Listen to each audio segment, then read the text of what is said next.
Chapter 1. 11 months from day 1, April. Greg made his way across the base, nodding to the other teens that he knew. They knew he was one of the survivors, the ones that were not scared of the turned. He was not looking for sanctuary. He, like the original orphans, was looking for revenge against the turned. They did not simply want to survive, they wanted to thrive and take back the state and the world. From the minute they had heard the announcement that there was no cure, they had been training. The teens spent each day learning how to better train with any weapon that was available. Their casualties had been low until they left because of what had started out as telling a white lie and ended up being a day of hell unleashed for Shellman, Philip, and Andy. The stupidity of the stunt had done little to help Greg's credibility. The trust that the SEALs had for him had been seriously damaged as a part of that. Greg had only wanted to get off the base for 2 reasons. The first was that he still wanted to believe that there were other survivors out there. Clary and Aslan had not been against it, but they had not wanted to leave during the Iowa winter. Greg had ignored the signs of horrible weather and set off anyways, confident that he could make it back safely. The second reason was that of being a teenage boy being cooped up for far too long, without an opportunity to stretch his legs. Thankfully, they left armed to the teeth, which was one of the only reasons that they had survived the ordeal. Greg made his way through the base, and when he finally got to the infirmary, was amazed at the number of kids lined up. He walked by a few of them that he had been helping on the range. Greg tapped one on the shoulder to ask, "Hey guys, are you all here so that you can donate blood? I mean, I can't believe how many people showed up for this. How long have you been here?" Harry said, "I don't know, man. It's kind of pointless keeping a watch when you got someone telling you what to do from the time you get up until you go to sleep." "Fine, smart ass," Greg said. "How about your best non-educated guess? Have you been here for 6 hours, 3 hours, or what? We came after lunch, so I can't think we've been here longer than an hour." "I don't understand what's taking so long, though," Harry said. "Really, are you kidding me? You can only bleed so fast. I think the only way that you can get that much blood going out that quick is if you lose a limb or are stuck in an artery. I have a feeling that isn't something that you guys want to happen, right?" Harry shook his head. "No," as did Will. Will said, "So are you going to donate? I can let you cut in line. I doubt anyone would say anything if you did. They'd rather you not have to waste your time standing in line if it means you could be out with a gun. Nah, I'm not going to do it today. If we get all this, I can't imagine we'll be hurting for it. Besides, I'm not doing anything that is going to leave me weak. I never know when they're going to come up with something new for me to do. I'm sure as hell not going to go do it when I'm not 100%. Those turned don't care if I'm tired or not, so there's nothing I'm going to do to give them a chance at taking me or anyone else out." "So, what are you out doing?" Will asked. "I was trying to find Shaun, but he's nowhere to be found. Have you two seen him today? He was supposed to be at the range earlier, but he never showed." "No, we haven't seen him. Did you check Ellie's room? I can't imagine he'd be anywhere else if he isn't working. She's pretty hot, he's so lucky." "There aren't enough girls to go around here," Harry said. Greg patted Harry on the shoulder. "You know that if by some small chance Shaun finds out how you feel about Ellie, that he's probably going to knock more than one of your teeth out, right?" Harry's joking manner faded like someone had flipped his switch. He gripped Greg's shoulder and said, "You aren't going to say anything, are you? Shit, Greg. I was just kidding. You know that, right?" Greg winked and smiled as he walked away, saying, "Geez, guys, I don't know. He is my best friend in, like, the whole world. I'd hate to have to tell him that there's a bunch of guys looking to try and date Ellie. I don't think he'd feel that's too awesome. His temper kind of gets a little wild when you screw with her, but you haven't ever done anything like that before, and I know that because you're both around a lot." Will slapped Harry hard across the chest. "Really, you couldn't shut up. I mean, seriously, you couldn't keep your thoughts to yourself. Fox is freaking crazy when it comes to her. You've heard the stories, and there's more than one of them, man. Maybe you'd like to go and hold a match under a fuse for a while. How would that treat you?" Greg laughed as he pushed past them and walked through the line. When he went in through the main sickbay, he saw where the line finally ended. Lou was there, and the stream of sweat he had running down his forehead in a building whose heat was not very warm was impressive. Greg walked up, seeing the rows of teens they had in there donating and dripping. Lou said, "Oh, thank God. Are you here to help, Greg?" Greg smiled, shaking his head. "No. Are you kidding me? I don't do blood. If that is your thing, then be my guest. I can keep people coming in as you need them if you want, but more than likely I should probably keep moving. I have a meeting with Clary and Aslan today, and so does Shaun. He already forgot about one job he was supposed to show up for. The last thing I want is for him to miss a meeting with the two of them. There's always tomorrow for the meeting, Greg. It isn't like the dead are going anywhere, right?" True story, Lou, but think about this. What happens if today is your last day on Earth? Besides, Clary and Aslan have zero patience. If I told them that we can't do it today, they'd think that I was up to no good. I'm trying to turn a new leaf. Last thing I need is a reason for them to give me a hard time. I wanted to make sure you were doing all right. I can see that you aren't, so at least I know. Where are your daughters, and how come you don't want them helping you? First, I have no idea where they are, and second, don't worry where in the hell they are. It is absolutely none of your business, Greg. You stay away from them. Lou, come on. You know how many boys are on this base? They're going to end up dating someone. You might as well have it be someone that knows what he's doing with a gun. I mean, you don't want them off on their own with someone that doesn't know how to protect them, do you? No, Greg, I can't say that I do. But there is one important thing to keep in mind when I'm thinking of this. And that is, you remind me of myself way too much. What's wrong with that? I know what I wanted to do at that age, and it's amazing that I remembered to eat and do my homework. Now, take into account that you don't have homework, or for that matter anyone telling you what to do, and that doesn't do much to give me peace of mind. Greg, not meaning to say it aloud, said, I wish I had someone looking out for me. I miss my dad, Lou. This isn't a choice. It is a situation we all got forced into. Shaun and I had to start dealing with all this crap early on, and that was only because we already knew how to use weapons. There were so many of these newbies coming in that it was have us on duty or have no one. Clary and Aslan are good. I mean really good. But they aren't invincible, and at some point they have to sleep. I know, Greg, and sometimes I speak without thinking. I know there isn't anyone here that wouldn't love to have their parents to watch out for them. The sad thing is that it is remarkable how well everyone has done since they've had to be on their own. It is impossible to know if someone is going to be able to make a go of things, and you guys have done impressively well. It's amazing to me, really. And we adults are pretty fucking proud of you guys, but you still don't want me dating your daughters, right? I mean, that is what you're saying. Nailed it, buddy. But you can do one thing for me. Won't take any work, and it isn't hard to do it all.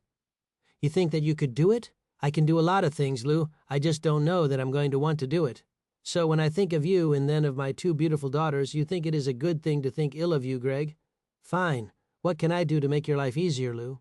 You can take Joey with you. I've known that kid a month now, just like you, and I love him.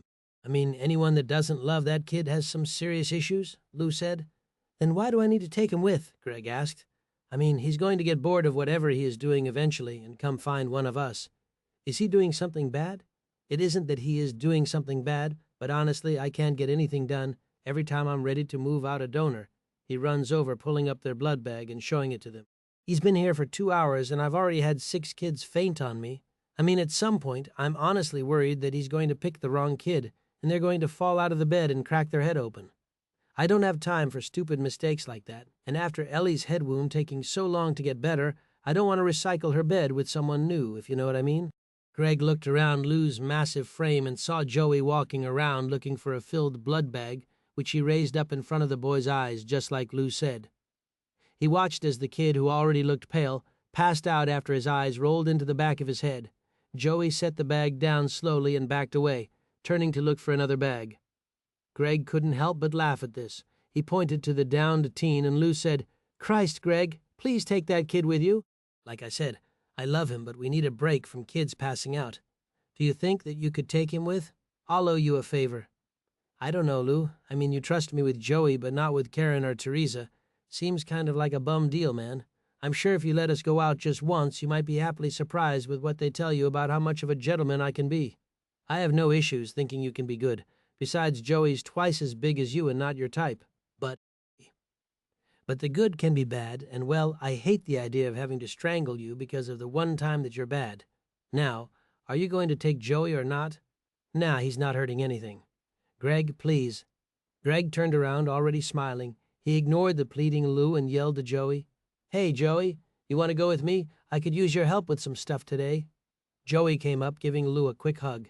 He said, Sorry, Lou, I got me some zombie stuff to do now. I think you got lots of blood like they asked for. Lou, not wanting the kid to think that he wasn't appreciated, said, You swing back by when you're done if you need something to do. I mean, if you aren't too busy, kid, I appreciate your help. Oh, don't you worry, Lou. I promise that I will be back. Lou's smile turned into an awkward frown. He looked more like he had diarrhea than a happy grin. He nodded, watching the last kid Joey had made pass out starting to come around. Lou unclipped the bag and took it down to the storage cooler. He had to walk sideways at this point to get the blood bags into the cooler. They had expected a good turnout, but the number of kids that had faithfully been filing in over the last 2 months was impressive. He had been keeping track of the kids with donations. By his count, he realized many were making their second rounds for donations. The stories started to become something he heard. Each first-time blood donor had told him about Shaun and how many of the turn that he'd taken out. As the days turned into weeks, the stories grew into legends. Shaun had at first shot 50, then 100, until Lou no longer was worried about ever running out of something to do. He knew well, though, that as long as the kids believed in Shaun and the idea that they could take back the state, that it at least gave them the one thing that mattered, hope. After Lou met Shaun, he almost felt bad for the turned. Lou knew that he had seen and worked with a massive number of people during his time at the hospital position who survived on hate. He had watched Shaun and Ellie over the last few months as she recouped and thought the only thing keeping the boy balanced was the love that they shared. Lou found a spot for the most recent additions to the cooler. He never thought he would be busier in the post-apocalyptic world than in his previous days with a standard shift as a nurse. Lou couldn't have been more thankful for the gates that kept him and his daughters safe. He never complained about being asked to do anything. He knew how many people had to still be on the outside. He had been thankful for the work, and it did his heart good, knowing that he could do something to contribute. No one said anything about it, but he'd heard the mantra. If you want to stay, you need to contribute. You need to be a part of the community where no one was there to babysit anyone. You made good decisions. You had some sort of self-worth, or you didn't have to worry about staying. People that stole or had immoral calibers pushing them in the wrong direction received invitations to leave. There were only a few in the time he'd been there, and they had been sent out stocked heavy and with a vehicle. Greg waited by the door for Joey as he stripped off his rubber gloves. The hug didn't surprise him. Greg gripped the rifle, making sure the trigger wasn't squeezed. He had never been one to have any issues with it, but the fact that they had lost Shellman a few months ago because of irresponsible firearm handling leading to him getting shot through the head had made him more conscious of carrying a rifle. Greg had been one of his instructors since they got back and had never had an issue with Hammond from that day on. He could handle the stress now and made damn sure that nothing ever went wrong when it came to him holding his rifle. Greg patted Joey on the shoulder. "Okay, before you break me, put me down." Joey, who couldn't help himself, said, "Well, at least you're in the hospital, Greg." "You got that right, Joey. How about we don't test that out, though? I think Lou has enough going on that he doesn't need any legit wounds to have to deal with on top everything else. I think we have enough blood that we could paint the entire base with it." Joey was nodding slowly, and Greg could see that it might have gone over his head. He said, "We'll be able to take out a shit ton of the turned when we finally go back out." Joey nodded. "Don't say shit, Greg. It isn't nice." They passed the boys who had given Joey a hard time in the lunchroom and for the most part had very little issues with, since Greg had put a hurt on them. Chris couldn't help himself sometimes, and he whispered just loud enough for Greg and Joey to hear, "Looks like Greg finally brought the tar down for some help." Greg looked over and saw Joey's face go into an immediate sulk. He knew that the kid was emotional, maybe more than the others, but knew that he didn't like being made fun of either. Greg dropped his pack and rifle on the floor and turned around to head back. Joey tried to grab his arm but missed. He said, "Greg, they aren't worth it, okay? Come on, I want to go see Ellie." "Today's her get-out-of-hospital day." Greg held up a finger, saying, "It'll take just 1 minute, swear to God, Joey." Chris saw him coming and tried to get out of the line, but it was too late. Greg gripped him by the hoodie, half lifting, half pushing him past the onlookers and into the bathroom. Kicking the door open, he threw Chris to the ground and clicked the lock behind him. Greg yelled, "You call him a fucking retard and think you're funny as shit, don't you? That kid has more heart in him than 10 of you assholes. I told you very clearly what would come about if you and Charlie gave him any more trouble. You can be thankful that you're in the hospital already." Chris pushed up from the ground and said, "I'm not scared of you, Greg. I've been training too." Chris made the mistake of letting his training give him a false sense of confidence. He ran for Greg, gripping him around the waist and slamming the two of them into the door. Greg let out a gasp of air, bringing a knee up on impact, and caught Chris in the sternum. When Chris started to fall to the ground, Greg held him up by the hoodie and brought his knee up into his gut. He knew that if he walked out and Chris was a bloody mess that he would get the 3rd degree from Aslan and Clary. He also knew that the boys' dads were on base but was unconcerned about any tongue lashings that they would try and put forward. Greg knelt down uncomfortably close to Chris. Chris tried backing up, but Greg took a handful of his hair in one hand, lifting his head to whisper in his ear, "You know, Chris, the only reason that I don't beat the shit out of you is because of Joey." It doesn't matter how many times you dumbasses upset him or call him names that you shouldn't be using, he just keeps on loving everyone. I wanted to let you know he has been through a lot more than you. Unlike you, God didn't grant him the gift of parents to watch over him, which is actually more than most people on the base can say. One day he's going to realize the piece of shit you are, and when he loses his shit on you, I'd hate to be in your position because I've seen that kid crack a zombie's head open with one single swing of his bat. If I were you, I would pray that you aren't on the receiving end of it, because I'm quite confident there would be little good about that. You got any questions, anything at all that you can't wrap your little brain around? I'm really not kidding. Every time I need to do this, it is going to get worse. I mean it. You need to learn, or you can be like the others and hit the road. I'm confident that my opinion weighed over yours getting to stay is not going to do very much for you. You wouldn't do that. I don't get your infatuation with that kid. He isn't special. He's just another kid. Greg clicked the door open and looked back at the boy, trying to hold his stomach in a way that didn't hurt. You realize that kid who you say isn't special has saved my life and yours more than once by now? Maybe you shouldn't take things for granted when you don't know what you're talking about. I'll take 20 Joeys on my side over 100 of you. You just don't get it, but I got a feeling that somehow you're still going to be one of the survivors long term. What the hell do you mean by that? That's pretty simple, Chris. Cowards who choose to stay on base and hide without contributing usually have the best chance of surviving. I mean, when are you going to get hurt dropping your training rifle on your foot? You don't go anywhere. You haven't earned the trust and respect to leave. You aren't on guard duty, and you're a waste of space. But keep it up, because as we get less and less supplies, those who aren't workers and necessary to the continuation of our base are going to be on the road. Greg opened the door before he could say anything back. When he stepped back out into the hallway, Joey was standing there, and he looked more than a little concerned. Greg? Greg, did you do something to him? Is he okay? You didn't hurt him, did you? Nothing a day of taking it easy isn't going to heal on its own. Joey, don't worry about it. Kids like that can take a beating all day. They have to be able to, or they wouldn't ever survive this. Joey picked up Greg's gear and handed it to him. Greg, you gotta stop hurting people just because they say something dumb. I got thick skin. They don't hurt my feelings that bad. I've dealt with it for years. I'm special, and I know that it is okay to be special. Greg threw on his gear, nodding, and said, No, you aren't special, Joey. You aren't different. You're just a survivor like me, like Patrick, Clary, and even Chris. But the difference between you and him is you treat every day with the respect that it deserves. You don't take things for granted, and that is just one of the reasons why everyone on this base loves you. You contribute, you fight, and in my book that is better than anything. Shaun sat next to Ellie while the two of them were finishing their lunches. Ellie said, I need to get out of this place, Shaun. I'm seriously going to lose it if I don't get a day pass. It's April, the frigid weather is over, and soon we can start doing fires at night and have a little piece of normalcy. But I can't do any of those things if I don't get out of here. I mean, at some point, someone's going to start asking what I do to get a free ride. I heard the stories from visitors saying how a few people had to leave. They left because they stole and were a waste of space. Ellie, if anyone has any issues with you not contributing while you were healing, then they can talk to me. I promise you that there's nothing you have to worry about. For God's sakes, we were the ones that knew about the base and did all the shit work trying to get it set up early on. By the time anyone that wasn't one of our original group plus the kids from the orphanage came, it was practically already safe and secured. We, unlike them, actually had losses after the start of this. We weren't hiding like the rest. We were actually from day 2 trying to do something to end this hell. Ellie said, Right, but we only left the cabin because of Patrick. You sure your head's okay? We went right back down that hill once Greg and Christy told us they were looking for any research that could have been helpful. In all honesty, meeting the SEALs was probably the best thing that could have happened to us. I mean, we never would have learned anything that we know now. These skills going forward are what keep us alive. Ellie watched his intensity and his facial features and knew that he always had a plan, and that even while they were talking, he was probably thinking of it. Yeah, well, I'm going to need to spend some serious time at the range after this. It's been a while since I've been behind the trigger of anything.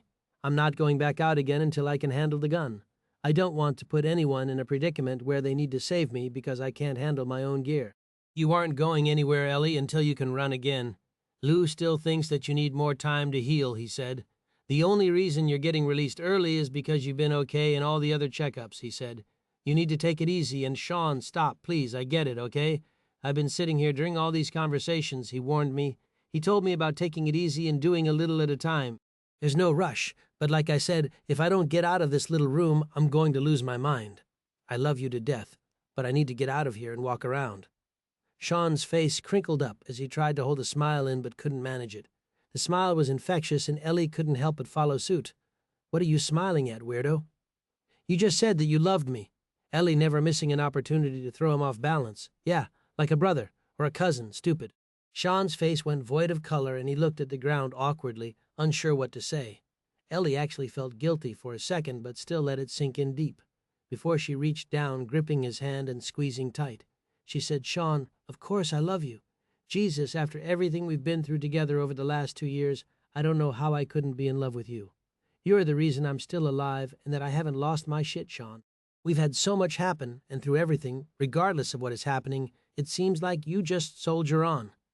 I don't know if you're just hard-headed or you have a shell a foot thick.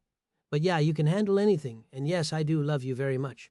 Shaun smiled again. His face started to regain the slightest hint of colors as his cheeks began to grow red.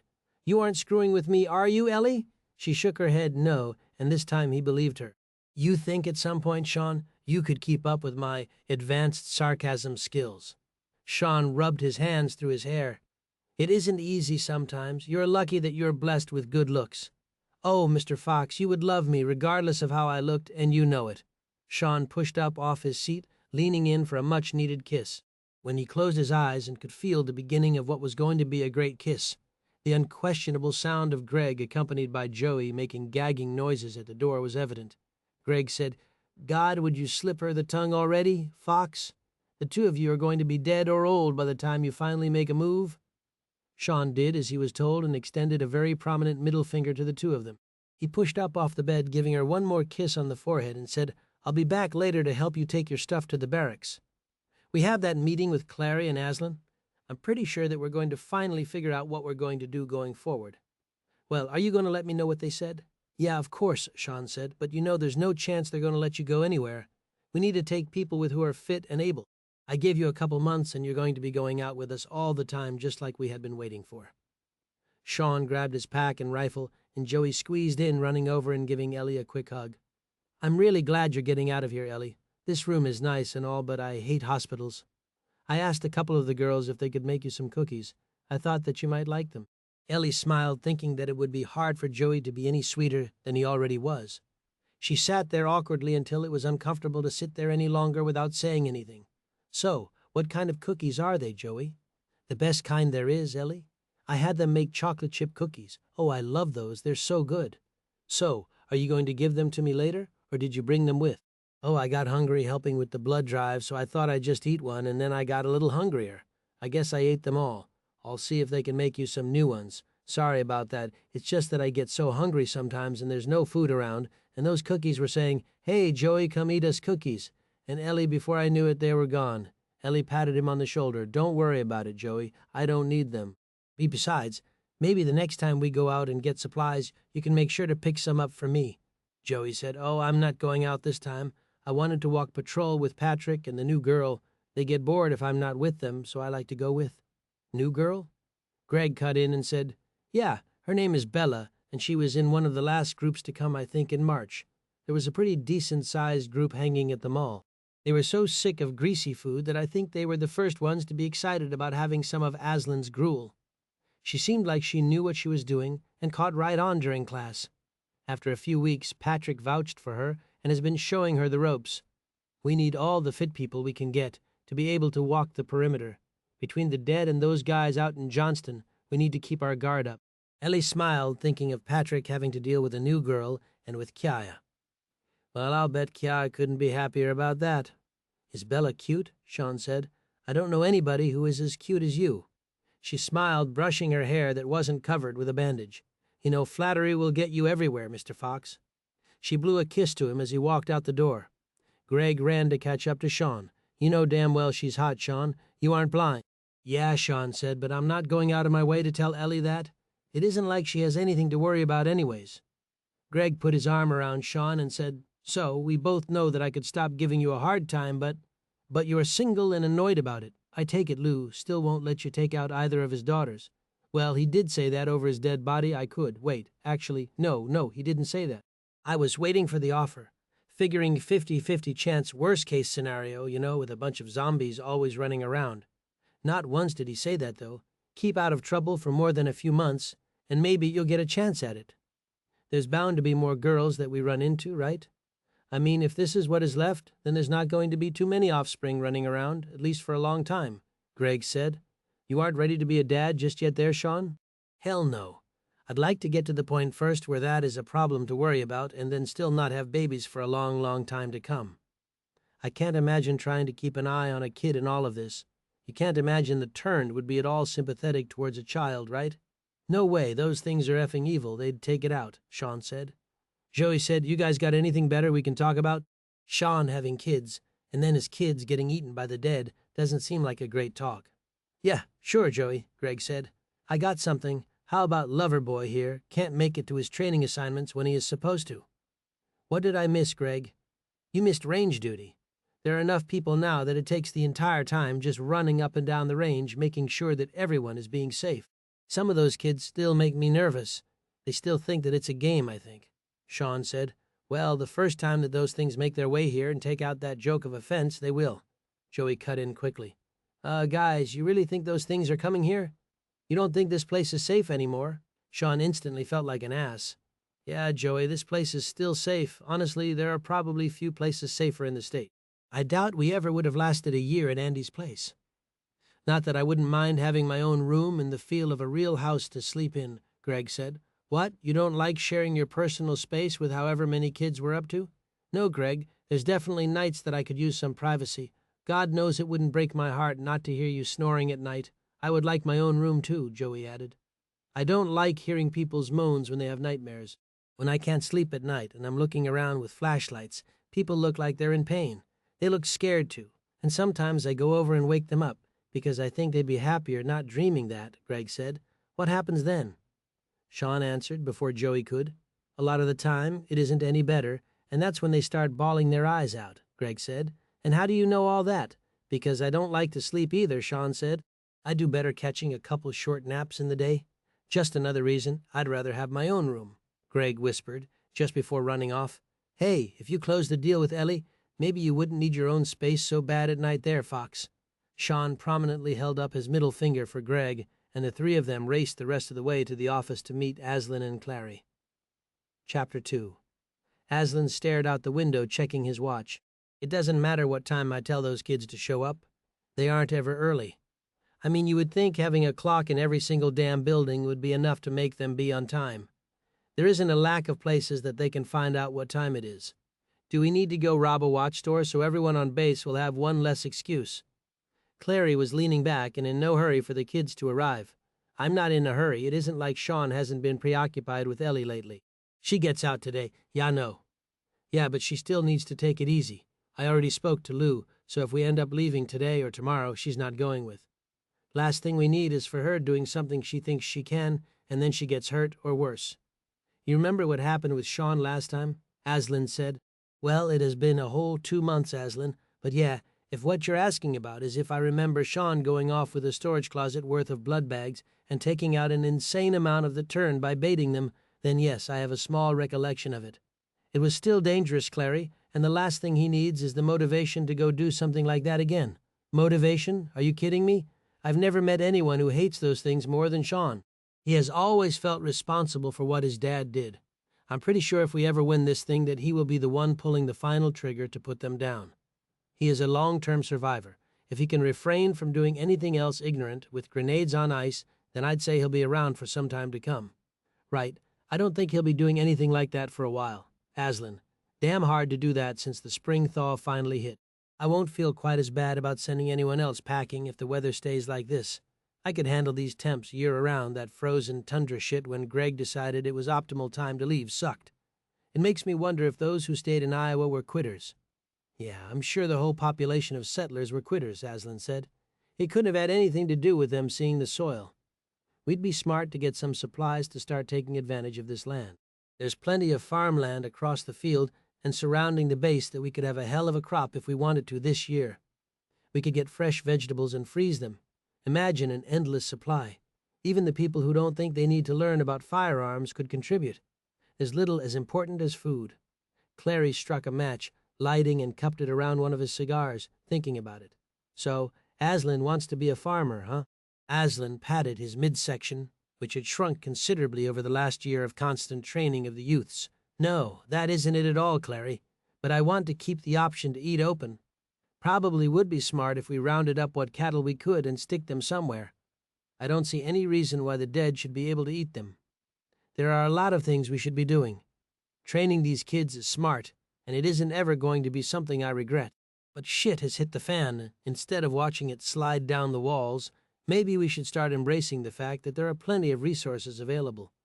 Those lights flickering every so often don't help me sleep. I know that we aren't wasting electricity, but it doesn't take an engineer to know that it'd be smart to have more than one building running green. Clary let a long stream of smoke rise up in circles. So you're saying the next trip we take out is going to be to get supplies to become farmers? We want cattle that we aren't quite sure how to deal with just yet? You'd like some solar panels, and then I'm guessing maybe a few seeds and whatnot. Is that about it? Yeah, and I don't think if we got a few tillers for making the land ready for planting that we would regret it. Some sort of PVC pipe for making an irrigation system wouldn't be stupid. We still have another month or so before we need to worry about planting anything. How the hell would you know all of this? I'm pretty confident that we've been out on missions and not home planting corn and beans when prime planting season has been around in the past. The internet still works, Clary. I've been researching and printing everything off that I can in hard copy, mostly because I have no idea when it will stop, Clary said. You looking for any survivors on there by chance? They're out there. But it seems like about time you find them, you see that they haven't posted any updates in a very long time, which means they're either dead or gave up on someone coming to save them. So then you'd rather make a go of it here for the long haul than try and rid the rest of the land of these things. Good luck telling that plan to Shaun. At some point, that kid is going to be the one that everyone looks up to. They're already telling stories about the kid like he is some superhero, unable to be caught or killed by the turned. He figured out the idea that everyone is banking on. He's the reason why there's so many donations. Everyone is hoping that it will end with the dead in the streets, Clary said. I think he will see the good in what I'm saying, even if at some point he does leave. At least he will have something to come back to. The people that are saved are going to need a community. They're going to want to have a reason to come back to something better, Clary. People saved aren't going to give a shit if we have plants and food. They're going to care that we can keep them safe and that we can offer to keep them alive. I can't see having food to offer to them is going to hurt anything, though, Clary said. Holy shit, Aslan said. Did we just agree on something without butting heads? Yeah, that just means I'm wearing on you. It was bound to happen eventually. Yeah, I wouldn't want to think that by the slimmest of chances that I'm rubbing off on you and you're finally starting to use the brain that God gave you, Clary. Aslan, that would be terrible, wouldn't it? You with a good head on your shoulders could be scary. Who knows what genius things you might think of, Aslan responded. Clary took one more drag off his cigar.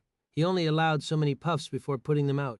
He knew that the supply he had was impressive, but he wanted to ensure that he would never want for one, and that was enough reason to put limits on his smoking.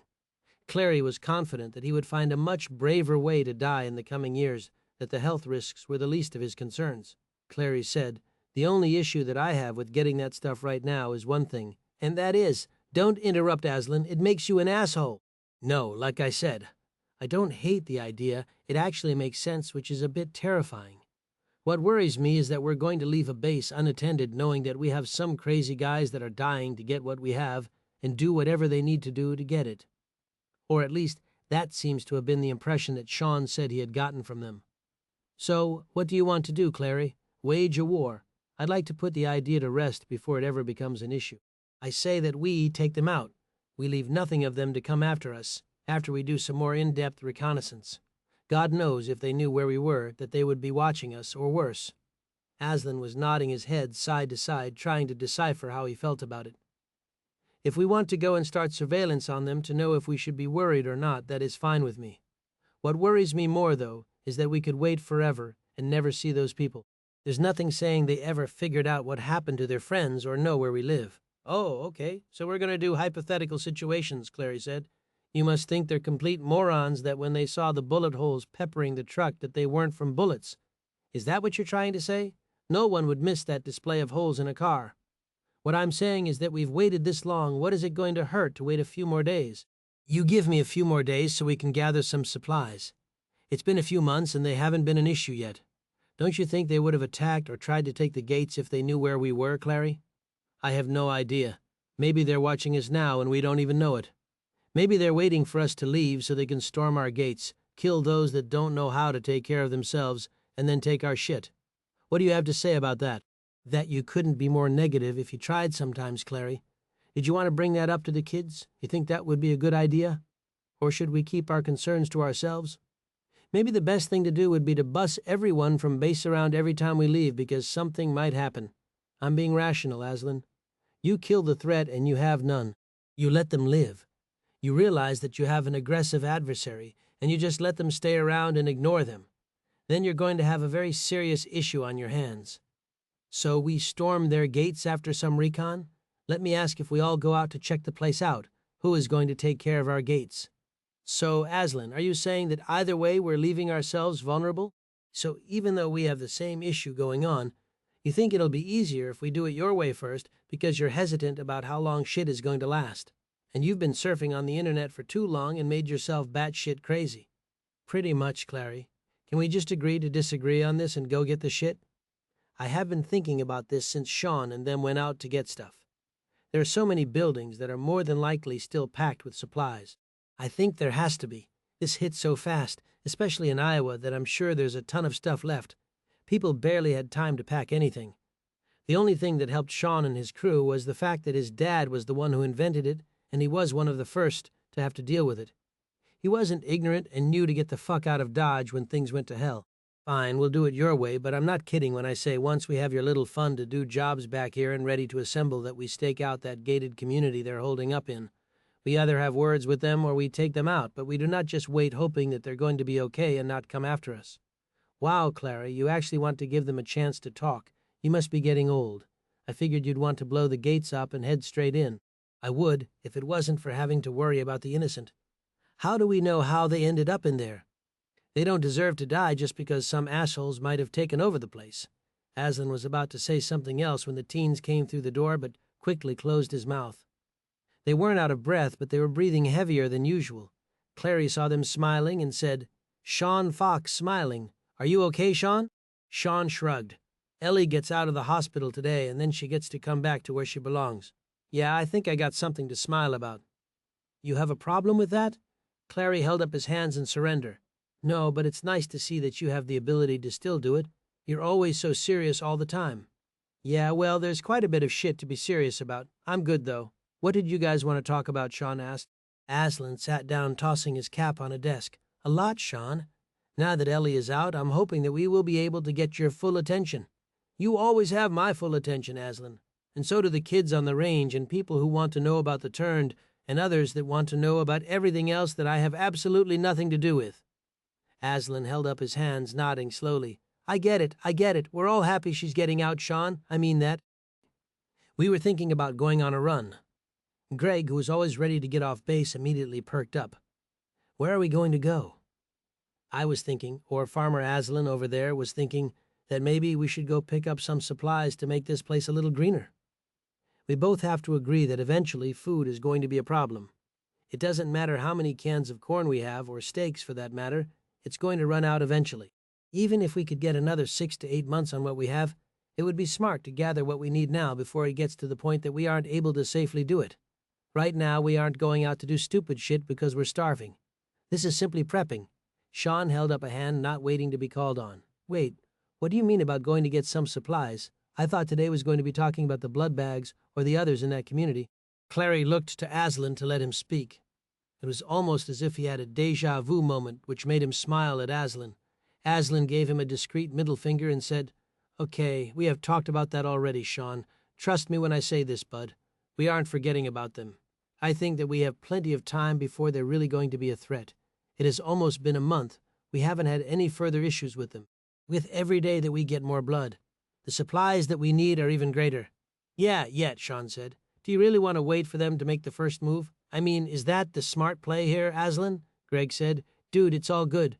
First off, they might not even know where we live, and secondly, do you really think they'd be stupid enough to try and take the base?" Shaun didn't hesitate. "If I needed supplies and the people who killed part of my group were the ones in the way, then I wouldn't hesitate. I'd go in guns hot and catch them all off guard. Those guys might be watching us now. If they are, then they probably just figure we have a bunch of stupid teenagers walking around without rifles. And every so often you see an adult driving around or leading a run. I'd go in without thinking about it, and I'd think that it was a good idea when I did. Aslan said, "That is because you're a weird teenager, Shaun. What are you pushing 15 now? I'll be 16, and I probably have killed as many or more of those things than most people, including you, Aslan. I'm not keeping track, but you get the gist of what I'm saying." Clary could see the conversation going in the wrong way and said, "Look, Shaun, we talked about it, and I actually started off thinking the same way that you were. It's just a matter of timing, and what he says makes sense. We go out and get these supplies from the hardware store like Home Depot, and then we come back and we stay back. Other than running out and cruising the countryside for some livestock that we could bring back to base, we could be here and ready for them.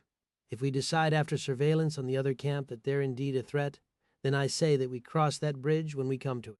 I'd rather be ahead of the game, better to take them out if we need to, than wait for them to bring it to our doorstep, don't you think?" Shaun asked.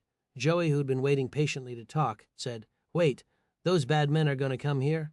Are they going to hurt us?" Shaun said it was safe here. "Nah, no way, Joey," Greg said. "They aren't going to do anything to us. I wouldn't let them hurt you, besides you have the Batman." Joey held it up, smiling and laughing. He said, "Batman? But this bat only works on zombies. I don't think I could use this on a person. There aren't enough of them left to waste. I mean, we can't cure the turned, right?" Aslan said, "No, we can't do anything to cure them. Just remember, Joey, that just because there aren't many of us left, it doesn't mean we need to go out of our way to keep the bad ones alive. It is our job to help keep the good people alive and safe, at least until they can protect themselves." "So, when are we going? Who is going? How many people do you want to take with?" Greg asked. Clary pointed to Shaun and Greg. "You two are on it, and pick up Hammond and McQuaig. We don't need to take a ton of people, Greg. Does Hammond have his shit under control with that rifle?" Greg gave a thumbs up. "We're going to the range after this to teach another class. Did you guys know when you wanted to go?" Clary pointed to Aslan, who said, "We like to avoid both of us leaving at once. Aslan wants to be the farmer, so whenever he wants to go is when you go." Aslan looked outside, seeing what couldn't have been a nicer day. He said, "We go today. The last thing we want to do is waste time. Who knows how long it is going to take to figure out how to install all this shit. You realize before Patrick was the head of patrol that he used to be a super nerd, right?" Greg said, "He'd probably be able to help you. Did you want to have him go with?" "No, he's been training Bella. Don't bug him. It wouldn't hurt to have more people know about doing patrol. Shaun is going to need to start sleeping again at night. He can't do duty so much." "I'm not old, Aslan. I can handle anything," Shaun interjected. "Right, but eventually you're going to get tired. You need to be rested, Shaun. You guys go do your class and meet me at the motor pool in an hour." Clary coughed, pointing to the table. "You guys check out what I have been working on in all the free time I have." He pulled back a cover, showing a long line of metal tubes. Greg picked one up and asked, "Are these silencers?" "Well, if you want to be technical, Greg, they're suppressors, homemade with love by me, to make your life better," Shaun asked. "And are these for the machine guns or the long-range rifles?" Clary said, "For now I'm only able to get them to work on the sniper rifles. The dead are never going to know where you are hiding if you can keep the smell of blood and anything else that draws them in off of you. I plan on making enough for 40 rifles." Shaun was thinking about the blood drive and felt even better about the plan. "So, by the time that we've collected all the blood, these guns will be ready and safe to use?" Shaun asked. Clary pulled back a second sheet showing 2 already attached to separate rifles. He handed it to Shaun and said, "I've been testing these out all week. You will need to figure out your trajectory and if it is going to mess up your math or not. But if you aren't shooting half-mile shots, you're going to be just fine." Aslan's eyes grew round at seeing this. He said, "So who gets the second one? Did you make that for Patrick?" Clary said, "No, his is ready. I just didn't bring it with." "This is for you, Aslan. I feel a lot better with as much as you miss if they don't hear where you are shooting from." "Oh, blow me. I don't miss, asshole." Clary pulled back the bolt action and handed one to Shaun and repeated the process, giving Aslan the second. "I know. I think that if we can get enough people going with long guns that we could sit and pick those fuckers off all day from a high vantage point. We'll hopefully run out of the dead before the blood. I have been drunk with the idea of having a city that is clear and clean. We could live like normal people," Shaun said. "Yeah, normal people living in a zombie-ruined town. I like my gates here, but I would have no problems at all with clearing out enough of them that we could come and go as we please. There's still more out there who can be found. And after we clear out the dead," Clary said, "those who are hiding and refuse to come out finally will. There's 50 states that we need to deal with, and don't for 1 minute think that we aren't going to move through them all if we want to. I mean, we don't have to, but if no one else knows what to do, then Maybe it is the right move. Aslan was looking at the computer and said, "Well, maybe we should video it so we can let people know how to take them out," Shaun said. "Do we want to make sure that it works before we do something about it? I mean, think about it. If we do not know how the blood bags are going to work, we probably don't want people running out giving blood all across America if it just ends up with them gutted in the streets by the turned. We will know soon enough, and we damn well have all the blood we need to make a dent in them. Well, the minute that we know, I say we stick a kid on this computer for a week straight, and all he or she does is post videos on any page or forum or news page that they can. I don't care where they put it, but they have to let people know. That will be their one single job," Aslan said. "I'm sure there are plenty of people that can handle something like that." Shaun said, "We need to go and teach a rifle class. I'd like to try out this suppressor that Clary came up with, if that is cool. If it shoots where I want it to, then I will be bringing it with as my backup. The idea of shooting them without them knowing where we are makes me feel about as good about our future as anything else," Greg said. "We can pick up Hammond and McQuaig also. I'm sure that they're dying for some free time." Joey leaned over and whispered, "If they got any Pepsi or like some jerky, can you pick me some up, please, Greg?" Greg gave him a light punch in the shoulder and nodded, gripping his rifle, slinging it back over his shoulder. "So what are you going to do with all this free time today, Joey?" "I got important work to do, Greg. Lou really needs help doing the blood donations." Greg started to say something, but Joey had already jumped out of his seat. He ran out of the room, but ran back in, quickly snapping and getting Greg's attention. "Jerky and Pepsi, Greg. Don't be stingy, I want it all, and I'll share, I promise." Greg nodded, and Shaun smiled, thinking about him. He said, "He's staying here. Ellie is staying here. We go with a small team to get supplies. Is that what we're thinking? You and 4 of us, we can be back before anyone misses us." Aslan looked at his watch and said, "I'll see you in a half hour. Take your time with that rifle, make sure you trust it. I'm going to the fence line. I'd rather test my gun on the dead. I'm sure there has to be some roaming around that I can target shoot on." Shaun looked closely at the new hardware. He looked to Clary and said, "You're going to have more of these soon, Clary?" Clary nodded, pushing up to head out. "The next thing I do is head to the armory, crank the music, and start working on more of them." Shaun laughed and said, "You still take the time to listen to music? Christ, kid, you realize that there's more out there than zombies and people trying to kill us, right? If we don't have a reason to go and enjoy the things that we used to love before the shit hit the fan, then what's the point of fighting for anything? Normalcy, even in the slightest form, is a gift. Let me ask you, Shaun, do you still make out with Ellie when she's healthy and able? That's personal, Clary. That, my young friend, is you saying yes. All I'm implying is that if you're dealing with the dead, then why do you care about something as stupid as the make-out sessions? I will tell you, and you can agree or not, it's because it reminds you of a shred of your old life, or what you wanted your old life to be." Shaun shrugged, thinking about Ellie's lips and her touch. He said, "Yeah, well, enjoy your music, Clary. Don't go screwing around, though. We need to get a bunch of those things as quick as we can. Not just to take care of the dead, but those other people as well. We could fire all day long from different places, and they're never going to know where we are." Clary winked as he walked out, whistling something. Shaun asked Aslan, "What kind of music does he listen to? Is that country or some old guy music?"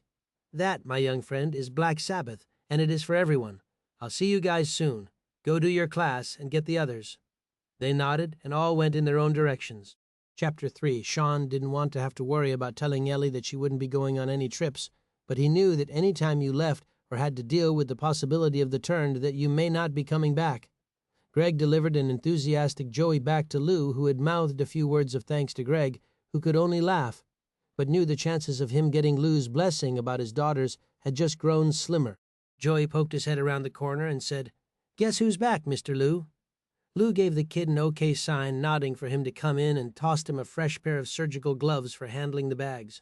Shaun hit Ellie's room and gave her a quick kiss goodbye, and they'd arranged for him to help her get her stuff back to the barracks when they got back from their run. She had agreed that she was fine with that, unless someone else was able to help her first, but she had been checked on by Lou, who said if she was willing and able that she'd be very helpful in the blood drive. Lou had laughed, saying, "You'd think with less than 200 people that I could have been smart enough to space it out over a few days." Shaun and Greg took their gear by the armory, making sure that there was a respectable amount of ammunition to travel with. They loaded their bags with water, magazines, and a few different calorie bars in case their quick run-out hit the fan. When they made it to the range, a group of 20 was sitting there. Most of them had bandages on over a cotton ball. Shaun could only begin to imagine how long they could trick the dead for before they learned that the bags of blood meant death to the turned. He really was optimistic about the prospect of having the ability to clear out an entire town. When the teens saw the two approaching the indoor firing range, they stopped messing around and lined up on a shooting bay ready to fire. They detoured from normal, though, when they saw Shaun's newest gadget attached to his high-powered rifle. McQuaig was already pointing at it and walking quickly towards him before she had said anything. "Where did you get that? Did Clary make it for you?" Shaun nodded, a little cocky about it. "Yeah, I guess he's been working on them for a while. He wanted us to have the option of shooting from a long-ass way away and not have the dead know where we are." "Did he send one for me?" McQuaig asked. "Do you have another outside for me?" "Nope, he has this and another one, and I think Patrick might have one also." "Why the hell don't I have one?" "I don't know, but if you would like to complain to a man that is 3 times your width and has a foot plus on you, then be my guest, or you could be patient. From the looks of these things, they aren't easy to put together, and he is doing all this on his own by hand, and in between helping Aslan to run the training for a ton of kids." "Fine, Fox, then would you please shoot it and make sure it works? I'm dying to know how much change there is with it. You have 200 yards, I'd say that if you still hit the 10 spot, I'm going to be even more jealous of you." The teens from class had gathered around them and were looking more than a little jealous. They'd put down their training rifles and everyone was staring at Fox's new toy. Greg pushed him towards the range. "Don't keep them waiting, Shaun. Let's see how the thing works. Make sure you don't go blowing your head off with it. I mean, you know if it doesn't work, and he was just saying he'd tested it so he could have a guinea pig. Go shoot it happily." "Wow, Greg. Can't tell you how happy some days I am that no matter how many stupid things we do, that you just continue to survive." Shaun knelt down, taking his baseball cap and turning it around backward. The kids behind him were murmuring until Shaun flicked the safety off the rifle. They had known he'd gone hot with the rifle and that they should shut up. Shaun fired one shot and turned around smiling. Greg, whose hearing was not what it had been before the turned, had barely heard anything. Shaun said, "Holy shit, it sounds like an effing cap gun or a .22 going off. I'm in love. This thing is going to be great." McQuaig asked the only question that mattered. "But where did you hit? Did it change the trajectory at all, or are you still dead on?" Shaun stood handing her a bullet and said, "See if you can match mine. Make sure it wasn't just luck." She laughed, taking the bullet happily and crouching down behind the rifle, peering through the scope. She said, "You hit dead center, Fox. I'm in love. You didn't change anything with your sights, right? You just put the crosshairs on and fired." "Yep, come on, we still have a class to teach. If you want to shoot, then do it." Shaun was barely able to stop talking before she was positioned, aiming and squeezing the trigger ever so lightly until the gun jumped in front of her. She stayed behind the scope, checking her shot, and when she saw it only a hairline away from Shaun's shot, she said, "I don't know if you're getting this thing back, Fox. I mean, I think it was meant for me." Shaun bent down, picking it up, not saying anything. Greg blew a whistle, and everyone fell into line and started firing slowly. They were required to do drills per magazine, standing, kneeling, and laying down. Clary and Aslan had told them that in times of war, the perfect, most comfortable shot was a blessing, and absolutely nothing was guaranteed. When the class was over, the teens put their rifles back into the racks. Greg whistled to Hammond and McQuaig as they followed the rest out. Hammond took it wrong immediately and held up his hands. "Look, Greg, I just cleaned all those last week. There's a shit ton of people here. There's no reason that I have to be bitch boy and clean them all. It doesn't take a rocket scientist to do it." Greg smiled, knowing that he was going to make Hammond's day and make him out to feel like an ass. He said, "It could be 1,000,000 people as smart as you, Hammond, that could handle it. I don't pick you because I'm trying to punish you. I'm picking you because I don't want to do it myself. Besides, you've been doing it longer than all the kids, and at this point you're probably twice as fast as any of them, and on top of all that you do a better job. You want to have a bunch of those kids cleaning the rifles that don't understand what they're doing, then just say so." Hammond didn't say anything. He just turned sulking and walking to the racks, ready to spend the rest of his day stripping the rifles down to bare bones, cleaning and reassembling them. He actually felt privileged after the incident a few months ago that they still trusted him with a gun. Greg said, "Dude, I'm screwing with you, come back. So I don't have to clean the guns." "No, you do need to clean them, but first we're going out on a run with Aslan. We thought that you and McQuaig might like to go with anyone interested in a pass." McQuaig was already walking forward, nodding yes before knowing where they were going. She said, "Hell yes, I want to leave. What if we find a bunch of people to bring back? Are we going to go looking for people? The last few groups that we've found have been awesome." Greg shrugged. "I don't think we're going to look for people." Aslan has some projects that he wants to work on. I have a feeling the next time that we leave, we're going to be looking for the living. But it's going to be to see if there's a threat with those people we found in Johnston," McQuaig said. "Those guns being silenced are going to make that easy." McQuaig said, "If and when we need them, of course." Shaun said, "I have a feeling we'll need them. As far away as we could be with these, I think that they'll be long dead, or they will hole up somewhere hiding when they realize they're fighting a losing battle." Greg explained, "We don't know anything about them, Shaun, except that they didn't expect to run into a teenager with a machine gun. I mean, can you imagine they probably thought they hit pay dirt when they saw all the gear you had? More than likely figured you'd stolen it from someone and that you didn't know how to use it. Well, if they'd have been looking at the street in front of them when they pulled up and saw how many of the turned I took out, they probably would have an entirely new approach towards me. Yeah, you're right. They probably would have just shot you in the head and left you for a meal after taking your shit," Greg said.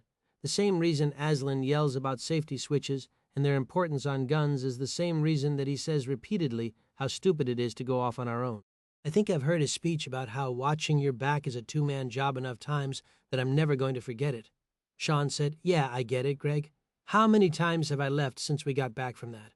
I remember being pretty motivated to kill when I did not think that Ellie was ever going to get better. I think it was basically kill as many of the turned as I could, or try to figure out a way to deal with the stuff in my head." Greg couldn't match his hate for the turned even if he tried. He had accepted the way the world was. If they threatened him, a friend or a future loved one, then he would kill them with no problem. If they could hunt them until the point they could be safe, that was fine too. But he didn't have the hate and feelings of responsibility that Shaun did. Greg said, "But your head has to be doing good now with Ellie ready to get released, right? I mean, you're going to be able to handle your shit. I know it's been a few months since you've had to kill one of the turned, but you aren't jonesing for it, right? I'm good. I just want to do this and get back to her. There's nothing else I want. I'd stay here, but I refuse to put someone else in my spot so that I can stay behind and be safe with her. It is selfish, and that isn't how I roll. I'm not going to put that kind of stress on someone else."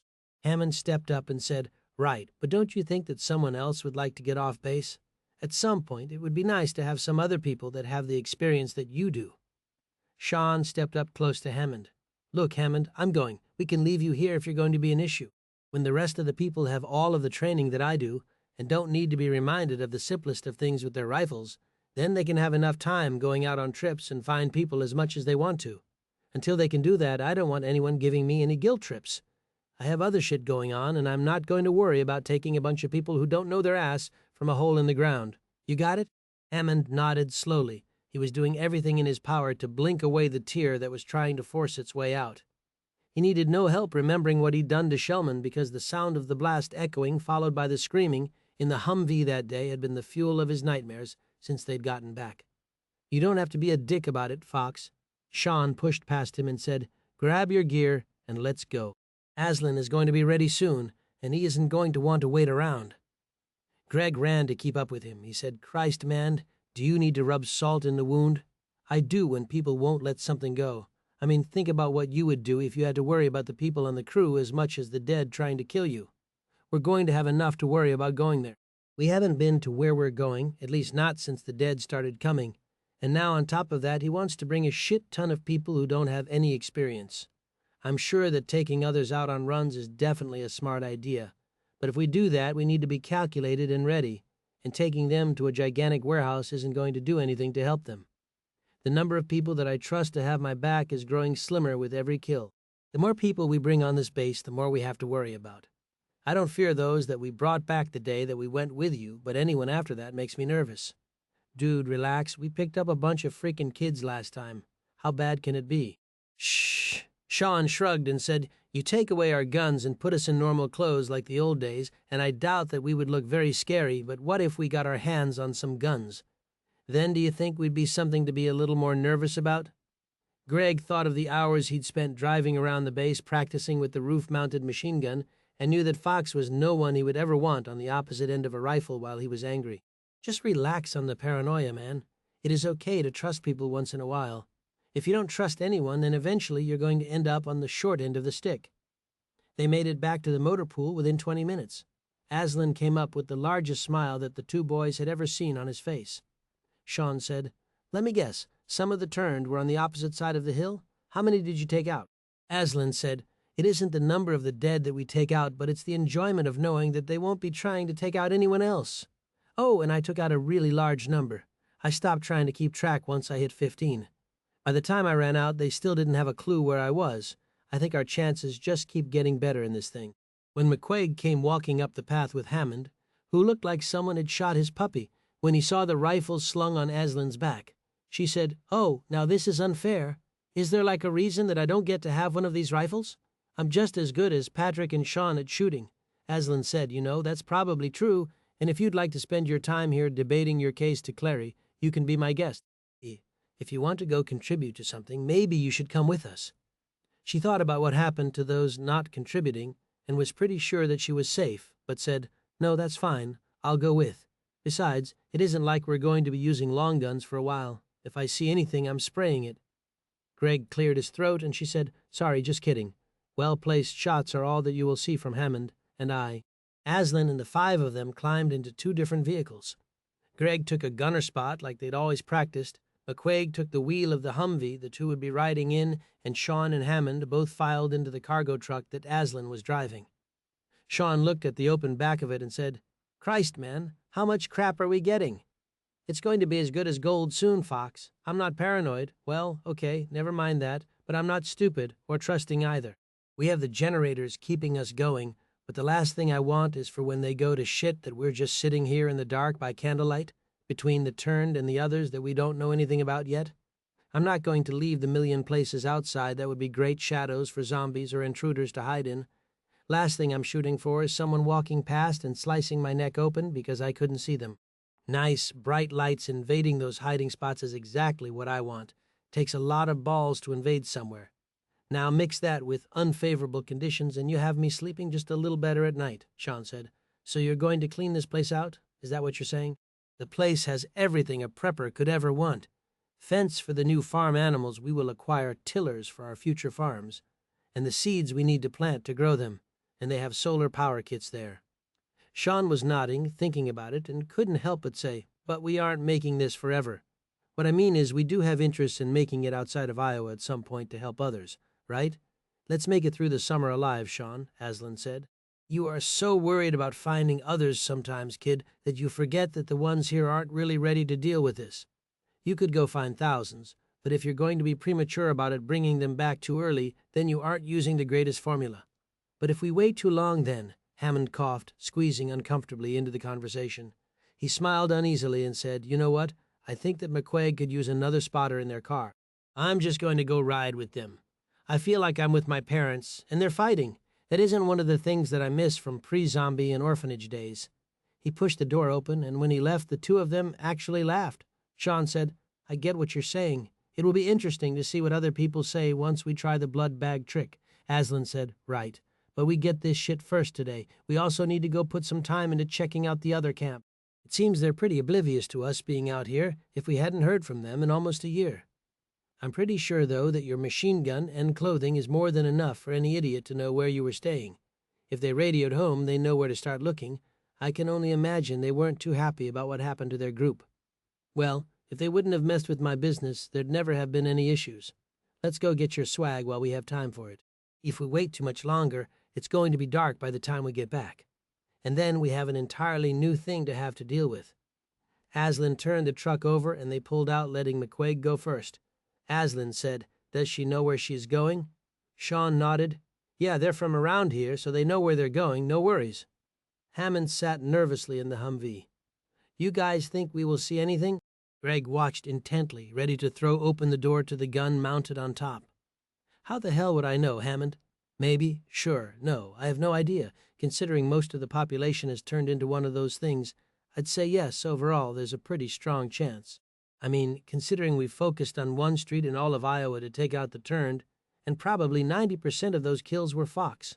Yes, there's a great chance we're going to find some dead roaming and happy to kill us."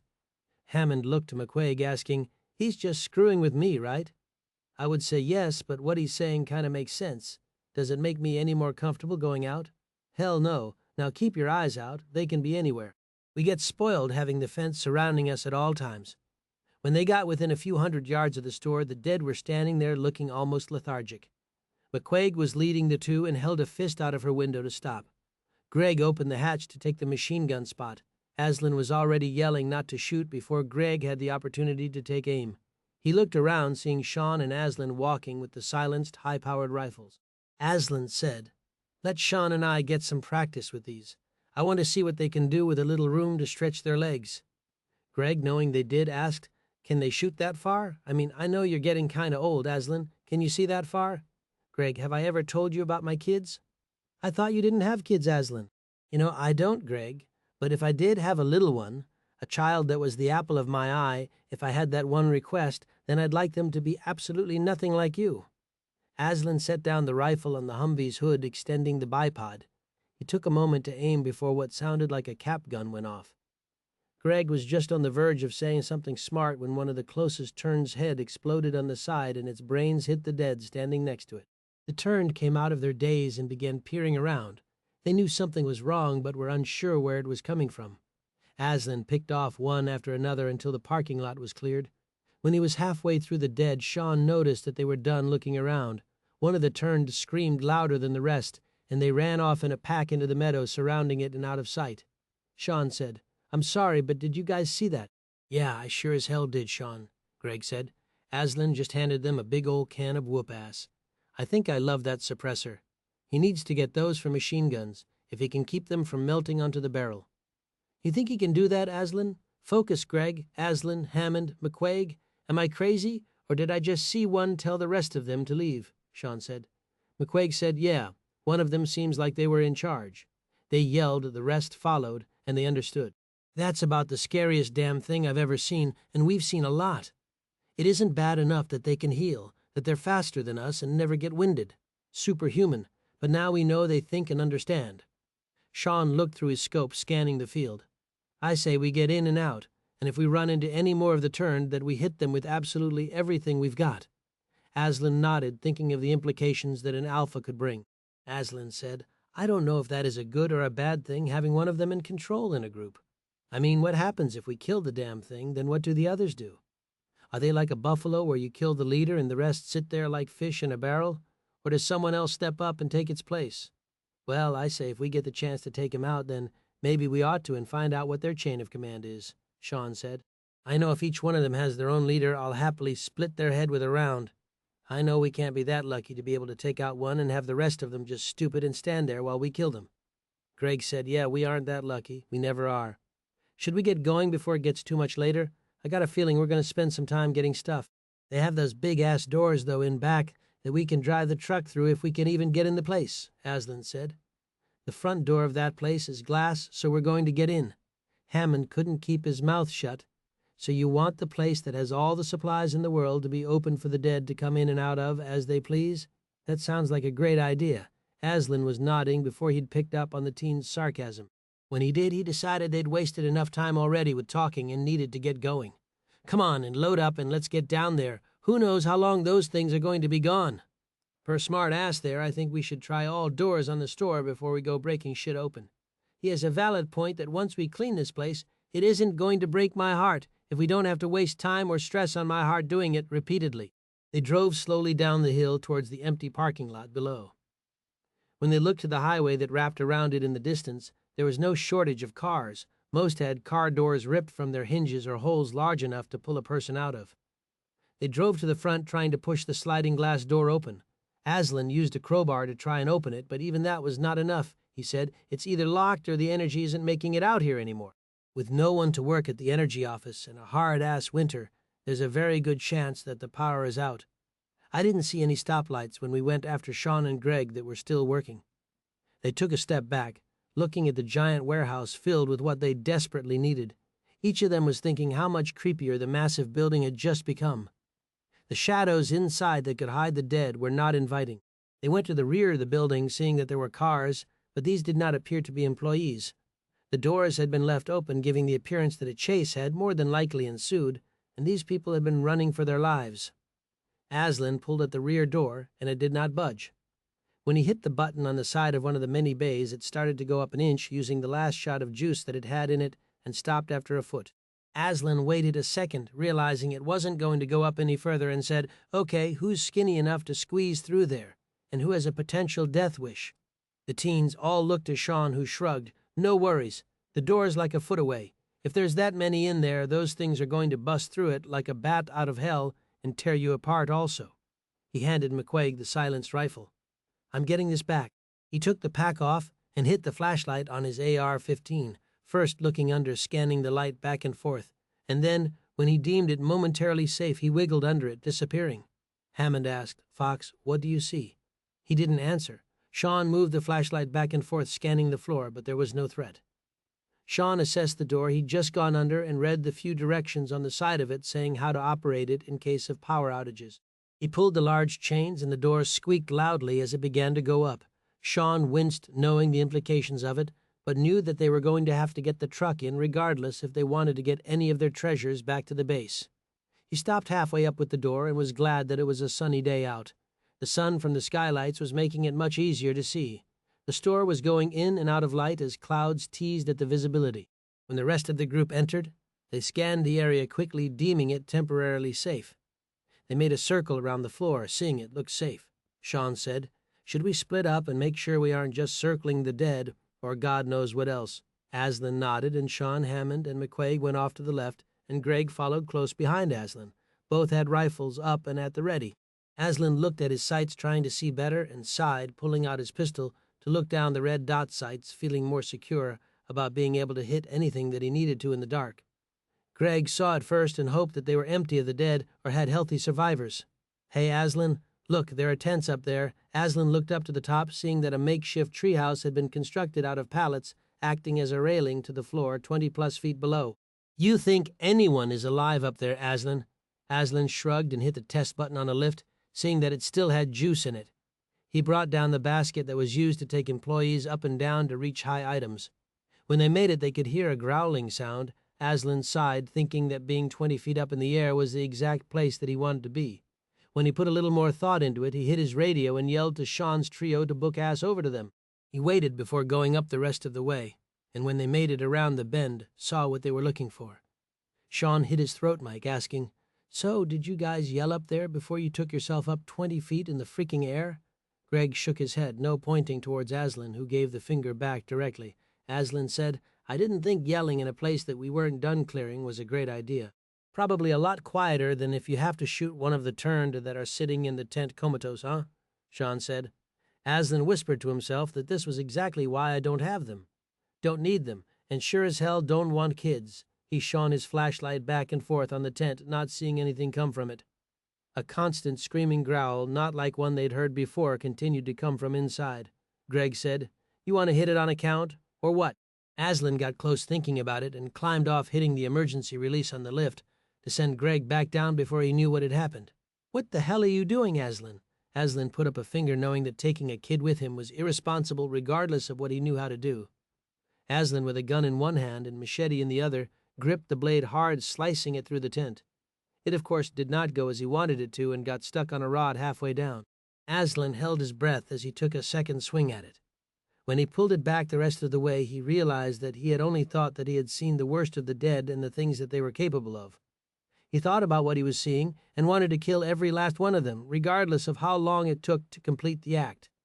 A baby that was turned lay in a small basket, kicking wildly with chubby legs that ended at its knees. He had to back out and catch his breath. The stink from the rotting flesh and soiled diapers that had been stewing for what he could only assume had been months was unbearable. When he was sure that he was not going to puke, he pulled the slit tent to the side, staring in. He pulled out his knife and entered the tent, saying a small prayer to God as he did that he would be forgiven for this one. When Aslan came back down, Greg saw his face and could only remember one time he'd ever seen an adult look like that. And it was when one of his dad's deputies had not finished a shift alive. Greg said, What was it? They need to die, Aslan said. I mean, all of them need to fucking die. People shouldn't have to see shit like that. It isn't fucking right. We get this shit back to the base. Figure out the others in that group, and from there I want to spend as much time behind this rifle as possible. The more of those fuckers we put down, the better we all will be. Greg said, So, what you're saying is you aren't going to tell us what you saw? Aslan looked at him, void of color in his face. You're welcome for that. You don't want to know what I saw, but I assure you that I can't handle seeing too many more of those visuals. Let's finish going through this place so we can get back. It seems like we're going to be doing some good, finally, McQuaig said. We have been keeping people safe, so we're doing good, Aslan said. It's just not as easy to keep track of as it is when you're taking out the turned. Greg looked over at Shaun and saw a mixture of emotions running across his young face. He could tell that he was curious what was in that tent, and the idea they were dead and that he was going to get to go after them was something he'd been secretly craving. Greg whispered, "Looks like we're finally going to start making a dent in those things. You think you're going to be up for it?" Shaun shook his head, no. He already knew that Greg didn't need to have that answer, but nodded ever so lightly. He said, "I hope that we can get more of these silencers attached to the rifles. If we can go in like ghosts, they don't stand a chance. I'll sit at 200 yards all day long and they'll never see me coming." "Don't you mean us, Shaun?" "Yeah, you know what I mean, Greg. Just a little excited that we might be able to take things back again. It has been a long year waiting to get some serious time out there. Other than the day of your little white lie, we haven't had a hell of a lot of trigger time where the target was something that wasn't going to get back up again." Aslan motioned to Greg and the two disappeared around a row. Hammond and McQuaig were waiting for Shaun. He nodded, and they started making their way through the aisles. When they were halfway through their portion of the store, they found a lift with a platform, but no gates for keeping it enclosed. Shaun said, "Who wants to go up?" Hammond and McQuaig were both shaking their heads. "That crap up there is probably heavy. One of you is going up there with me. The other gets to sit down here and be first meal if any of the turns show up." Hammond said, "Well, I'm pretty strong. Maybe I should go up there." "Who says that chivalry is dead, ass? You go on up. Maybe we get lucky and you fall off and break your neck. We need to repopulate, but I'm not sure you're made of the right stuff." Hammond held his heart. He said, "Ouch, that was just a bit vicious." "You keep talking like that, and I'm not going to ask you out, McQuaig." She pulled herself up onto the platform, laughing. "Come on, Fox, you better stay with me. My luck's getting better and better by the moment." Shaun didn't say anything and pulled himself up. He got McQuaig a strap hooked through a harness and one for himself. She said, "You sure we need all this crap on? Last thing we need to worry about is falling off from up there. You fall and we aren't anywhere near Lou and you don't stand a chance. Being around Lou is only going to help if we can get back and he knows what to do. He is a nurse and he isn't going to be able to handle everything." "But hasn't he been reading all the medical text that he can get his hands on?" McQuaig asked. Shaun hit the up button on the small platform. It shook as they began to rise because it had not been used in a very long time. "Right. He has been pulling double or hell, triple duty between blood drives, taking care of Ellie and then working on learning. But remember, the best way to learn how to drive is what?" "To actually do it," McQuaig said unconfidently. "Exactly. Unfortunately and fortunately, he hasn't had anyone to practice on. That is good for everyone, and not. When the time comes that he needs to actually do something, it is going to be his first time doing it.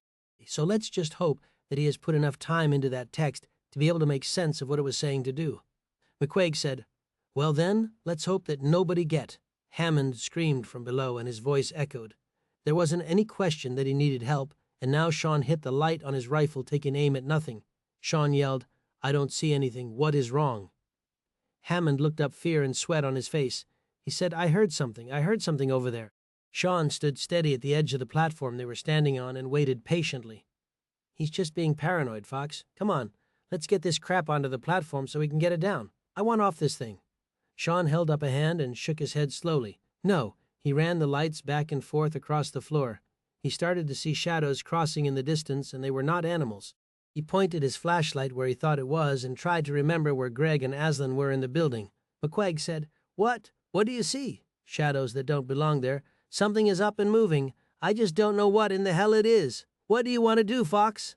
"Shoot them in the head if they're the turned," Hammond practically yelled from below. He said, "Aren't you guys coming down here?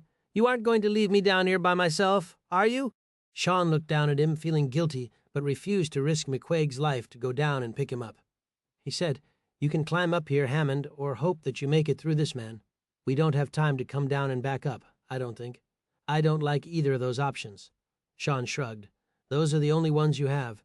If you don't like it, then you can run, but we know what happens when they're running on their own, and you don't have anyone to take them out for you. You aren't making me feel real good about all this, Fox." Shaun clicked off his safety and peered down his rifle sight. He whispered more to himself than anyone else. "I wasn't trying to, Hammond." The boxes, 100 yards away, exploded off the second shelf. The mowers that had been neatly stacked unassembled in them fell to the floor. The turned tripped themselves up in them, picking the 100-pound boxes up and throwing them as far and as hard as they could, screaming at them as they did. The turned came out of the hole in the shelving. They were hungry and currently running straight for Hammond, whose gun was shaking in his hands. When Shaun had the first one in his sights, he began pulling the trigger and peppering the ground below with brass. The dead were falling, but there were too many of them to stop before they made it to Hammond. Hammond turned to run, knowing his machine gun could be on full auto and the 20 that were coming would still catch him. He sprinted, dropping his travel pack, climbing a ladder up against the wall. One of the turned ran to within reaching distance of the ladder, and just as Shaun aimed to fire on it, climbing the rungs, it leapt into the air, skipping the first 15 steps, and clung to Hammond's shoulder with both hands. Hammond screamed, and the turned used its weight to rip him off the ladder, throwing him into a row of dusty, never before used riding lawnmowers. The sound of Hammond's spine breaking when it hit echoed through the distance. Shaun winced, watching the act in horror, unable to do anything about it. He aimed down to put Hammond out of his pending pain, but the turned that had not gone for the teen had been running straight for the lift that they were currently standing on. It weighed a ton, and when the turned hit it with everything that they had. Shaun, who was sitting on top of the platform, dropped his rifle, turning around as quickly as he could, and held on for dear life. He had plenty of safety straps, but had no interest in being a bloody piñata for the dead. Chapter 4. Patrick and Bella walked the perimeter of the fence. He sat watching as the 2 trucks pulled out.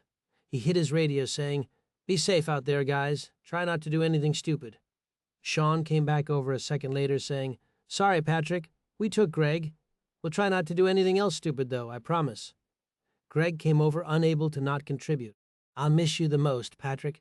Wait for me. I promise that it will be worth it."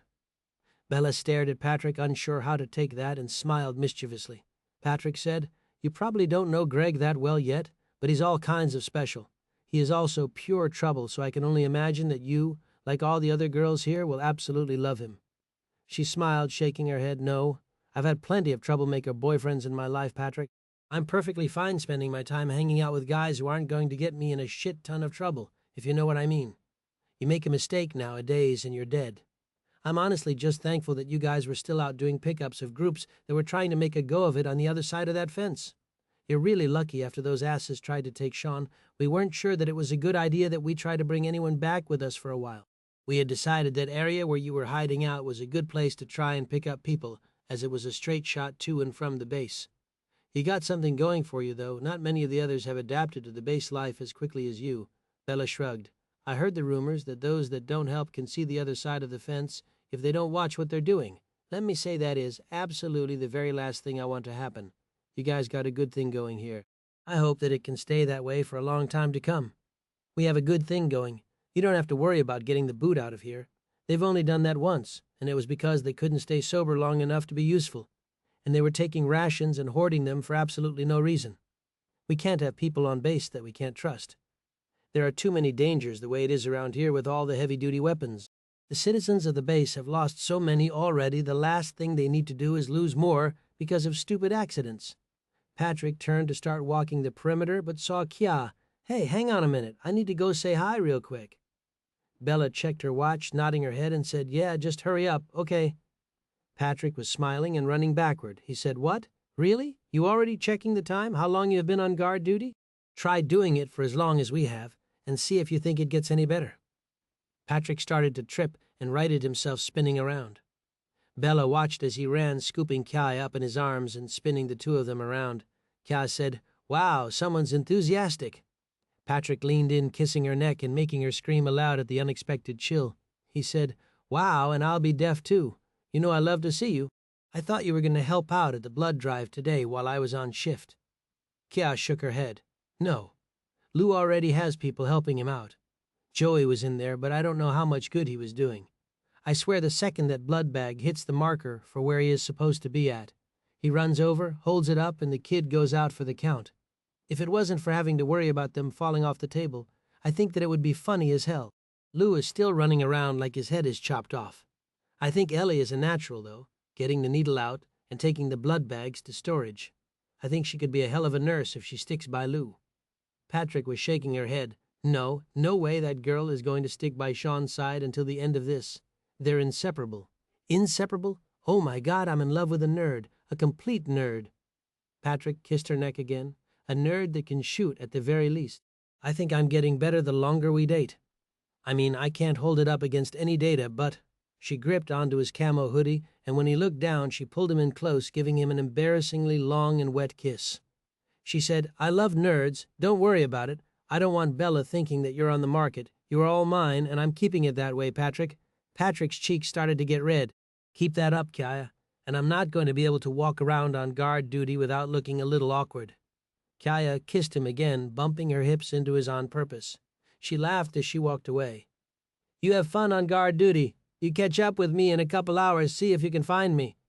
Bella was shaking her head as Patrick awkwardly walked back. You guys married already? No, not quite that serious, but we definitely love the hell out of each other. You got it bad for each other, huh? Patrick nodded, and the two of them began to make their way around the fence, checking the perimeter. He kept pointing out different areas, saying where he'd seen the dead from time to time. Bella said, So, you know something weird about this place? You mean besides having a bunch of teenagers training to be full-blown military? Yes, besides that, you know that no one, and I mean no one, talks about the past. I haven't heard one person's story about what happened to them, like, isn't that strange? Did you guys just show up here one day and say no more talking about the past? Patrick shook his head no and contemplated saying anything about it. Well, to tell you the truth, we have all lost somebody, and it's pretty apparent, I think, from the fact that we're all alone, or almost all of us are. There are, 20 adults and maybe 60 kids? Most of them don't know how to shoot yet. They don't know how to do anything really, so they're lucky to even still be alive after almost a year. The stories are there, and we could tell them. God knows that no one has forgotten what has happened to them and who they have lost. However, tearing old wounds open does nothing for us. If you think you need to get something off your chest, then be my guest, but I wouldn't ask the others. You aren't going to get responses you want. If you do want to hear about the gore, then I think you're going to get an earful that your mind might not forget any time soon. Bella was nodding slowly. So don't ask, don't tell, and keep busy. Got it. I don't have a horror story. I left my dad when we had to split up. We never got along all that great anyway, and coming here when the opportunity came up was all that I needed to make up my mind. He never would have fit in here. He is a rebel and always in trouble. You guys we would have kicked him out eventually. As they made it as far away from the camp as possible, a noise was rattling the fence up ahead. Patrick ran up to check it out, but by the time he got there, he saw nothing. Chapter 5, the others 2 months prior. Aslan and Clary walked towards the supply house. Clary said, This is the last time that I'm dealing with these dumbasses. If they can't figure out how things go, then that's it. Aslan shook his head. No. We've given the ultimatums and told them how things are here. If they aren't smart enough to figure it out, then they're gone. Their stupidity and recklessness is going to get them, or one of us, hurt. They steal and they lie, and when you put those things together, it leaves us unsafe. Now we see what they're doing, and if they're stashing more shit, then they're gone. We can't go back on what we said, or we lose all respect and authority. Clary held up his hands in defeat. He understood, but even as bad as the two were, he still felt guilty about the idea of sticking them on the outside of the gates. Clary swung the door open and saw one man standing at the bottom of a shelf, and the other was up on top of the rack, pushing bullets, guns, and MREs into a dead space.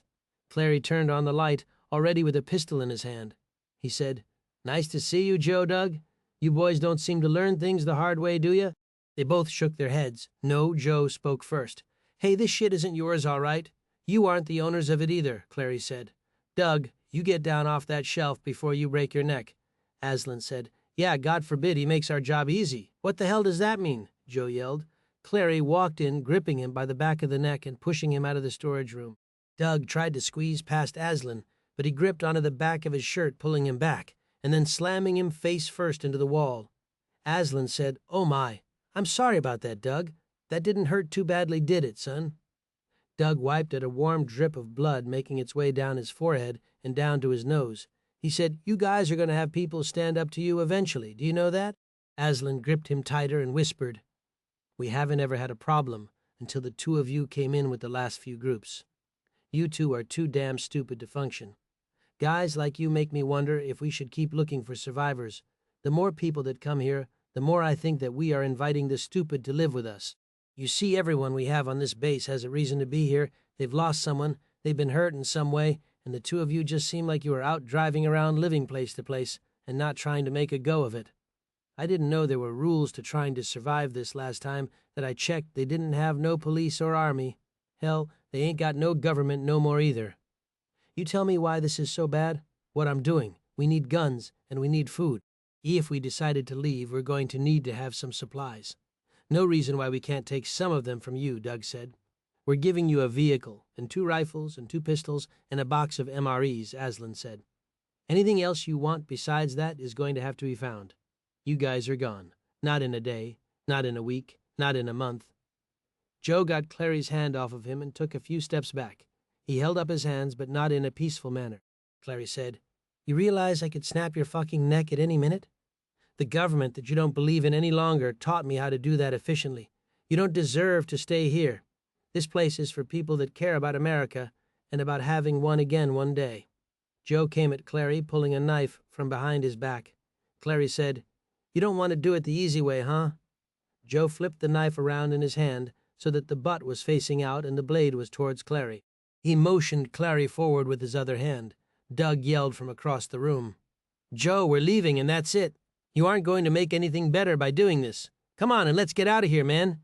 Joe shook his head. "No, are you kidding me? These guys think that they're gods. I'm not going to just let them kick us out. I paid my taxes and I figure some of this shit is ours. These 2 aren't around and we don't got no problems anymore." Joe screamed, running at Clary, bringing the knife, swiping it left and right across his abdomen. Clary jumped a foot back narrowly, avoiding the blade. When Joe brought it back a 3rd time, Clary gripped his arm and pushed, sending the both of them backward and into a lunch table. He lifted him off his feet with his right hand, keeping the knife hand pinned with his left. He slammed Joe down as hard as he could into the table.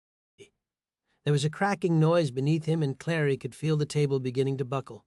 He lifted him one more time a few feet off the table, this time with both hands, and slammed him back down, sending him through it and to the ground below.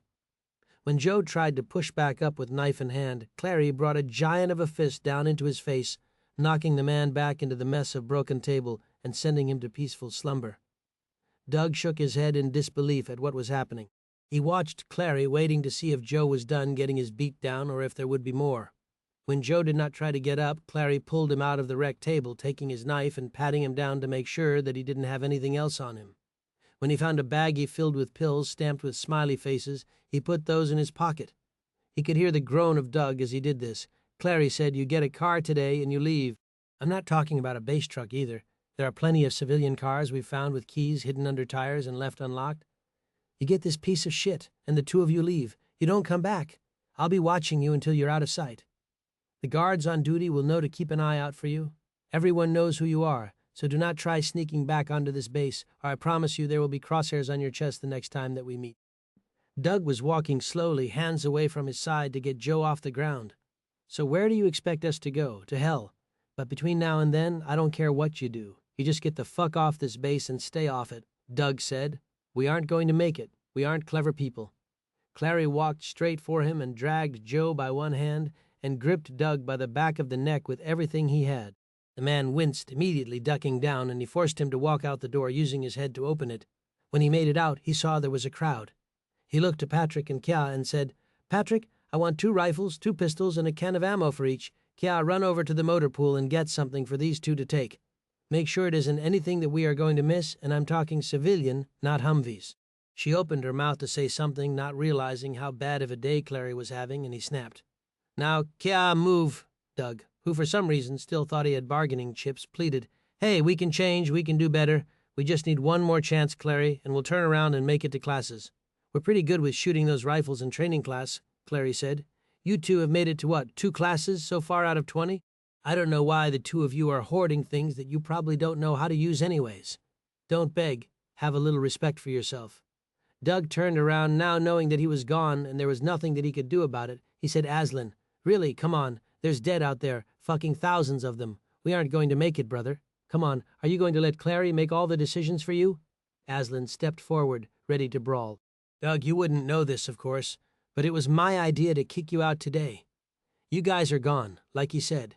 If you come back, you'll have crosshairs on you, but I promise you, if it is my scope on you, that you'll never make it close enough to be a threat. You guys should leave now before you make it worse. We have no responsibilities saying we need to send you out of this place with anything. We could send you without any guns. Hell, we could send you out walking. Would you feel good about that, or do you think that you'd much rather have a car?" Doug thought about the 2 of them walking with no weapons and no car, and the thought instantly made him sick. He walked towards the crowd, who all took a step back. "You don't have to live like this. You don't have to be toy soldiers. You can kick these two out of here and we can make it a community, a safe place where everyone can just do what they want." Lou stepped out of the crowd, and he was big enough that he didn't have anything to worry about if the man wanted to rush him. "Before these guys came and got us, we didn't know if we would make it to the next day.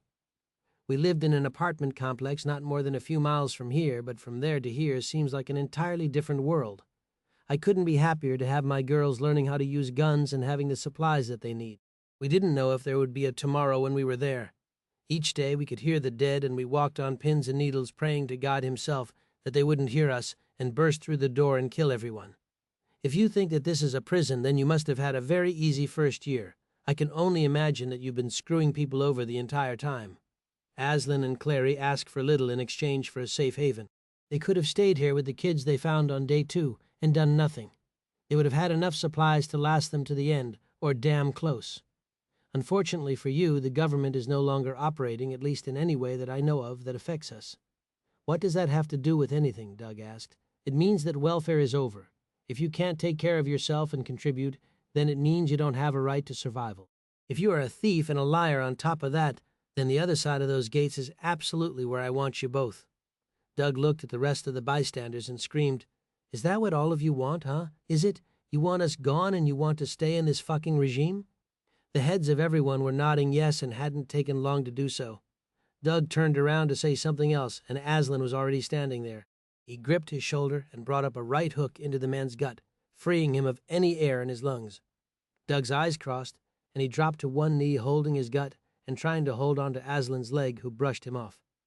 Kya pulled up with a car, and Aslan actually had to fight to keep a straight face. She got out pointing to it and said, "Sorry, it was the only one I could find keys for quickly. I didn't think either of you would miss a Prius. Is this all right?" Clary said, "It's better than all right. It is perfect. Thanks, Kya."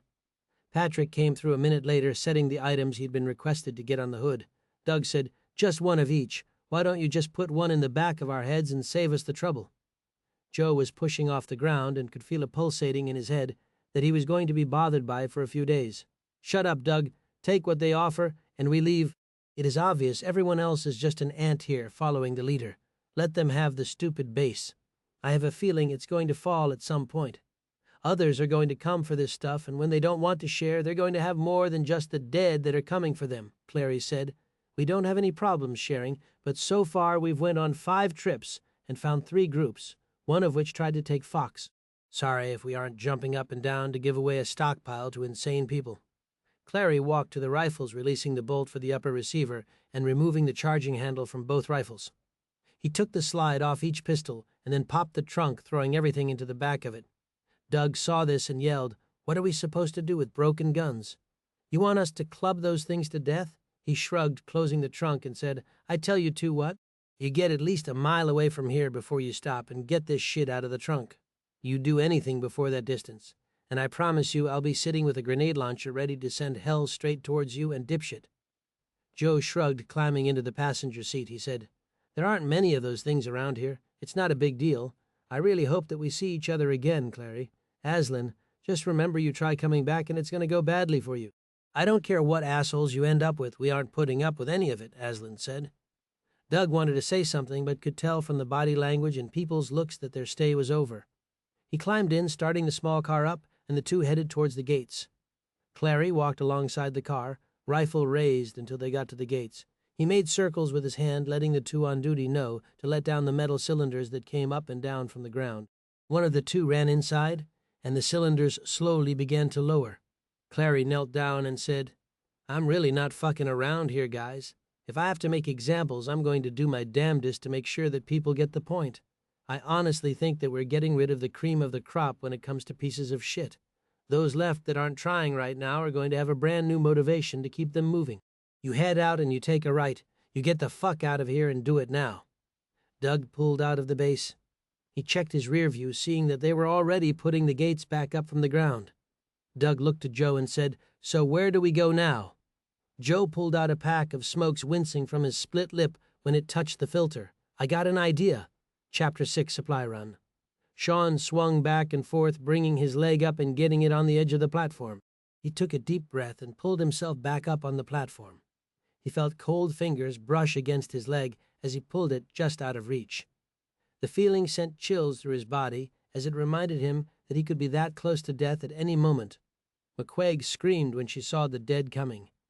She knelt down trying to be ready for the impact and saw the top of the building and realized she was falling backward off the platform. She kept hold of her machine gun, and when she hit the safety strap she held tight, and the jerk of her momentum stopped her dead where she was. McQuaig looked down, seeing the turn less than 5 feet below her.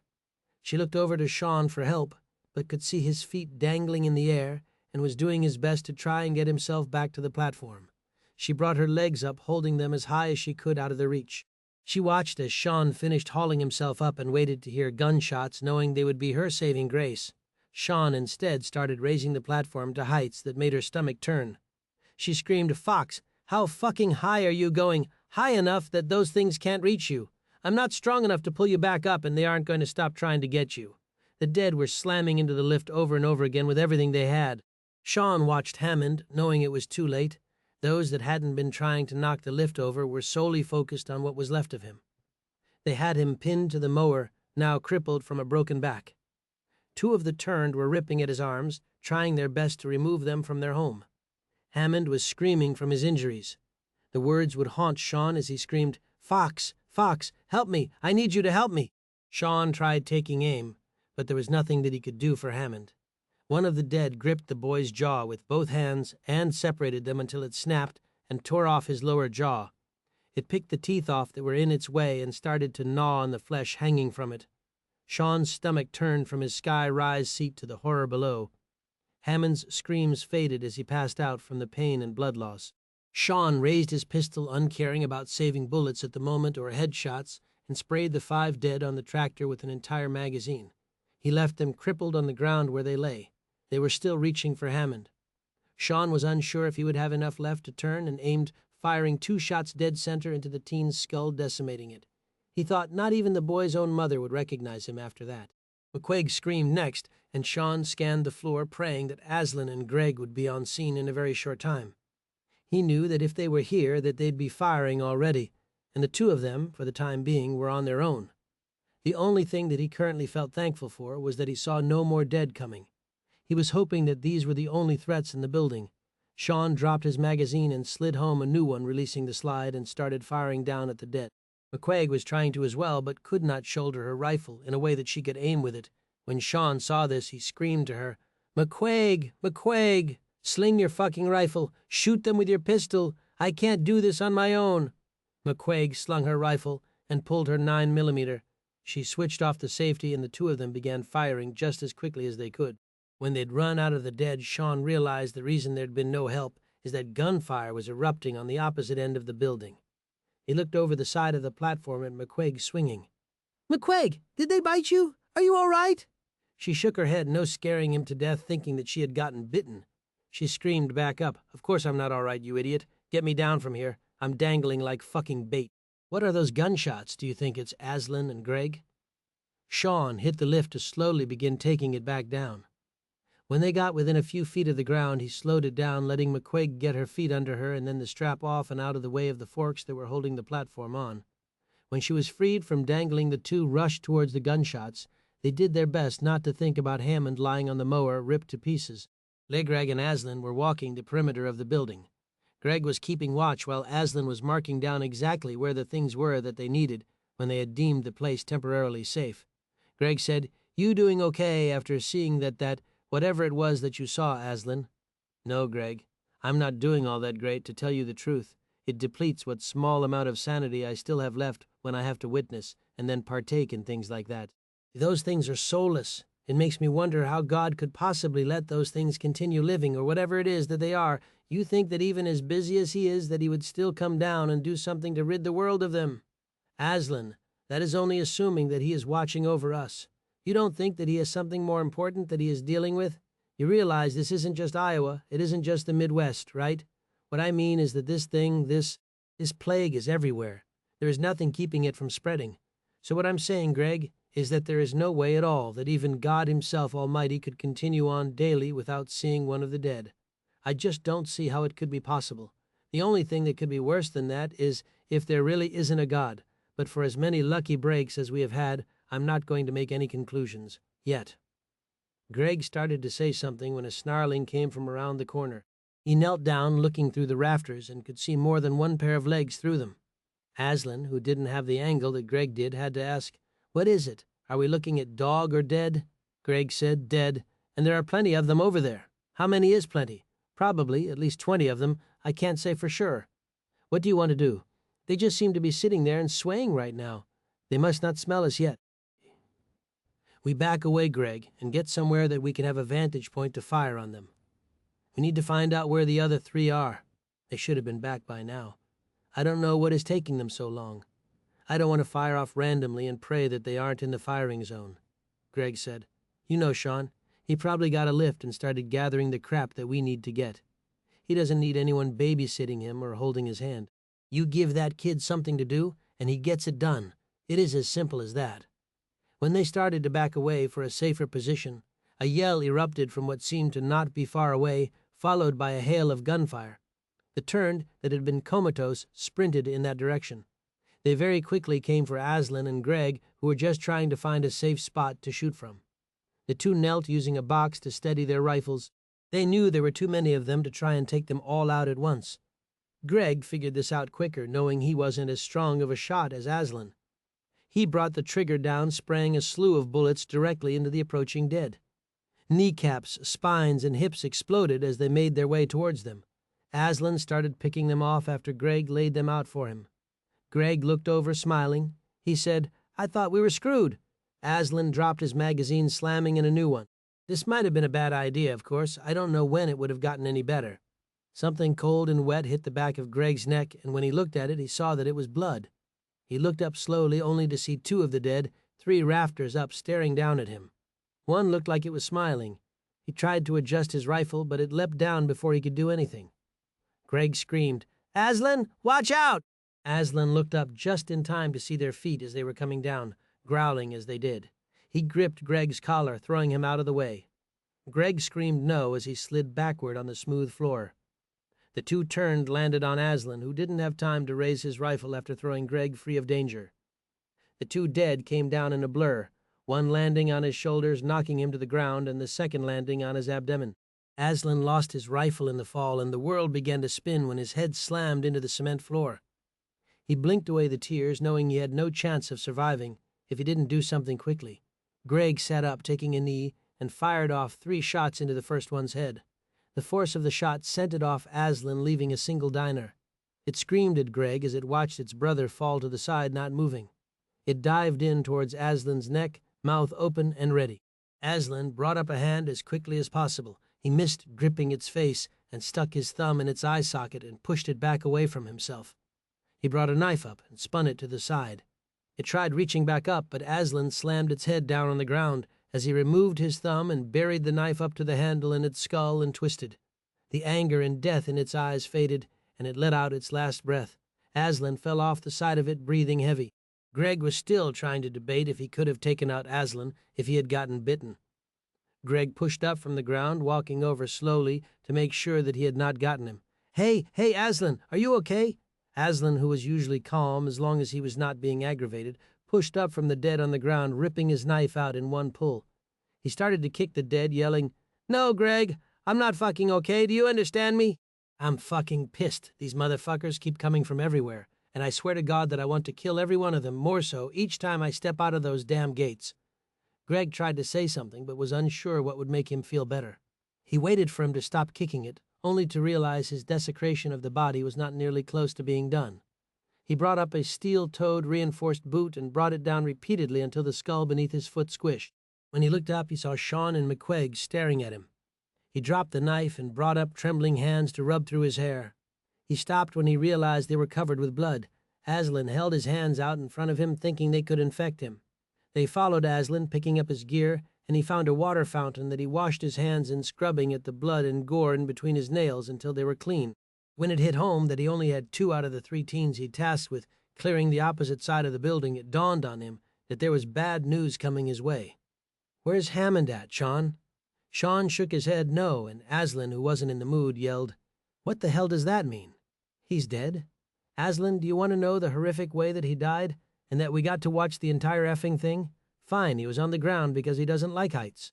McQuaig and I went up on one of the lifts because we'd found some of your stupid supplies. Well, like always, we split up and bad things happened. The second we were up there getting things to take back, the dead exploded out of a set of boxes. There wasn't anything that we could do to stop them. We tried taking them out, and there were plenty that we did, but we almost got taken out when they hit the lift. I figured they'd get weaker over time without food, but I don't think that is the case at all. Not that I have any idea when the last time these things ate was.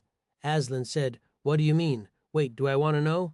"You already opened Pandora's box. Might as well finish the story. We were on top of the platform. The ones who did not take Hammond for a meal saw us and tried to kill us, of course. We had to have been 30 foot up, and they hit the damn lift so hard they almost knocked it over. We lost our balance, and McQuaig, thank God, had her safety strap on, or it would have probably been just me standing here." Aslan looked at her, and she nodded. "He's right. Fox saved my ass. We put the safety straps on, and when they hit, I went right over the side. They were trying to reach to get me, but once he righted himself and got back up to the top of the platform, he raised me up out of reach and then took out the dead that were left. Once we got to the floor again, that was when we heard you two firing like a couple of crazy men." "We aren't crazy, McQuaig," Greg said. "We wanted to survive. There were a slew of them standing around the corner. We were trying to get away, but when you guys started firing, that was when they lost their shit and came running. They decided that we were a better meal than you and bum rushed us. It was everything we could do to still be standing here talking. I didn't have time to do headshots when we were less than like 15 yards from being one of them or being in them. I sprayed across their knees and legs, and when they went down, Aslan fired off into skull shots." McQuaig was staring at his thumbs and asked, "Then why exactly did he have so much of those things, brains on his fingers? I mean, what happened to you?" Aslan started to talk and then decided he'd had enough and started walking back for where his supplies were. Greg said, "He pushed me or threw me out of the way. Not sure, honestly. It happened so fast it was hard to grasp. When he did, there were two of them that knocked him down to the ground, and when they did, it was almost the end of him. Aslan had his arms practically pinned down, and I fired at them, taking the first out. The second didn't give me a shot, and I was handicapped not wanting to shoot Aslan. When it came after him to bite, he shoved a finger into the thing's skull. Aslan flipped it off of him and then buried his knife blade under its chin. I think it probably messed with him. It is probably the closest that he has ever been to dying in the field." Aslan, who was starting to feel sick from the adrenaline rush, turned around already yelling before he was fully turned. "Would the three of you get your asses moving and do it now? I want to get the hell out of here, and I want to gather all the shit we need. Bust a move. We're wasting time we don't have." They made their way through the store, all with guns up and at the ready. They saw no more of the dead, and none of them felt any more at ease because of it. When they had all of the supplies, they brought the truck into the center of the store. They had packaged the items that needed to go back onto a set of 3 pallets. Shaun looked at everything and said, "Dang, Aslan, with all this crap, when are you ever going to have time to go out on missions? I'm sure we have someone that is handier than me." Aslan replied, "That can go through all of these directions and make sense of it all." The 3 nodded, not thinking of anyone that would be useful. Shaun said, "I have no idea. Maybe Patrick could do it. I don't know all the guys that well to say who could do it." McQuaig smacked his arm. "Hey, ass, you realize that there might have, by some slim chance, been a woman that survived that is just as intelligent and handy as any man, right?" Shaun was rubbing his arm, trying to think of someone. "Well, then I guess I stand corrected. You got anyone in mind, or did you just fit to bring up that point?" When she had nothing to retort with, Shaun said, "Well, when we get back, we can look for the right woman or man for the job. I don't care who does it if they can make all this crap work. We lost someone today, and we need to make sure that there is some gain from it." Aslan came around the corner with a forklift, taking it slow, and put the 3 pallets into the back of the truck. Greg said, "Damn, Aslan, did you used to work in a factory or something?" "I drove one of these things all through high school and 2 years of college. I don't think I could ever forget how to do this, even if I tried," Shaun said. "You went to a 2-year college, Aslan." "No, but life got in the way. My dad got sick and my mom didn't make anything working where she was. I enlisted and sent home half my check. When my 2 years was up, I wasn't tired of seeing the world. I started applying for the SEALs, and after 2 years I was accepted." "What did you do after that?" Fox said. Aslan said, "Same thing I've always done. I did what I was told until I got dropped off in Iowa and then ended up with a bunch of troublemaker teenagers." Greg wrapped an arm around him and said, "You wouldn't have it any other way, would you? You know you'd miss us, right? You realize that if I had it my way that Clary and I would probably be in some tropical destination, loaded to the teeth with guns, food, and liquor, and living out our days browned to a crisp and safe forever. But you know what? If I have the option of living out and enjoying myself or helping others, I think that I wouldn't have it any other way. I didn't go into the military because I was selfish. I did it because I wanted to help people. When we're ready and can make a stand, I think we're going to give the dead and anyone that comes after us a hell of a challenge if they want to try and take us out. But seriously, Greg, if you don't get that dirty arm off me that has been God knows where, I'm in the mood to rip it off. Like I'm really not kidding here. Back off. Greg's cocky smile turned uneasy, and the four of them climbed into the separate vehicles to begin the short drive home. They drove slowly through the parking lot, keeping ever vigilant for the turn. Shaun looked down at the radio and clicked it on. Man, you're getting old, Aslan. What if we needed help? Aslan, who had a 100-yard stare going, came out of it. Huh? What? Shaun pointed a second time to the small radio. Aslan, I said, what if we needed help? The radio is off. Then I would have switched it on, Shaun. It isn't a big deal. The two drove quietly the rest of the way back. When they were on the small 2-lane highway a few miles away, Shaun hit Aslan to stop as he almost ran into the back of the Humvee that McQuaig was driving. Aslan said, I need a fucking vacation. What is it? What's going on? Shaun pointed into the distance at the black smoke, he said. Did you remember having the base smoldering with black smoke when we left? Or do you think there's an issue? Aslan pulled to a complete stop, getting out of the truck and using his field glasses to look into the distance.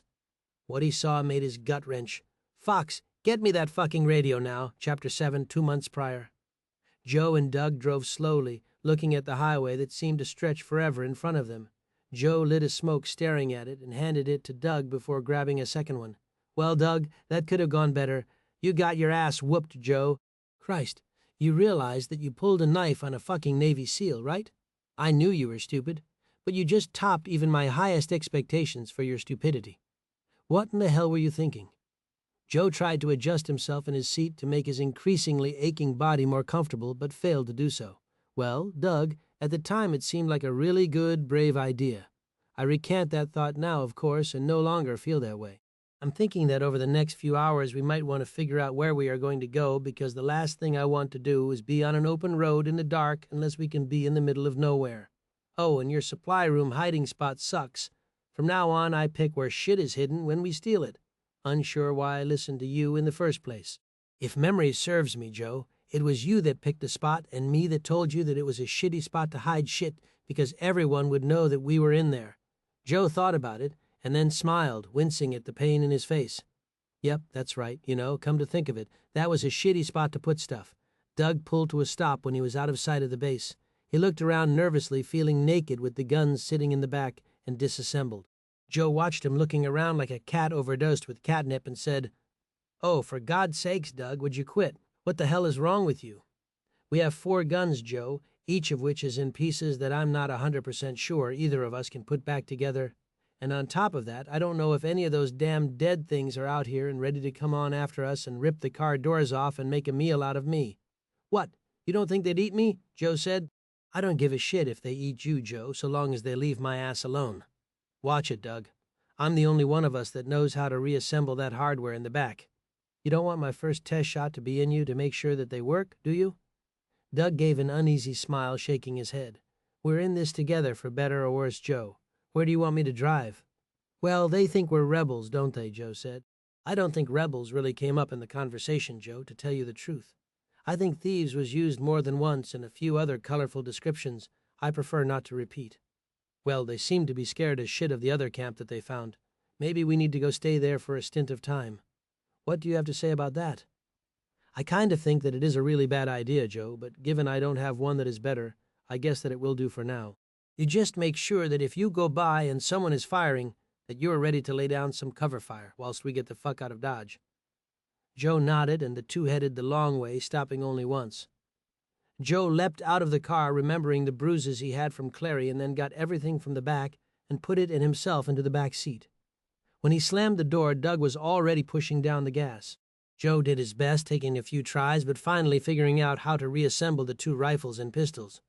When he had it done, he said, These are definitely nice guns, but they didn't give us the full-on auto.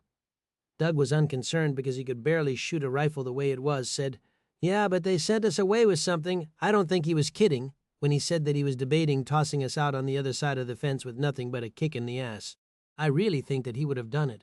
Well, I got the feeling we'll be seeing them again before too long. I only hope that the next time we see Clary and Aslan that we're pulling triggers and they're in the way of my sights," Doug said. "I don't want to step back on that base until they're cleared out. Do you know how to get to this place, Joe?" Joe pointed out a few streets, and in 15 minutes they were deep into Des Moines. The dead were everywhere, and when the small car came up over a hill, they realized any other way they could have chosen to go would have been better than the road they had picked. The dead were starving for flesh, and the two in the car were the best-looking thing that they had seen in a very long time. They came out of their trance, crouching, and then sprinted towards the small car like the starting pistol had gone off at the races. Doug floored it, driving recklessly. The small car was doing its best, but was not built for defensive, aggressive driving. He swerved it in between different wrecks that restricted them from being able to accelerate to the speed he wanted to. Joe saw the carnage that had been left in the cars that had their doors ripped off of them and did not want to join the permanent street decor. He pulled the charging handle back, praying to God that he had assembled it correctly. Joe knew there was only one way to test it, so he took aim. But with the car swerving, his shots got sloppy and he missed. When Doug found a straight stretch, Joe fired off enough shots, missing heads each time but striking kneecaps just enough times to trip up the leaders of the pack. They screamed at them as they fell running full speed to the ground, their faces getting instant road rash. They found the main road that led them to the housing development they were searching for. Doug was breathing heavy and was unsure if he was going to have a heart attack. He looked in his rearview mirror, seeing that the dead had only been momentarily slowed down. They were back and looked like a pack of blood-hungry dogs running after them. The only ones not in the fight were those few that Joe had managed to disable with the luck of the Irish on his side. You realize seeking refuge with a shit ton of these fuckers behind us is a horrible way to introduce ourselves, right? You know what I'd do if I was in charge of this place, and someone brought us a horde of dead right behind them? Yeah, I'd empty magazines into them until they no longer moved. You better hope that we're luckier than that, though, because otherwise we don't have much time left on Earth. Joe screamed. When they were within seeing distance, Doug held out a hand, honking the horn repeatedly. Owen was on guard duty, not something that he hated doing. Their area was kept quiet, and the dead were few and far between. He heard a honking coming from the distance and looked up over his coffee to see what it was coming towards them. He hadn't seen a stranger in a very long time, not since they had taken over the development. He hit his walkie-talkie. "Hey, we got an issue up here. I want some backup, and I want it now. We got strangers and dead. Last thing I want is one of them making it up to the fence." Within a minute, radio chatter was barking back and forth, and they had 10 guys all armed with AR-15s that had been obtained from gun shops in the local community. The leader of the group, Cade, walked up with a pair of spotting binoculars. He saw the two coming and was ready to fire until he saw what they were wearing and the rifle that Joe was holding. He said, "You know what? Clear out what is behind them and let them in." Owen looked over and said, "Since when the fuck do we take refugees?" Cade said. "Owen, I tell you, the minute that I need to answer your questions will probably be the minute that I'm no longer in charge. Just do as you're told. You got a problem with 2 more people?" Owen tilted his head back and forth, unsure how he should answer. He figured better to just shoot them and get it over with. He aimed down on them with the rest, and they began firing, taking down the dead as quickly as they could. Doug and Joe both watched as men came up over the top of a large fence that had been reinforced with 2x4s all along the length of it. Joe said, "Well, we're either saved or fucked, but it ain't going to be one or the other. What are we going to do?" Doug started to say something when a massive number of gunshots began. He closed his eyes as he drove, ready for whatever was going to come next, which he was pretty sure was going to be an eternity in hell. When he opened his eyes and looked in the rear view, he saw the dead falling as quickly as they could be taken down. Joe saw the same thing and signed a cross on his chest. "I can't believe that we got rid of them. We're going to make it. We're going to live, goddamn," Doug said. "Well, we will see the inside of those gates." "It looks like that, or they're shitty shots." Joe saw them dropping one after another and shook his head no as he watched. "They don't have any issues at all. They know how to use those things just fine." Joe clapped his hands together, confident they weren't going to be dead. He said, "Punch the fucking gas and get us up there. There ain't any reason to look a gift horse in the mouth." The gates parted as the 2 men approached. Cade stood in the entryway to it, hand up telling them to halt. When they did, he pointed to a parking area that was surrounded. The two men saw that this gated community had been reinforced as best that it could be. They had only made it into the first tier of the community. Two men walked over, opening Doug and Joe's door, and ushered them out, taking their weapons immediately. Joe said, "Hey, we just wanted to say," each of the two men brought their rifles up into Doug and Joe's midsections, dropping them to a knee. They said, "Welcome to Granite Hill. You two stay here until Cade comes and gets you. You got it, or do you need further instructions?" Joe went to say something that Doug didn't want to hear, knowing his friend way too well. He punched Joe in the shoulder and then held up a hand towards the men. He said, "We're good, happy to wait, and thank you both for helping us out. We only did it because of Cade. You'd have been fucked otherwise, boys," Doug said through winced pain. "Well, I guess that he is our new best friend, isn't he?" The two men left him, turning around and running back to the line. They had a row of ladders with scaffoldings between them, creating a shooter's perch where they could take care of unwanted guests. When the last of the dead was gone, Cade turned around. Doug and Joe hadn't ever been big fans of management, but the two of them had been around enough construction sites to know when they saw the man that was in charge. When the last of the dead was lying on the ground dead, the men did not celebrate. It was business to them, and they had no low expectations of surviving. You aim, you shoot, and you kill. All but Owen got off the scaffolding. He was up there until his shift was over. When the rest of the men came down, Cade walked directly for them.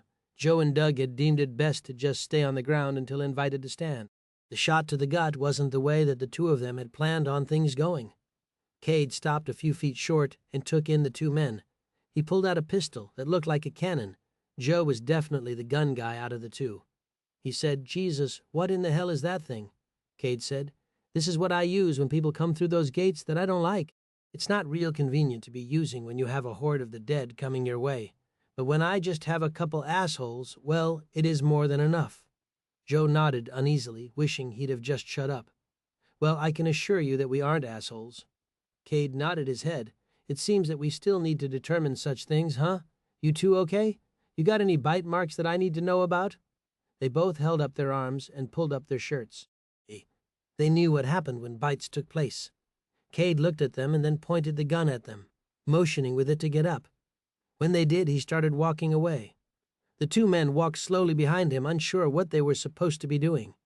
They walked slowly, and the men took in the townhome community.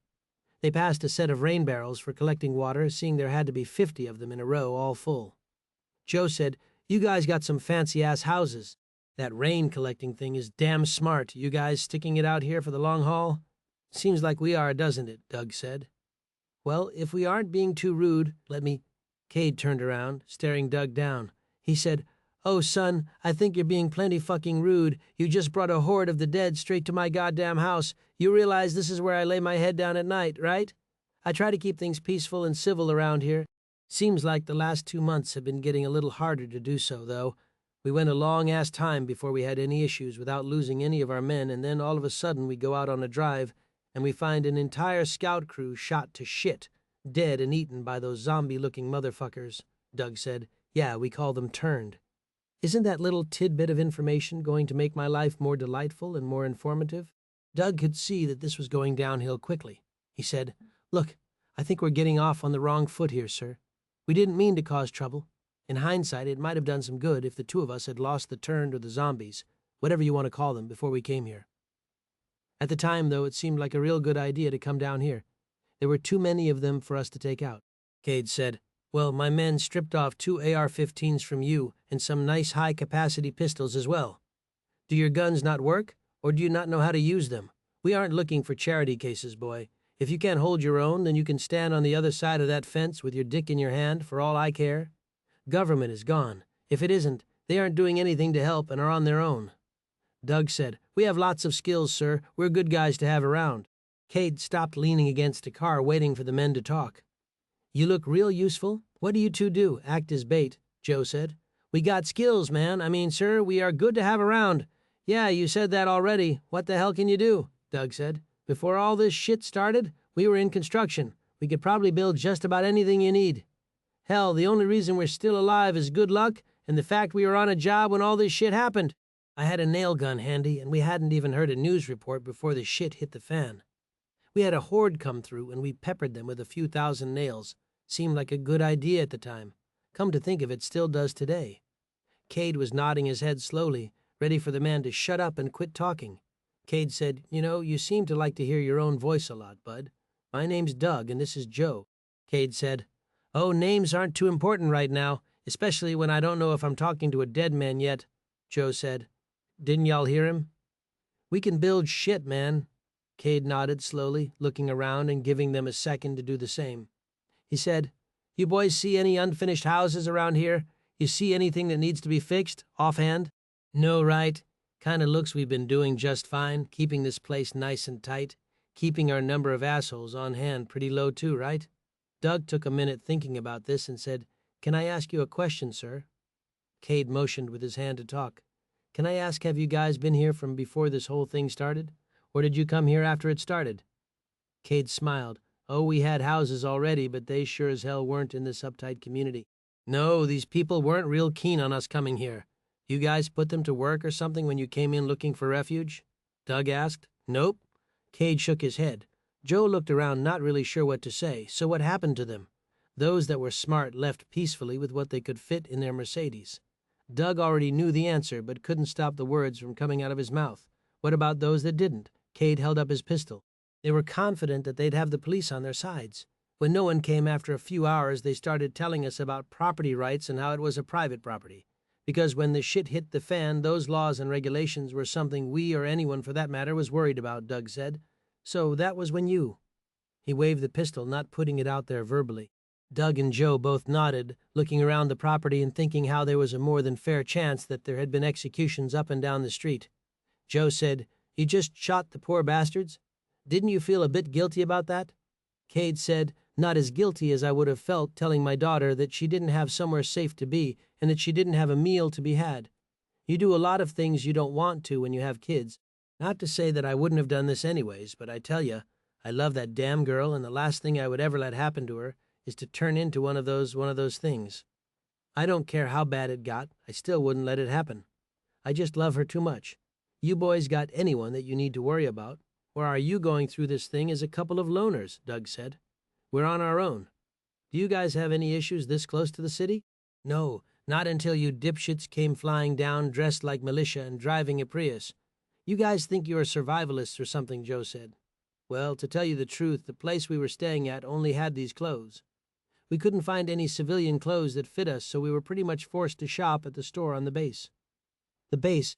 Yeah, over at Camp Dodge. We've been there for the last few months, but things went sour and, well, we kind of decided that it was best that we leave," Cade said.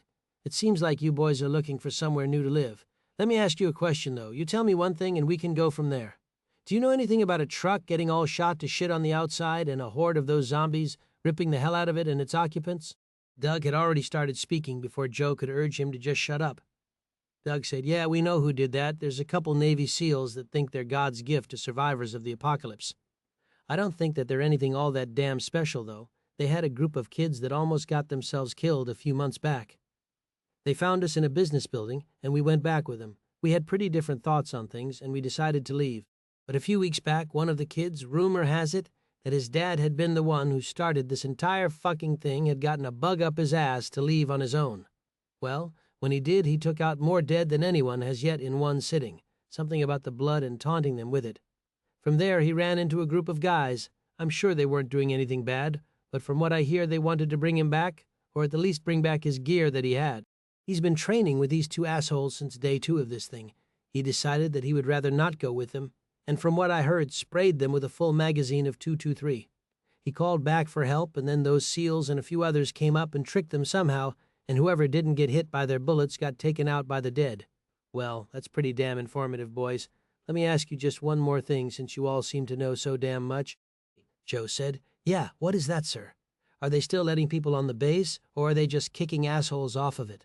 Weeding out the dead weight, if you know what I mean," Doug said. Well, I don't know. It's been a bit since they've let anyone on, but I got a recollection that they had been talking about doing a few runs out to see if they can't try and find a few additional people. I don't know when they were going to do it, but I know that they were keeping close. Rumor has it that they'd be hitting Merlehay Mall the next time out. Any reason why they don't try and go further?" Joe said. "They're busy training other kids. They don't want to go any further until they have more backup. They pretty much leave that place naked when they go out to collect. They always make sure to keep a few walking perimeter and one of the seals stay.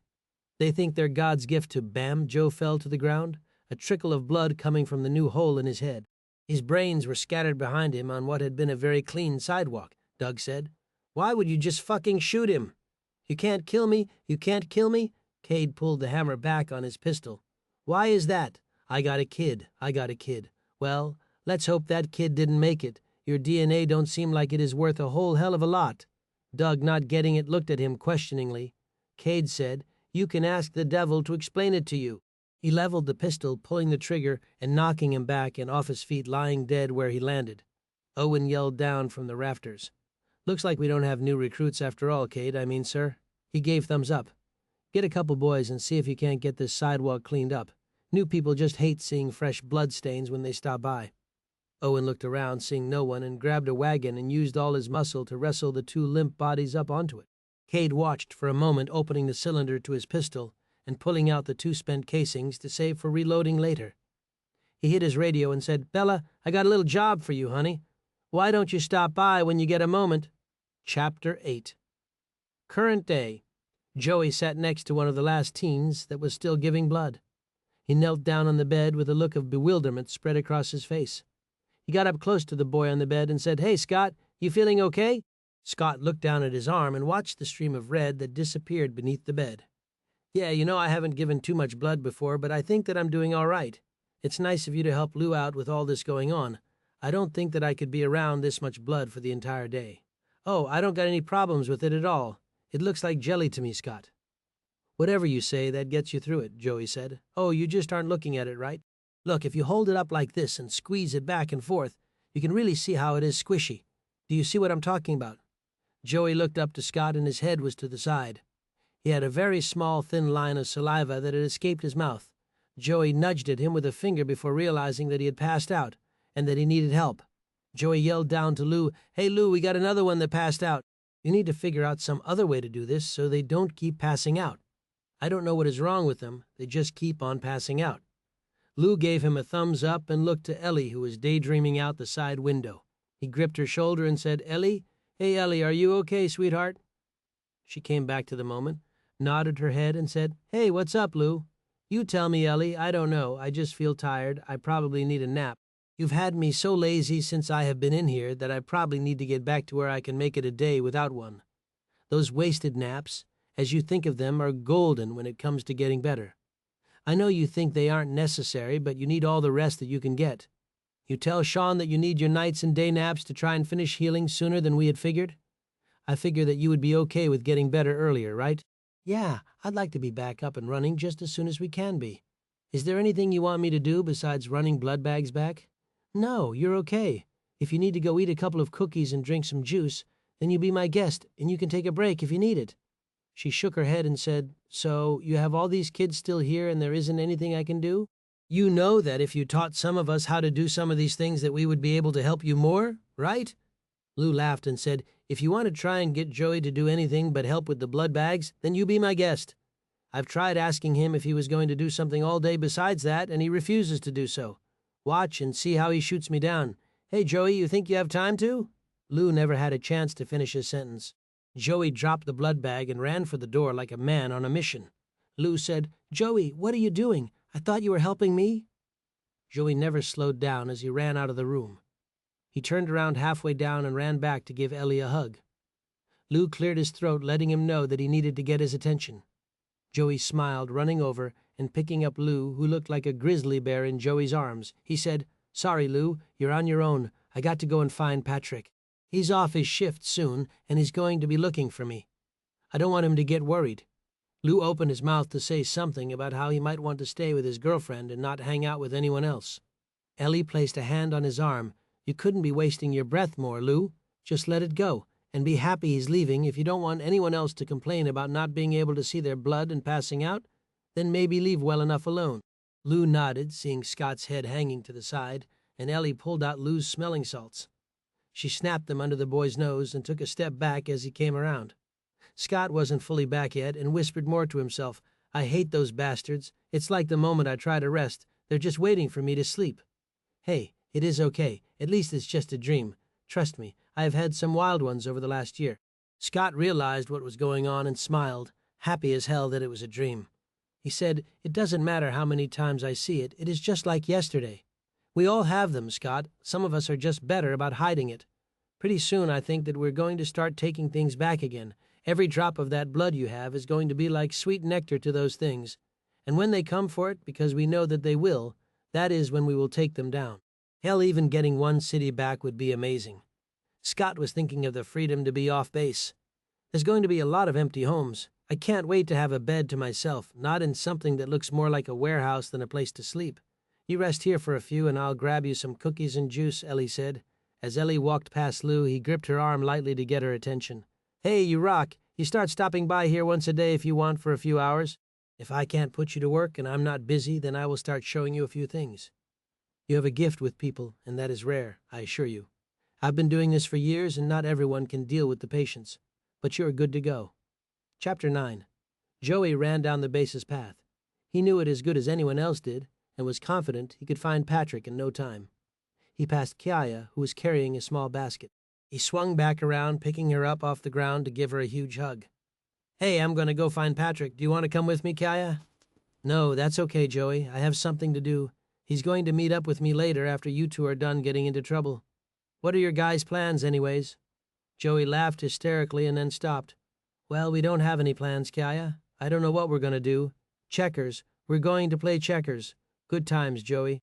Joey looked around, making sure that no one was within earshot, and whispered in her ear, "Greg is going to get me some stuff at the Home Depot. They're going to get Pepsi and some beef jerky. If you keep it on the low down, I will share. There's going to be a lot of kids around that probably want some, but I want to make sure that my friends on base get some first before I offer it to anyone else." Kya rubbed his shoulder. "Joey, I don't know how that heart of yours fits into your chest. I think you might have one problem, though, bud." "I do," she smiled as she turned to walk away. "You're forgetting one thing. You're friends with everyone, Joey. Greg would have to bring back a truckload of that stuff for everyone that you like to have a piece." "Oh, no, I didn't think about that. I'm going to have to radio Greg and tell him to make sure that he gets more. There has to be like 1,000 people on base. Try more like 100 or less, Joey. We haven't taken on anyone new since Bella and the survivors at the mall came." Joey was thinking it over in his head. "No problem, Kya. I can work with 100. We're going to have to chop it up into chunks, but I can do it. We'll give it out with supper as dessert. It has to be better than whatever Aslan is cooking.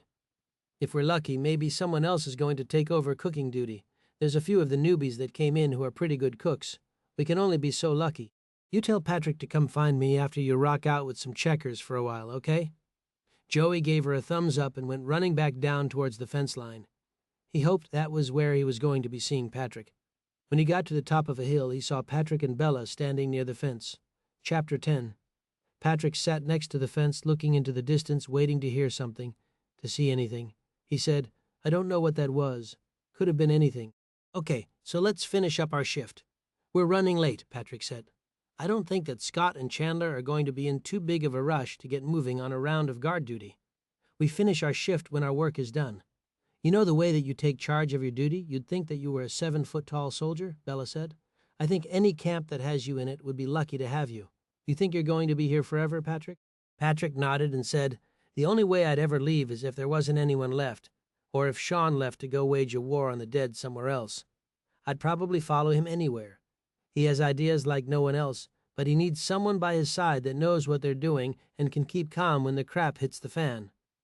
Isn't that what his friend Greg and Ellie are for? We've been together since day one.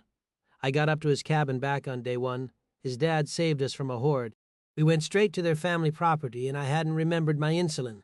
Well, let me tell you, that doesn't do too damn well for my body. I was about dead the next day, and they went down to retrieve it.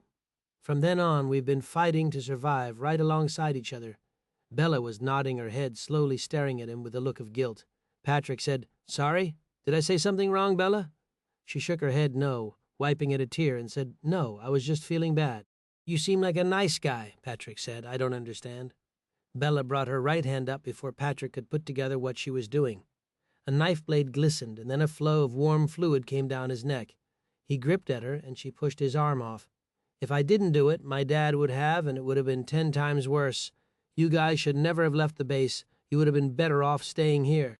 She switched channels on her radio and said, "Hey, it's clear to move now. Do it now," a voice came back. "We'll be there in a minute."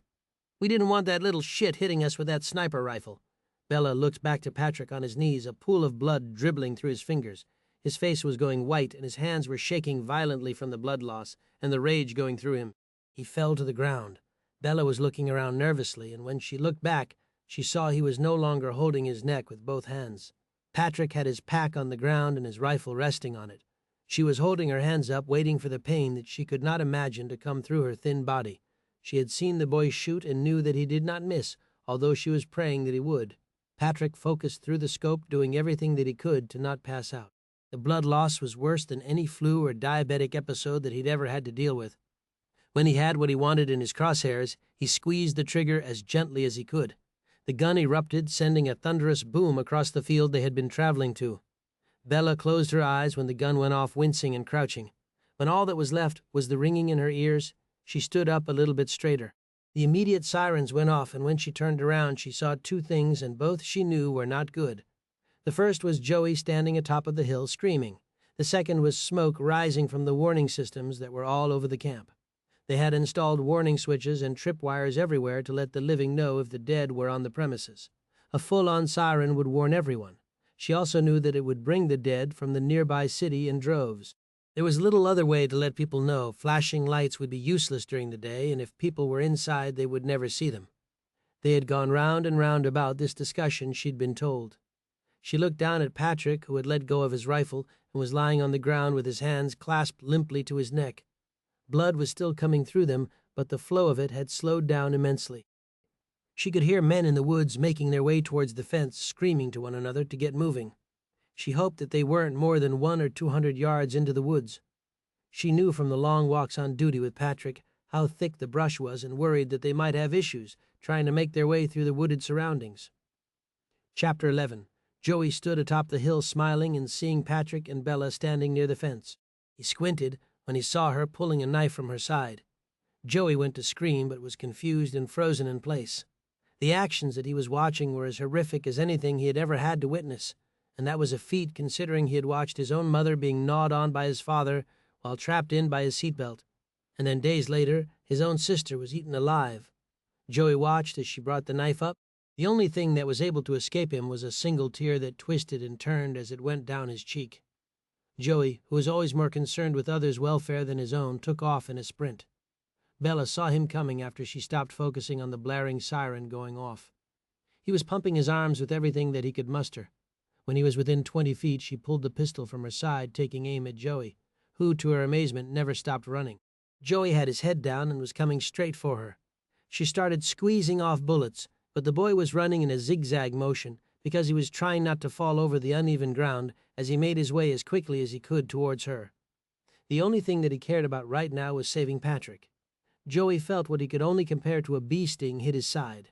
He winced and put a hand to it as he ran, bringing it up and seeing fresh blood covering his hand.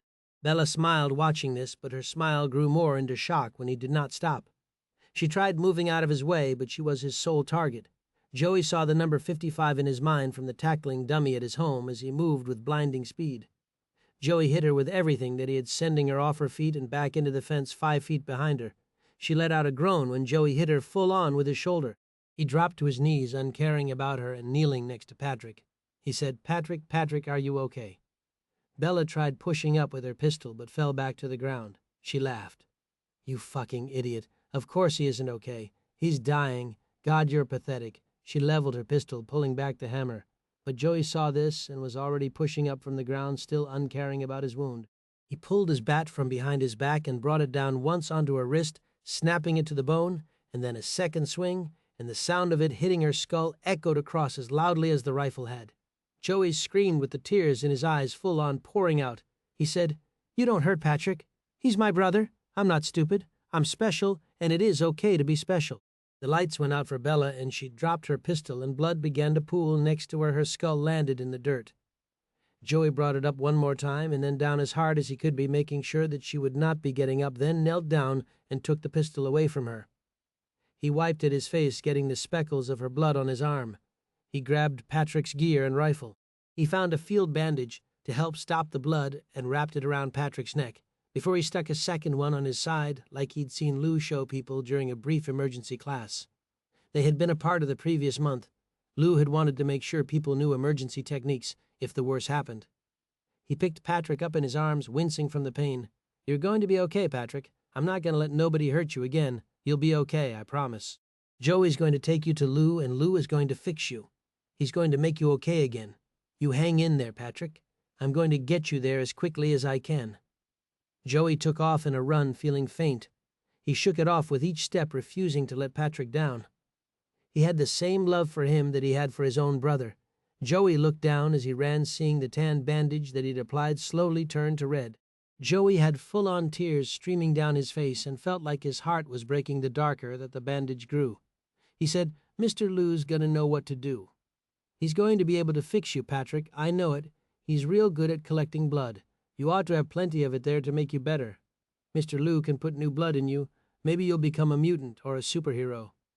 Joey ran straight for the medical building where he knew that he would find Lou. He kicked the doors open as he ran towards them, but they were locked. Joey screamed to no one in particular. He could feel Patrick's heartbeat under his arm, and it was not beating heavily by any means. Joey ran around the side of the building, seeing Lou ushering people to a safe spot. Those who had just had blood drawn would need a while before they could run, unless there would be worries they would pass out. Lou was screaming to people where to go. They had drills before, and Joey knew that they had a shelter beneath the building that could handle a tank blasting it. There was a lock that no one would fight their way through either. Lou could not hear Joey, and he brought his bat and beat at the window until it shattered. Lou turned around, knowing immediately that something was wrong with Joey.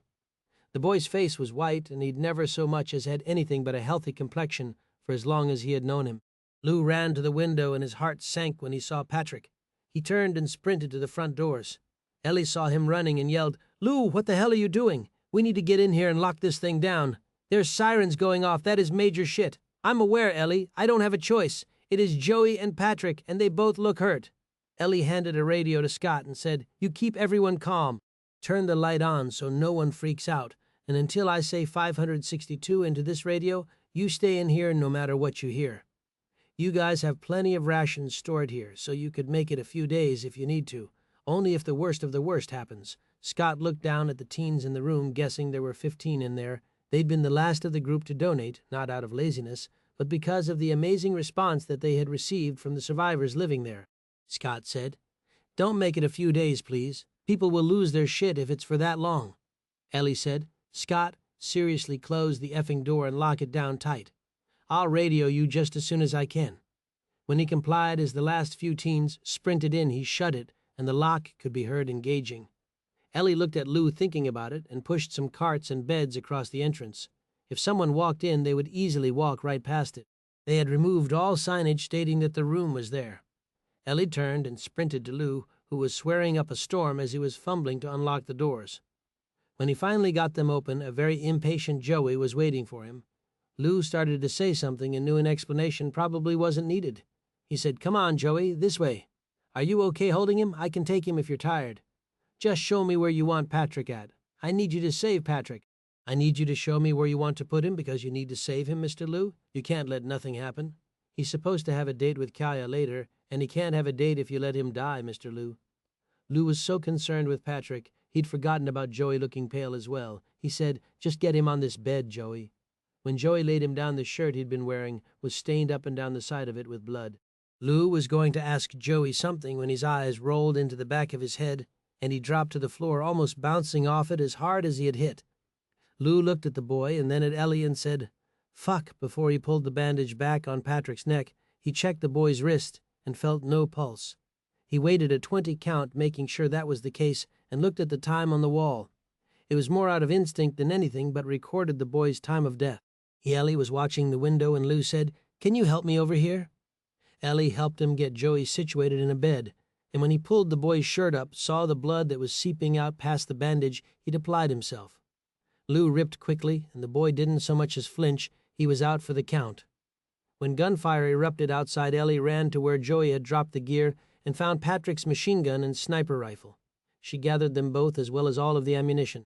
She hadn't fired a gun in over a month, but had forgotten nothing. She knew to save the high-power rounds because she had very little experience behind the butt of one. She knew that bursts from an AR-15 were going to be more effective for a quick clearing. Ellie used a metal crutch sitting in the room and sent it through a window pane, clearing the glass as much as she needed to so that she would be able to rest on the windowsill with the rifle. Lou rolled Joey to his side, seeing if the bullet had passed through, and cursed when he saw no exit wound. He looked at the blood coming, and the fact that it wasn't black actually made him feel better momentarily. He knew from experience that it had not hit any organs, which gave him an immense sense of relief. Ellie yelled, "Hey, Lou, is he gonna?" Lou was looking at the wound, washing it, and shrugged. "I don't know, but I think so. I'm going to sew him up, and then we need to keep him still. I just hope that he hasn't lost too much blood. If we would have had time to test everyone to see what their blood type was, we would have a shit ton of it for the kid," Ellie said. "And what about Patrick? Why are you sewing him up? Isn't he shot?"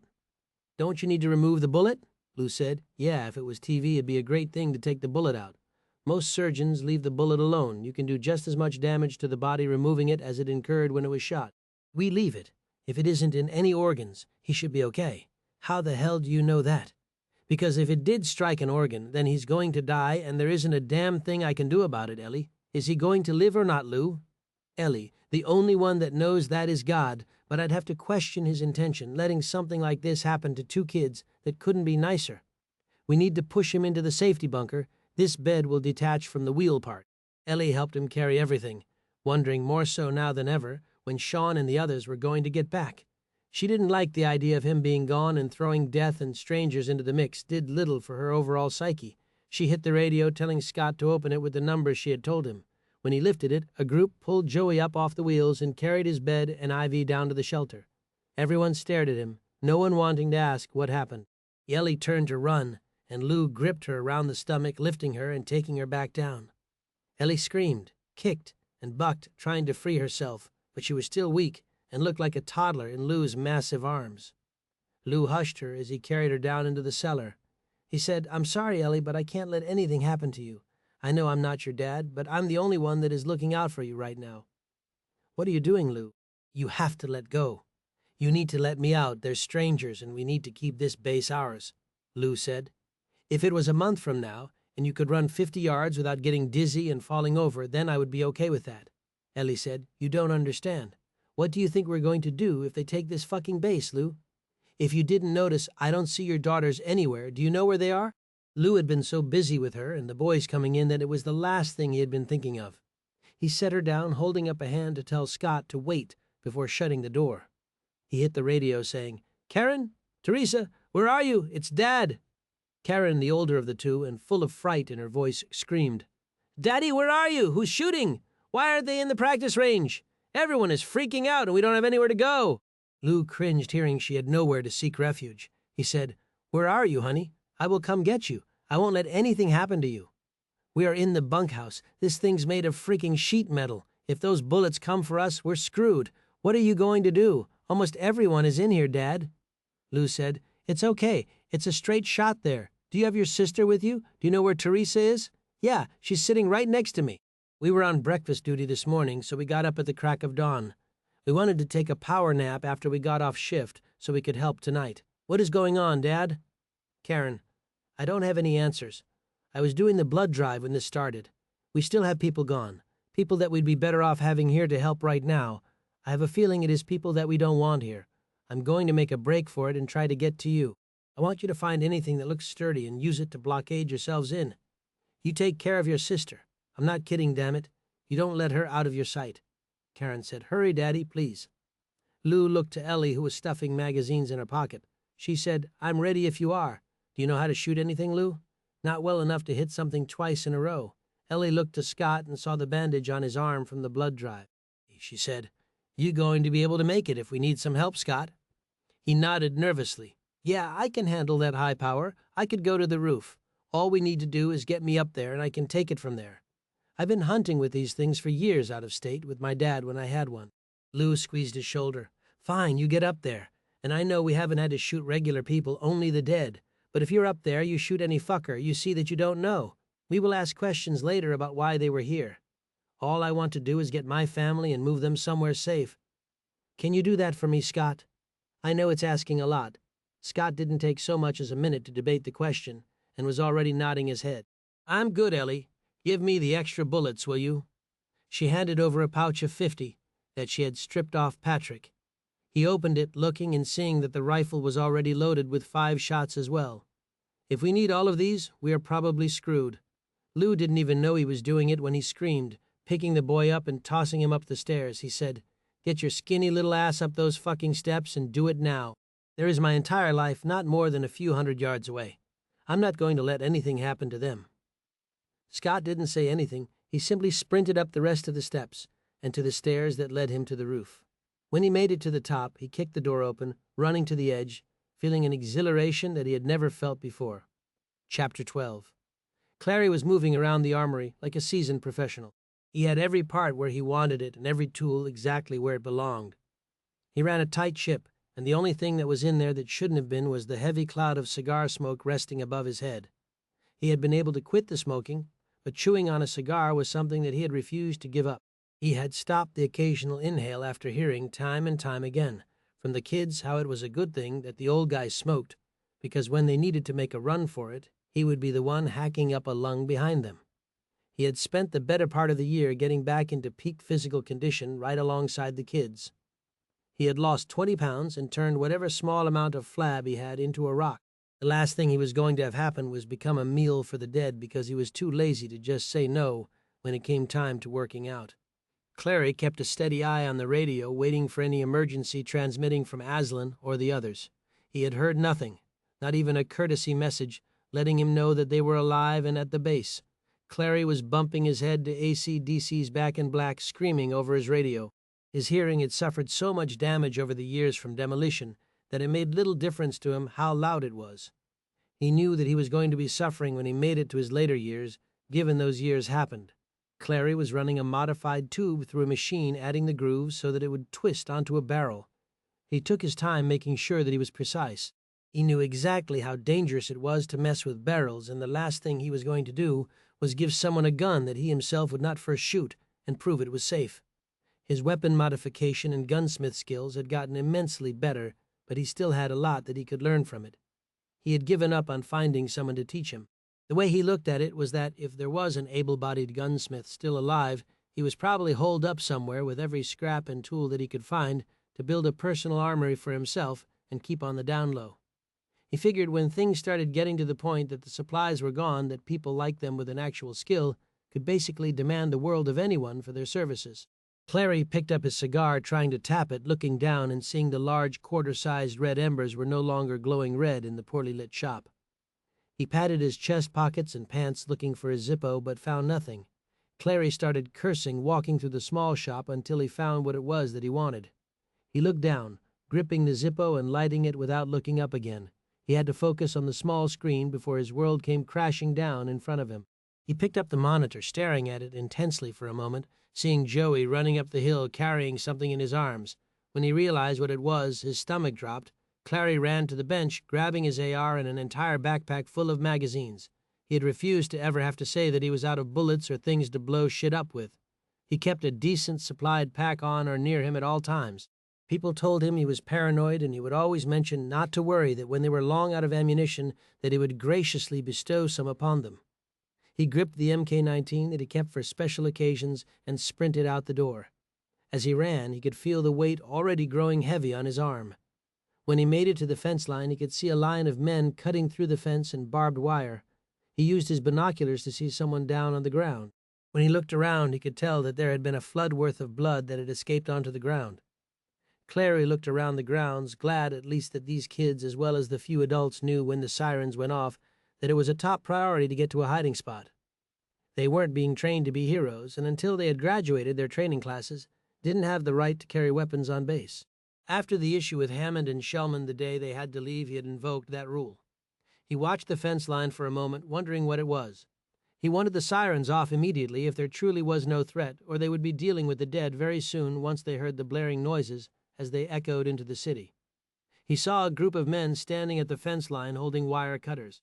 He could hear trucks in the distance and looked to the entrance, trying to decide which way to go first.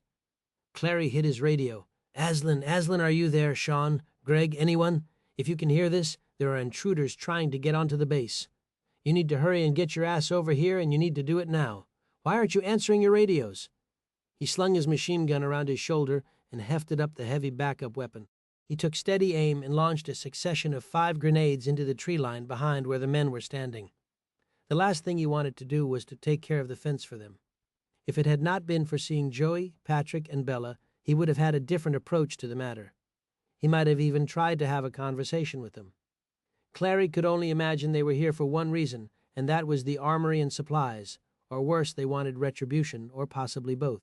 The grenades hit a moment later, and the earth-shattering blasts erupted one after another. The screams of the men in the distance echoed their way up to him. Gunfire erupted from the gates, and he could see the 2 boys at the gates holding up a hand for the 3 trucks approaching to stop. When they did, a man came up out of the back of the truck holding an AR of his own, the semi-auto type though. He fired a succession of bullets at the 2 boys, knocking them off their feet. The shock of seeing kids that he'd been training dying one after another was breaking Clary's heart and sending him quickly into a rage. He set down the grenade launcher, shouldering his machine gun, and sent 3 30-round magazines at them as quickly as he could. The bullets riddled the trucks full of holes, hitting the drivers in the head and painting the man next to him with their brains. When the men in the back of the trucks went to run in, Clary sent another 5 grenades in their direction, taking out all but a few of them who ran for cover within the fence of the base. The sound of ATVs coming was distinct, and when he looked at the fence line, men were making their way through it, driving with no regards for safety and straight up the hill. He watched, realizing that they seemed to know exactly where they wanted to go, and wondered how in the hell that was possible. His heart hurt as they drove past the teens' boarding hall and sprayed it with bullets. There were 4 of the 4-wheelers, and they were unforgiving with their shots firing dead on where people would be. He realized today was the day these kids would need to fight back if they chose to see another day. The men were firing the rifles with no regards or hope of anyone being saved. He knew each time they dropped out a magazine that it had been another 30 rounds sprayed into the building.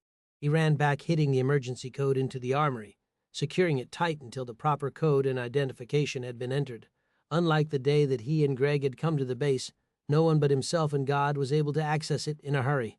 He tapped a magazine on the rifle and then slammed it in, pulling the charging handle back and aiming down on the men driving by the housing units. He shot the ATV's tires, blowing them out. The men who had been focused on shooting the bunks had not seen Clary coming.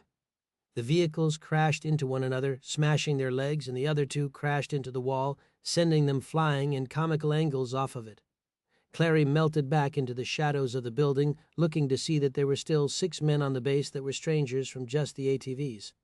Clary looked out in the distance at the newly cut gates and saw only one man standing there. He was kneeling down next to Bella with his head hanging down. When Clary focused on Bella for a moment, he could almost see a line coming off of her head that looked like it had been split open. He started thinking of Joey carrying Patrick and the baseball bat that he had modified for the boy. The man wiped at his face, scooping up the girl. He spoke into his radio, and a truck pulled up next to the fence's edge. He carried her out through the gate and climbed into the back of the truck without putting her down. It drove out of sight, and he could only assume that they were going back to whatever place the men had come from. He was confident that it was the small housing community they had followed the men back to a few months ago. Clary shook his head clear, focusing back on the task at hand. He knew that whoever of these men that lived to see another day had limited time available to them. Killing them was going to be his sole focus until he killed every last one of them. The men that had gotten up from the ground after crashing looked around, trying to see where the bullets had come from. When they saw Clary, they took aim. He ran around the corner, taking cover from the bullets. One of the men took off straight for him, running around the edge of the building. His inexperience and cockiness at the man being outnumbered thought that somehow put them in a good position could not have been more wrong. Clary waited for the man to come around the corner, and when he did, he fired one shot point blank from his pistol. He wished there was more time to make the bastards pay, but at the moment he was fighting an inner battle, trying to stay calm from the worry of the kids in the bunkhouse. He knew Lou could only do so much if they had been shot, and also wondered then if Lou, Ellie, and the others were even still alive in the hospital. Clary peered around one more time. This time, though, was not to his benefit.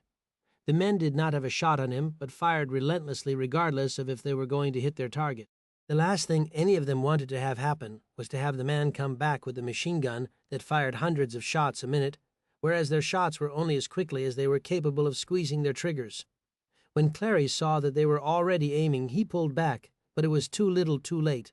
The men fired, clipping the corner of the building. Rock dust from the concrete building and bits of rock blinded Clary instantly. Clary pulled a grenade from his chest and ripped out the pin. He tossed it where he thought they had been, but was 20 feet off. He had a good idea where they were, but being blinded did not help. He could feel something running down the side of his face, and when he touched it, there was a warm yet sticky feeling, and he realized that his left eye, which thank God to him was not his dominant eye, was bleeding heavily. He felt around on the ground for his rifle, not wanting to be without it. When Clary found it and went to lift the gun, it would not move. He wanted to run, but knew running blind through a gunfight was far from intelligent. Clary patted at the gun wildly, trying to see what was on top of it. When he felt a work boot atop of it, he looked up, but still was blind and only saw red shadows in front of him. "Well, if you're going to shoot me, then do it, you fucking piece of shit." One of the men's radios squawked and Cade came over it. "I want anyone that looks big enough to have been the one that took out my baby shot in the fucking head." The two men looked at each other, and one brought his rifle up high and down and into Clary's skull, knocking him cold. Clary hit the ground hard, and the men backed out of the way, not worried about his wounds. One of the two men, Gary, yelled to the other, "You want me to do him?" The other, Craig, shrugged. "If Cade wants him dead, then he's dead. I'd hate to have thought what he'd do to the son of a bitch that was dumb enough to take her out." Gary said, "I'll do it. What's one more body?"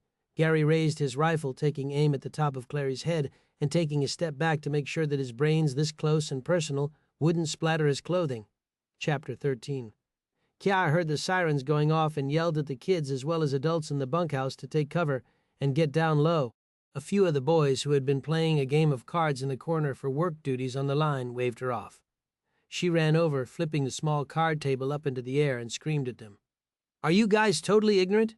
Get your stupid asses somewhere safe and do it now? Have you ever heard those sirens go off?" "No, of course you haven't, or you'd remember," Brian yelled. "It's just a drill. Relax. God, take a pill or something." Kia said. "You know why we don't have drills with live sirens going off, Brian?" Kia asked. "I'll tell you, because it brings the dead. They love noise. They crave it almost as much as the blood and flesh that they'll tear from your bones with a smile on their face. Right now, some serious shit just hit the fan or no one, and I mean absolutely no one, would be stupid enough to hit the sirens." When Brian began to say something, Ricky gripped his shoulder.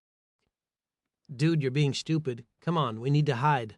Kia looked out one of the windows from a top bunk and saw men racing toward them, armed and looking like they were coming with bad intentions. She ducked down, yelling for everyone to take cover. She screamed, "Hey, there are strangers, and they're coming fast and with guns. Get down now." The men took aim as they drove towards them and began firing. A slew of bullets started punching holes into the bunkhouse. Kia jumped from the bed, landing hard and staying flat. She pulled 3 metal footlockers long ways and lay behind them with Lou's daughters. Karen yelled, "We need to get to Dad. We need to make sure he's okay." When she tried to push herself up, Kia put a small but firm hand on her and pulled her back down off her feet. "Karen, seriously, those are bullets punching new peepholes into our home." Teresa looked at her and yelled, "Karen, if you get shot, Dad is going to be so pissed." Karen shook her head, still trying to fight it out. She was stuck on the idea that there was going to be something her dad was going to be able to do for her during the firefight. Kia looked up at the occupants that were in the bunkhouse and saw them laid out everywhere. She counted 20 before losing count, that had taken gunfire and were lying bleeding on the floor or on their beds. "I don't know what to do. They're dead," Kia said. Teresa turned around screaming when she saw the carnage. She said, "Okay, now we do need Dad. They need Dad. He's the only one that is going to have a chance of saving them." A blast went off, shaking the building and almost knocking them down. They knelt down looking more like surfers than teens in an apocalypse. Kia waited until she heard a slew of gunfire and ran to the front of the building. There had been no more fire coming in through the walls. She knew that the armory was close to the building and that there was a strong chance that Clary was waging his own battle against the intruders. She ran to the front, wishing there was a window to see out from. She kicked the door open with the rifle already raised and ready to fire. She saw 4 men shooting towards Clary and shot the first one in the back of the head. His blood sprayed onto the others, and the third man back turned around, sending gunfire right back at her. Kia leapt back into the building, taking any cover she could. The bullets pinged on the metal, tearing through them, and she heard the screams of pain. She looked up to see Lou's daughter, Teresa, holding her stomach. A crimson red was flowing freely through it, regardless of how much pressure she was placing on it. Karen saw this and lost her mind. She hit her radio calling for her dad, but there was no answer. Tears streamed down her face as she screamed to Kia, "What the hell were you doing? Why did you open that door? Kia tried to say something in her defense and knew nothing would bring her sister back. Teresa's knees buckled and she fell to the ground. Karen caught her, cradling her little sister in her arms and hushing her as Teresa began to sob uncontrollably. She said it because it was the only thing to say. "You're going to be okay, Teresa. Daddy's going to come and he's going to save you." She wiped at tears, laughing not because she thought it was funny, but because her emotions were so screwed up right then that she didn't know what else to do. "He's going to save you, I promise, because that is what he does. Teresa, he saves people." Teresa smiled and blood started to pour out of her mouth. Karen had seen enough shows to know that if you bled from the mouth, it was because something horrible had taken place. She squeezed her sister even harder. Teresa began to shake violently, and then her eyes went cold, and the blood that was coming from her mouth and wounds no longer seemed to matter. Karen knelt down as far as she could with her head on her sister, squeezing her tightly. She looked up, uncaring that her sister's blood was covering her face. She yelled to Kia, "What am I supposed to tell my dad? What am I supposed to say?" Kia opened her mouth but was speechless. She wanted to say something, anything to make her feel better, but knew it was impossible. The only thing that she could think of was how the pain that they had already felt for losing people on day one would only grow as the living became more and more precious with what lives were left.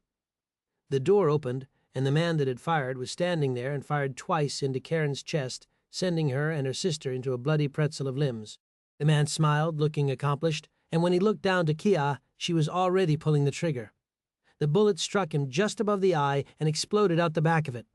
The hollow point round decimated his skull at the short distance away. The man's eyes never had the ability to figure out what he was looking at. When the man fell to the ground, not getting up, his legs shook, and then he was dead. Kia turned around slowly, not wanting to see the display of horror behind her.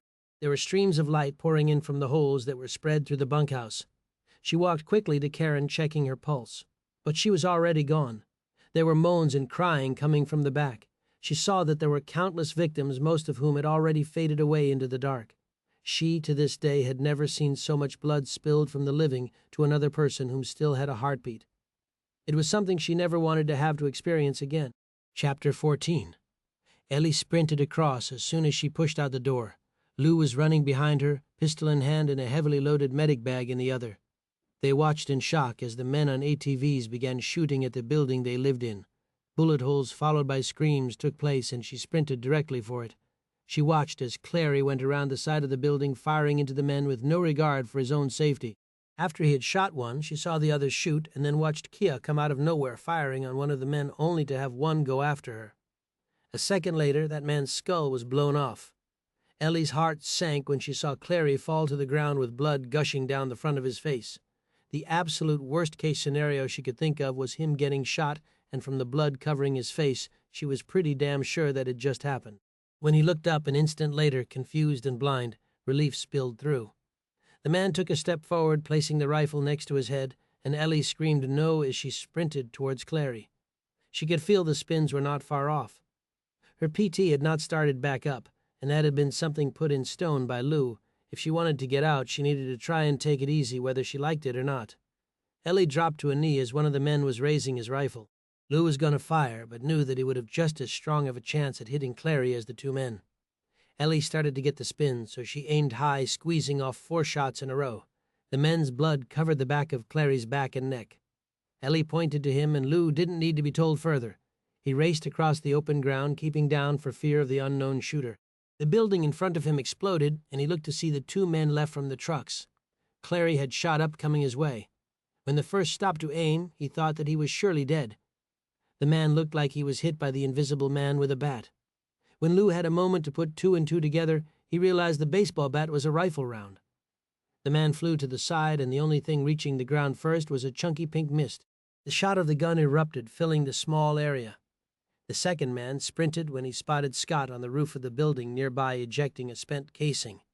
The man headed straight for Lou, firing, but unable to aim with the hunting rifle while he did so. Lou fired back, praying by God's good grace that he would somehow hit the man, but failed at it. The stranger, who was not a small man, was nothing near Lou's massive frame. When the man tried knocking Lou over with his weight gripping him to tackle, Lou bent down, gripping the man around the waist, and lifted him, spinning him upside down. Lou brought him up as high as he could and threw him down on the ground head first. There was a distinct cracking sound beneath him when the man's head connected with the ground. Lou looked down at the man kicking him over and could tell from the way that his neck was twisted that he was no longer of this earth. Lou bent over to the side, puking and wiping at it with his arm. He had never killed anything in his entire life. He had seen plenty of people not make it when working in the emergency room at his hospital, but that was not of his doing. He had never officially pulled the trigger, or in this case, dropped a man with ill intentions towards him. He bent down, checking out Clary, and felt for a pulse never happier to have one found on someone. He looked at his eyes, quickly pulling a bottle of wash out from his bag. He looked quickly, noting what he would need to do once they made it back, and felt sick to his stomach when he saw the rock shard in his left eye. He knew that, unless a miracle came Clary's way that he would for sure be blind out of one eye, he assumed that there was a really good chance that the other eye could be just as bad. He cleaned out both eyes as thoroughly as he could. The back of Clary's head did not look any better where the rifle had hit him, and he hoped as well that the man had a thick enough head to take that type of blow. Trauma to the skull was just as bad as a gunshot could be if his brain started to swell. Ellie was standing behind them watching Lou. Her ears finally stopped ringing from the gunfire, and she looked slowly to the bunkhouse, seeing the bullet holes and remembering where they were going originally. She could hear screams of the injured, almost as loud as those of the ones trying to help them, screaming for help. He pulled out medical tape and something he could quickly bandage Clary's wounds with. When Clary came around and was still unable to see, he freaked. He gripped onto Lou, the last thing he could remember, came back to him, and he pulled his knife from his belt. Lou did everything he could to stop the man, but where he knew medicine, Clary knew death, and was very good at his job. He rolled over, taking Lou's weight in stride, and pinned him to the ground, knife to his throat. Ellie screamed, "Clary, it is Lou. Don't do it. He's saving you, dumb shit." When Clary heard her voice, he said, "Ellie, yeah, would you get off of Lou? He's like the only one alive that is going to be able to help these people." Clary had everything come back in a flash and felt at his eyes tenderly, but only could feel the bandages Lou had placed there. "Fuck, am I blind? Am I blind, Lou?" Lou didn't believe in giving false hopes. "I don't know, Clary. There is a very good chance your left eye is fucked. It might have been salvageable with laser surgery, but there's no way you're going to get that now. There's just nowhere to get that, and if there was, then there isn't anyone who's going to know how to do the procedure. I think your other eye has a good chance, 70% or maybe better." Clary was already imagining trying to survive in this world blind, and was already thinking that he'd much rather just take a round to the head than be someone's problem for the end of his days. He nodded slowly and said, "Okay, thanks for giving it to me straight, Lou." Lou helped him up slowly. Clary's head wound was no joking matter, and the blood was coming at a healthy pace from it.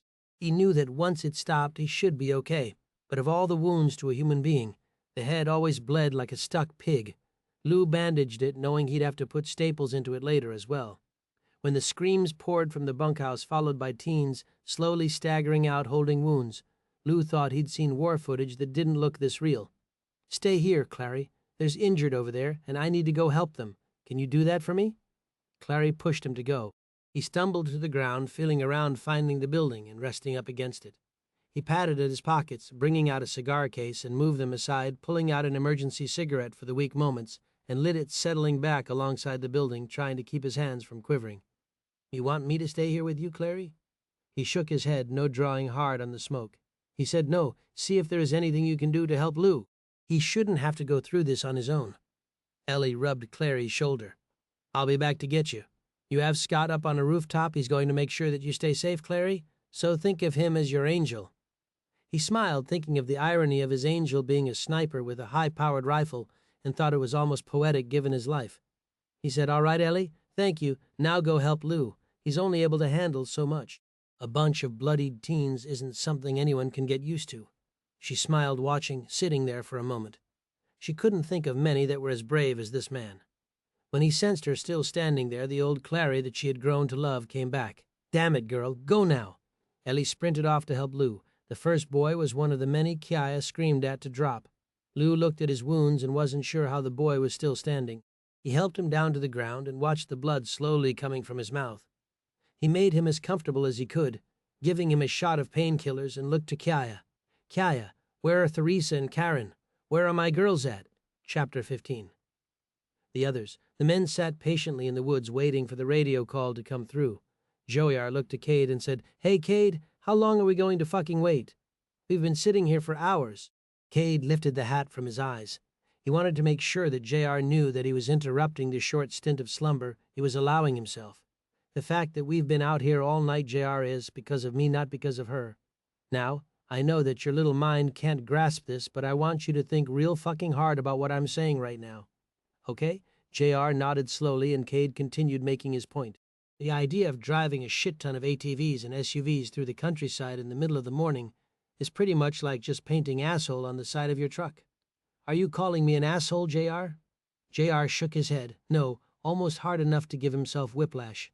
He said, "Hell no, I wouldn't do that to you, Cade. Do you think that I have a death wish?" Cade shrugged.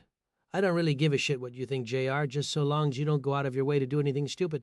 You and I have an understanding?" JR nodded slowly. "You know, I think that I'm going to go do one more round of duty out here and make sure all is well before the shit hits the fan." Cade stretched, realizing he would not be going back to sleep after the interruption. The radio began to chatter before he had time to think about it. It was Bella. He smiled, knowing that she had made one of the largest sacrifices and taken the biggest chance of probably anyone, including himself, in the group. He whistled, and the men gathered around. He did hand signals, telling them to head to the fence. They left the ATVs near Cade's truck and headed in the direction of the fence. Cade heard gunfire just a minute later, and his heart went up in his throat. He yelled over his walkie-talkie, "What the hell is happening? What happened?" One of the men came back but choked on the answer. Another stepped in his place to speak.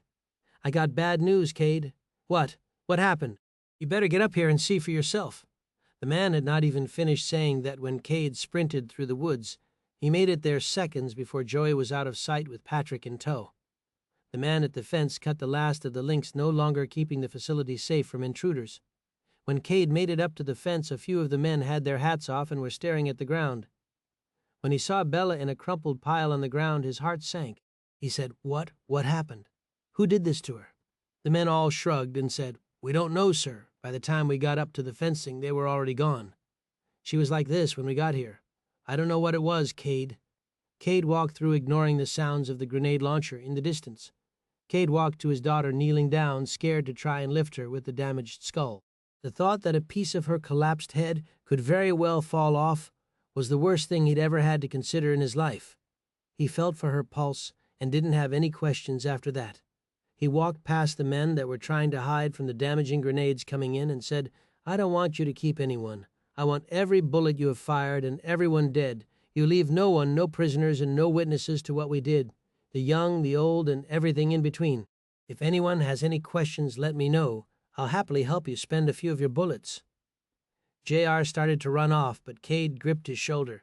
He said, "JR, you come with me. We're taking Bella back home. She deserves a burial." JR wished that he could have grabbed the words back as they slipped off of his tongue. "Sir, we got more important shit to do than throwing dirt over your damn daughter." Cade did it without thinking or regret. The damage that could be permanent to JR was of no concern to him at the moment. He made sure that he had Bella supported in his left hand and sent a blinding speed punch into JR's throat, hitting it just hard enough but not enough to break his windpipe. He went cross-eyed, and his hands immediately wrapped around his throat tightly. He tried to say something, and Cade pulled his pistol with his right hand. He said, "Do you want to live to see another day, JR, or did you want today to be your last?" JR quickly shook his head no, still coughing and trying to speak but failing miserably. Cade motioned for him to follow, and the two men with Bella situated themselves in the rear of the truck. JR collapsed into the back of it, trying to do his best to not touch Bella. Cade had her in his arms, unconcerned about the blood loss from her head and his clothes. Tears were slowly coming from him, but not a sound. As they got near the outer edge of the woods, the dead were there. The driver, Travis, yelled through the window, "Hey, Cade, if we don't give them something to chew on, they're going to pick us. This rumbling old truck ain't doing anything to help me out here, neither." Cade looked down at his daughter. JR said, "It would have been how she wanted things, Cade. You're doing the right thing here. Why don't you let me lift her over the side of the truck?" Cade nodded, and when JR bent down to pick up her feet, a knee was coming up out of nowhere. Unfortunately, there was a lot of rage in Cade, and it needed to leave his body. His knee caught JR square in the face, snapping his head up, and when he went to say something, the blade of Cade's knife was already coming across towards his neck. JR tried to block the blade, but it did little good and sliced through both hands. When he held them to his chest, trying to help slow his bleeding, Cade brought it back over the same way, slicing through all the layers as deep as he could in JR's neck. He gripped at it with his blood-filled hands, and Cade stabbed him 10 times in the stomach, before finally kicking a confused and dying JR over the side of the truck. The dead that had been running for the truck smelled the blood in the air and ran for JR, who was bleeding out on the ground. Owen looked in his rearview mirror at JR on the ground and said, "Looks like we won't have JR around anymore." Boss Cade had knelt back down and was kissing Bella on the forehead. He said, "Until you're in the ground, honey, we aren't going to separate. I'm so sorry, baby. I never thought in a million years something like this was going to happen to you. I never would have had you go into that rat's nest if I'd have known this was going to be the fucking outcome. I swear to God that if I have anything to say about it, that every last one of those bastards are going to die and do so by my hand." Owen slowed when he pulled up to the road. There had to have been 50 of the dead making their way towards the fence line. Cade tried to smile, but the emotion just wasn't in him. All that he could think about was his daughter's skull and it being crushed in. They drove until the dead were everywhere, speeding back towards their base. They hit the radio when they were close, and Owen said, "We got some trailers coming behind us, and I want you boys getting that cleaned up and doing so now. I got the boss with me, and if I were you guys, I would refrain from saying anything whatsoever about anything." A voice, Jep, came back. "Can you be more specific?" Owen tried to think of a way to say it and shut the window to the tailgate. He said, "Yeah, Jep, I can explain things to you. When the boss comes back, if I were you, I wouldn't talk to him. Bella went in a few months ago and didn't come back out of this. We left before Cade could have a breakdown, and we lost him." "Oh, shit, I'm okay, not talking to him then. How close are you guys?" "Half a mile away. A shit ton of them went into the base. I don't know if we're going to see anyone coming back that we left behind, though." "You guys just left people there?" "To fight and to kill those bastards? They have more shit than they know what to do with there, though. Fucking grenade launchers, and machine guns, and God knows what else." "That was just one guy. We'll be going back, I'm sure of it." "There's no way he isn't going to seek retribution on them." Jep said, "Whatever. Just get your asses back here if you got dead on the trail. That ain't no joking matter. We'll do everything we can and get all men on the gate. Give us a minute, and take a detour if you can, but we'll be ready for you. We still got plenty of men left here." "Whatever. Just get your asses moving. I'm going to take the long way if things go worse because of it, then God help you." He looked to the man in the passenger seat and said, "We need to get someone back there who can keep those things from getting any closer than they are." Travis said, "And that gets to be me, I guess." "Well, considering the fact that I'm currently driving, Cade is in his own personal hell right now and there's no one else in here then. Yeah, I'd think that probably leaves you. Take 2 of the rifles with you and get your skinny ass back there. The sooner, the better. There ain't no chance I'm going to be able to hit those things in the head from a moving truck with a rifle." Owen slapped him in the chest and said, "If you don't do something, then we aren't going to have to worry about tomorrow. You don't know anything, do you? Those things don't die unless you shoot them in the head, agreed. But there's nothing saying that you can't take them down temporarily while they get a shot to the spine or knee. But if you just hit them in the stomach or arm, they're going to come at you even more pissed off than you think that they ever could be. No shit, Christ. You know how many times we've had them things coming after me, and I wasted all those bullets trying to hit them in the head?" Owen looked over at him, baffled. He said, "I can't tell you how interesting that is to hear. Are you like someone's nephew or a brother?" "How's that?" "I just think someone as ignorant as you has to have done someone a serious favor or been related to someone for you to get the go-ahead to stay here. Yeah, I was with my Uncle Jake when the shit hit the fan.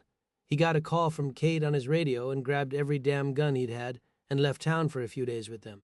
Once the initial panic stopped and people tried to bunker down, that was when we came back into town and took over that community we're staying at." "Well, that is really interesting, Travis. Now you can get in the back, or I can toss you out the door, but I need something, and I don't care what it is right now, to keep those things from catching up. We got some curvy-ass roads coming up, and I'm not going to be able to do 50 miles an hour. That being said, which option would you like?" Travis looked at the little white lines passing and thought of the road rash from the ground he'd get at 40 miles per hour and held up his hands. He rolled down the window, climbing up on the edge of the door's window, and put 2 rifles over his shoulder. Owen said, "Shake a leg, kid, those fuckers are gaining." Travis wanted to ask why Cade couldn't help, but when he looked down at the man clutching onto his daughter like his life would end if he let go, he decided to not say anything. He pushed up slowly, climbing up onto the truck's roof while making sure to avoid Cade and Bella when he stepped down. The words of condolences ran through his head, and then he thought of JR and seeing him being sliced into pieces with his knife. Travis fell forward as a bump hit the truck, almost flipping over the edge. He caught himself on the tailgate and collapsed in a heap near its edge, When he saw that Cade was in a world of his own, he decided quiet was as good as anything. He put the rifle on the tailgate, using his left arm to rest it on. When the first of the dead was in his sights, he took the first shot he could. The shotgun blew through the leg and bone of the first in the long line of the dead. Its leg went out from beneath it, and it skidded to a bloody stop, tripping up the first few running behind it. When he thought they were safe, the others seemed to run faster, infuriated that others had fallen. He pumped off every round he could, tearing through flesh and bones, and they got the much-needed time for Owen to swerve in and out of the curves. Within a few minutes, Owen had gone on the detour route, and the men back at home had the time to collect themselves and arm the front of the building. Once Owen was on the main drag, he floored it, and did not slow down until he was within the compound itself. He skidded to a stop, and a distinct thud came from Cade and Travis in the back. He was so relieved that they'd survived that he didn't put together the fact that he had just sent his boss into the back of the truck when he was not in a safe place mentally. Owen could not have gotten out of the truck faster. He sped to the back of it, jumping on the tire and into the bed. He saw Bella crumpled against the truck bed and where it met the truck's cab. He felt his manhood rise up into his throat. When Cade looked up at him, he already knew that he was a dead man. Owen, who felt he had been fighting every day since the beginning of the outbreak, wasn't going to just die because the man in charge was pissed.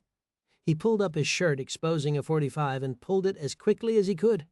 Cade stepped forward, knife out, and gripped tightly, looking like a deranged man and one that knew how to use it. Owen leveled his gun, but it was too late.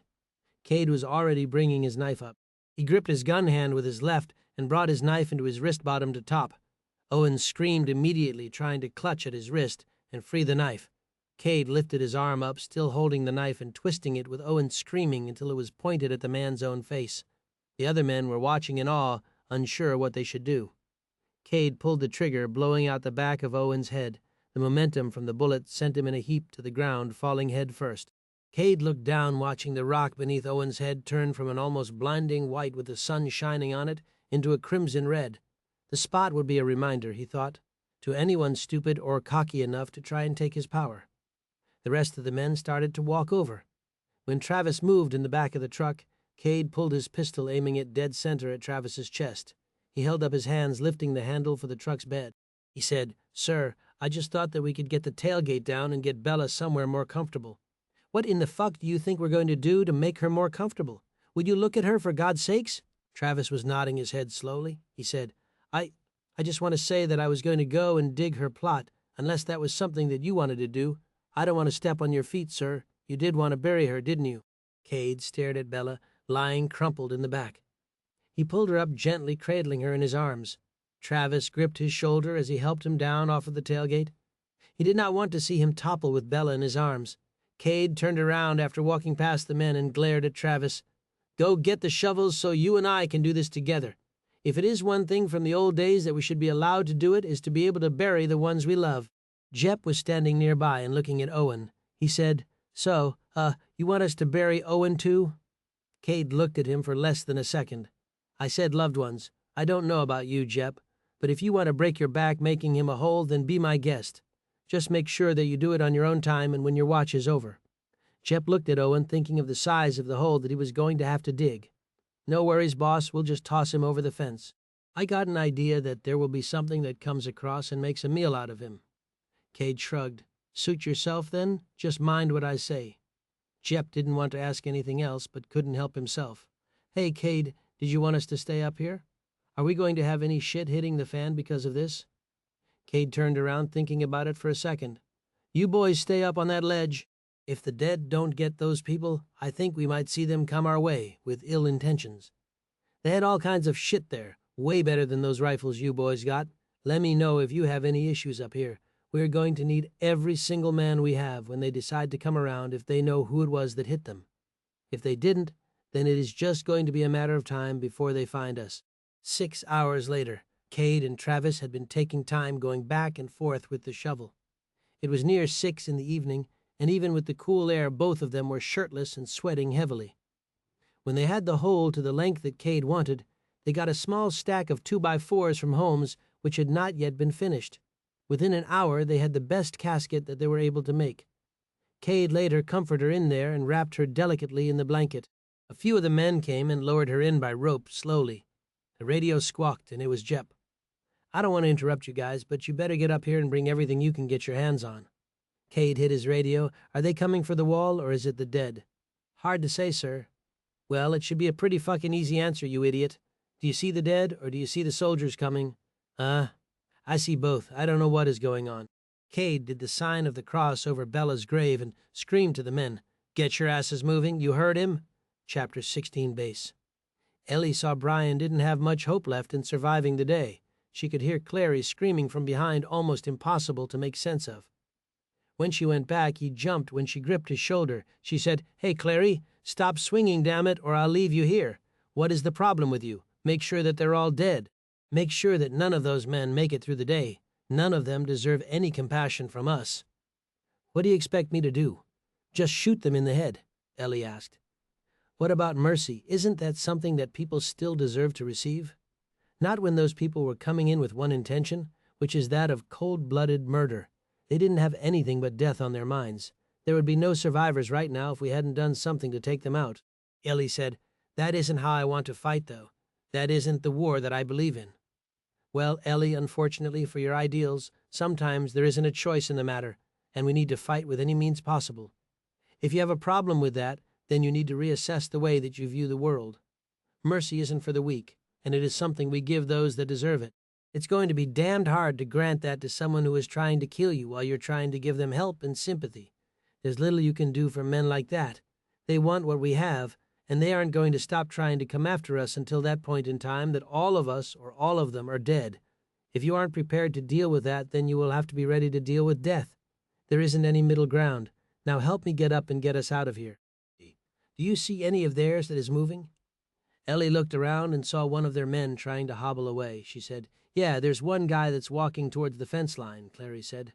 "I have a change of heart, Ellie. Can you put one of those rounds in his leg, please?" "How is that a change of heart?" "Because if I could see right now, I'd personally and happily put a bullet in the fucker's skull. Do it before he gets away." Ellie did as ordered, feeling a little guilt that she worried was still going to be there in the days to come. She squeezed the trigger once, and a scream erupted from the man who fell to a knee. Clary said, "You take me over to him. I need to have a talk with him, Ellie." "But you're blind right now, Clary." "Yes, Ellie, I noticed that. Thank you. That is the sole reason that I need you to take me over there so that I can talk to him. I would like to know what he knows, and if he tells me, then we won't nearly have the issue of dealing with me like he could." Ellie gripped his wrist, and Clary pushed himself up from the ground. The two walked over to the man who was screaming, holding his leg. Ellie took his rifle, tossing it far out of reach. When he saw feet walking around him, he tried to pull his pistol, but Ellie kicked him in the gut quickly, stripping the knife and a pistol from his belt rig. She said, "He had a knife and gun on him, Clary. What do you want me to do with them?" "Just hand them to me. We can go from there." The man tried to let up off his gut, but hurt worse when he let go. "You stupid bitch. You're going to regret doing that. You don't know who you're messing with. You don't know anything." That's actually funny because I know that I have guns and a big-ass Navy SEAL standing next to me. You are in a field all alone, injured, and everyone with you either abandoned you or they're dead. What exactly do I need to worry about?" he said. "Well, unlike you, I'm not deaf. You have just as long as I do left to live because those things are coming. If you can't hear them screaming at you, then you're fucked because he's blind and it's obvious that you're deaf." Clary listened deeply for a moment, and his newfound blindness did bring his hearing onto a new level, previously not in his list of abilities. Clary knelt down, touching the man's foot. He kicked Clary off, and Clary said, "Ellie, which one of this guy's legs has been shot? His right? Why?" Clary reached up the man's leg, feeling through the blood-soaked pants. When the man punched Clary in the face, Clary gripped onto the man's jacket, pulling him up close, and brought his forehead down into where he thought the man's nose would be. He hit just a little lower and broke his mouth open and the bottom portion of his nose. The man stopped laughing immediately and gripped the blood now coming down his nose. Clary said, "So, where are you from, asshole?" the man said. "If I tell you, then my boss is going to whoop my fucking ass. That is, if he lets me back on the base after failing him and everyone else." Clary said, "At least you have a hope that he likes you. The only reason you are still alive is you have things that I need to know. If we only have a little time left before the turns show up, then I will use everything up to and including my dying breath to find out what I can from you. Well, you might as well kill me then because I'm not saying shit." Clary went down the man's leg until it started to feel wet. He said, "Let's hope that you haven't been with too many dirty women over the last year or lifetime, I guess. Why don't you go to—" Clary dug his finger into the bullet wound, hooking his knuckle inside of the man's wound and lifting up. Tears instantly filled his eyes, and he began screaming just as loud as he could. Clary said, "Tickles, doesn't it, asshole?" I'll talk. Just let me go. Just stop, please. Fucking hell, stop, and I'll talk." Clary lifted up on his finger, tearing at the skin. "I think that I'd like to just hang on until I get what I need out of you. You want this over quicker, then I suggest that you speed shit up. I'd hate to think what kind of damage I can do if I leave it in here for too much longer. Hey, I tell you what, ass. Maybe I should just rip out your fucking kneecap. You could probably find someone around to try and fix your knee. I mean, no one here, or probably in this state for that matter, but I'm sure some asshole like you could figure something out. You guys are pretty handy if you're able to survive in this shit. At least you were pretty smart until you decided to bring your plague of these assholes to our gates. What, you didn't think we'd have something to retaliate with?" Ellie was watching and could see that the dead were on their way. She hit her radio, whispering to the kids in the bunker below the medic facility. "You guys stay there. The immediate threat is done, but the turned are coming, and we're going to have another fight on our hands. You make sure that you don't open that for anything. They'll smell that blood from a mile away, so don't mess around. You guys stay there. Aslan and everyone will be back, and we'll take them out again." The man tried to crawl away from Clary, but he held tight to the wound. The man screamed, clenching at Clary's hand, and finally caved. He said, Fine, we're at a private townhome community." When the man stopped speaking, Clary inserted his finger deeper, prodding at what he was confident was the bullet lodged in his leg and just below his kneecap. Clary, as calmly as he could be, said, "And specifically like town and directions, where is it? There's a lot of townhomes that I have seen around here when we've been out gathering. It is only a few minutes away from here. If you wouldn't have attacked our men and killed them, then you never would have seen us. We have enough, and we know how to get more. We didn't have any issues until our boys didn't come back. What the hell did you expect us to think? Are you talking about those dumbasses in the pickup a few months back? Well, that dumbass was second in command, and you guys shot the shit out of that truck and left them for dead. Yeah, because he tried to take one of our kids that we have here and the weapons that he had on him. The two men that came to us that you kicked out said you attacked them and that you were out for blood. All kinds of crazy shit. If that isn't true, good luck trying to get Cade to believe it. It won't matter anyway, because he's going to be out for blood now after his daughter got killed in this. I don't have anything else that I can tell you, so get your fucking fingers out of my leg." Clary pulled out his fingers as quickly as he'd put them in and wiped them on the man's shirt. "You know what? You're right. There's nothing else that you can tell me," Ellie said. "Hey, Clary, you find out what you needed to know." He nodded slowly, feeling up the man's chest, and when he could feel his shoulder grabbed it, pulling him in close. He grunted as he began to squeeze. He said, "Ellie, you might not want to watch what's next." Ellie began to say something, but the man yelled, cutting her off. "What do you mean next? What is next? I told you what you wanted to know. I told you everything, you son of." Clary gripped hard with his left arm and pulled his right hand as quick as he could and snapped his neck. The man went silent and limp in his arms. Clary, breathing heavily, said, "Ellie, how far until they're here? How long do we have?" Ellie used the scope on the rifle, looking into the distance, and said, "They're just now making it to the gate's entrance. We probably have minutes if we are lucky. So probably less, honestly." She pulled him to his feet and ran with his hand in hers towards the entrance to the bunkhouse. When they got close to Lou, she gripped him by the arm and said, "We need to get inside. The dead are on their way. Is Brian going to make it, Lou?" He felt the kid's pulse one more time. He was always the hardest giving up on the young. "There isn't a chance, sorry. There were plenty of screams still coming from inside of the building," Ellie said. Lou, snap out of it. We need your help. Please. The dead are going to be here, and we need to be inside when it happens." He got to his feet, and the three of them ran for the door. When Kia saw them coming, she swung it open and slammed it tight behind them. The echo rang through the bunkhouse when she did. Ellie gave her a hug. "Kia, I'm so happy that you're alive." Kia hugged her back. "What do you mean you're happy I'm alive? Who didn't make it? We've lost so many in here, I can't imagine losing anyone else." She thought of how she would feel if someone had to break bad news about Shaun. Ellie knew that, for the greater good of the others, that she couldn't tell her until they got back and had someone else to help her. A cry like she had never heard broke out behind her and diverted Kai's attention away from what Ellie had brought up. When Ellie turned to see what was wrong, she saw Lou on the ground kneeling before his daughters on his knees with his hands on his face and his forehead on the ground. He was shaking uncontrollably, and the words that came out were impossible to understand. Clary stood there in his own personal darkness, thinking that the only time he had heard a man sound like that was from the loss of a loved one. He said, Ellie, where are you?" She gripped his elbow and he leaned in saying, "Was it both of his daughters?" She nodded, forgetting he was currently blind, and then said, Yeah, they are." Clary let out a breath that sounded like someone had sucker punched him in the gut. "Oh, fuck, I'm sorry, Lou. I'm so sorry for your loss." Lou heard this and snapped. "What are you talking about loss? They didn't have cancer. They didn't have leukemia. They were ripped from my life on your base. Did you forget that it was your base that we came to? Because we were going to be safe here? My daughters were going to have a place to survive, to thrive and learn how to make it in this world. Excuse me for being a bit fucking bitter about this, but Jesus Christ. What do you expect? What the fuck happened, Clary? Who were those men?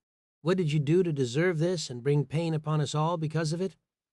Clary started to speak, realizing that the screams of pain coming from the inside when they had been on the outside were no longer. With Lou losing his mind and cool, he knew that it wasn't because they had been saved, but that they didn't make it. Clary said, "I don't know what happened for sure, but I have a feeling that Bella was a spy. She's 16 years old at best. What the hell are you talking about? It wouldn't take long for someone that is new here to figure out the routines and who does what and where things are kept, would it? I saw a man come through a hole in the gates they had cut and carry her off. From what I could tell, it looked a lot like she was family, probably his daughter or as close of a relation as one could get. How the fuck did she get in, and why isn't there a vetting process?" Clary was trying to stay calm and keep his shit together. He didn't want Lou to do anything stupid, and he knew that there probably wasn't going to be a lot that he could do if that was what it came down to in his current condition. You realize that most of the time when we were picking people up that there were impending circumstances like fighting off the dead, right? If we had to go through a 50-question process before we brought anyone here, we would never have brought you either. I'm sorry about your daughters, Lou, but there isn't anything that can be done now. We do the best that we can here, but we have limited resources, and there's absolutely no way that we could have known that Bella was up to no good," Lou said. "When this shit gets cleared out, I'm taking my daughters to bury and taking enough supplies to try and start somewhere on my own. I'd rather leave, and I have a feeling most people that were in my group are going to feel the same way. If you guys want to stay here and continue to try and fight off every piece of shit that wants to take what you have, then be my fucking guest. Life is precious, and I'm not going to waste mine pretending to be a soldier. I intend to coexist. I'm more than capable enough of staying off these things' radar. We are going to get revenge, Lou. This isn't going to happen again, at least not by them. Christ, if they'd have just come here to try and talk first, I'm sure we could have worked something out with them. I can't promise that there's not going to be some other lunatic that will try and come after us. You think that this was the only fight we're going to have? Unless you kill every one of them, then I don't think you have heard the last of this. I can't imagine that you truly feel the same way considering you aren't new to this game. Once my eyes are working again, Lou, considering that they do work again, then I'm going to make sure they don't come at us. Aslan will, regardless of if I'm forever like this, I can assure you. You don't have to leave, Lou. You can stay." Lou laughed and said, "The only reasons that I had to be here are both lying on the ground with bullet holes in them. Clary, maybe you don't know this, but a father should never bury his children. It isn't how it is done. They didn't deserve this. Not that any of these youths or adults did." Lou looked around for the first time, feeling even worse when he saw that Ricky, Kaya, Ellie, and themselves were the only ones still alive. He tried to count, but couldn't keep going once he'd hit 20. Clary said, "Lou, we can talk about this later, but people need you." Lou laughed, walking around, and said, "No one needs me, Clary. They're all dead. Every single one of them but Ricky and Kaya, because they were in here." "Those men were relentless and thorough," Clary said. "We can talk about this again, after you've had some time to think about things. Maybe you'll come to terms with this and decide that you can stay for a while, like forever. You realize what our chances of finding another doctor is going to be, right?" "I'm a nurse. Given it is better than anything else you have, but I don't want to keep watching these babies brought to me dead, Clary." Lou went into a world of his own, walking to each of his daughters and picking them up. He didn't see a maturing teenager in his arms. He saw babies that he'd gotten up with at 2 in the morning to feed, and little toddlers walking slow and unsteady around the living room while he and his wife, who he'd lost to the dead already, watched as they walked around the living room with wobbly legs. He covered them with sheets and then went to the rest of the dead and began to do the same. Ellie was trying to be considerate of him and knew that she might not have lived if it had not been for his knowledge. She watched out the windows, thanking God that they were equipped with bars. One of the first things that they had begun to do when they took the base over was make sure that there was going to be a safe place that they could hide in. Clary and Aslan had both said that they needed somewhere to seek refuge if that fateful day ever came when the guns clicked empty and the dead were trying to take over the base. Ellie leaned into Kia. "How many magazines do you have left?" Kia patted her pockets, feeling 3, and then remembered that she had a bag under her bed for the absolute worst emergencies when the shit hit the fan in a bad way.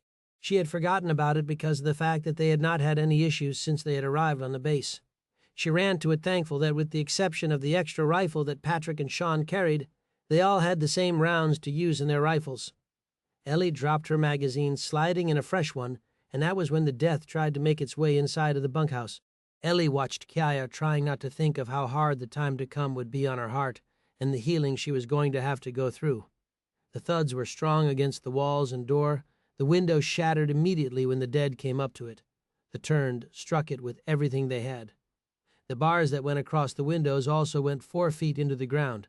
The strength that they possessed wasn't anything anyone at the base had overlooked for even a second. They reached blood-covered arms in through the holes in the bars. Ellie brought out a machete to bring it down one after another until they had a small pile of arms. The blood was blackened and sluggish coming from their bodies. Kaya kicked the arms out of the way as Ellie chopped at them. If any of them got close enough, she would use the machete to stab them through the skull. Kia said, "I can't believe this is working. Pretty soon they'll be on their own and unable to grip anything, won't they?" Ellie never stopped bringing down the blade. She could feel a fire that was slowly materializing within her arms and hoped that she would have enough energy and strength to make it through until reinforcements came, no matter how few they would be. Kia and Ellie both had plans to live through the day. When Ellie couldn't bring down the machete any longer, Ricky came over, tapping her on the shoulder quickly and then backing away.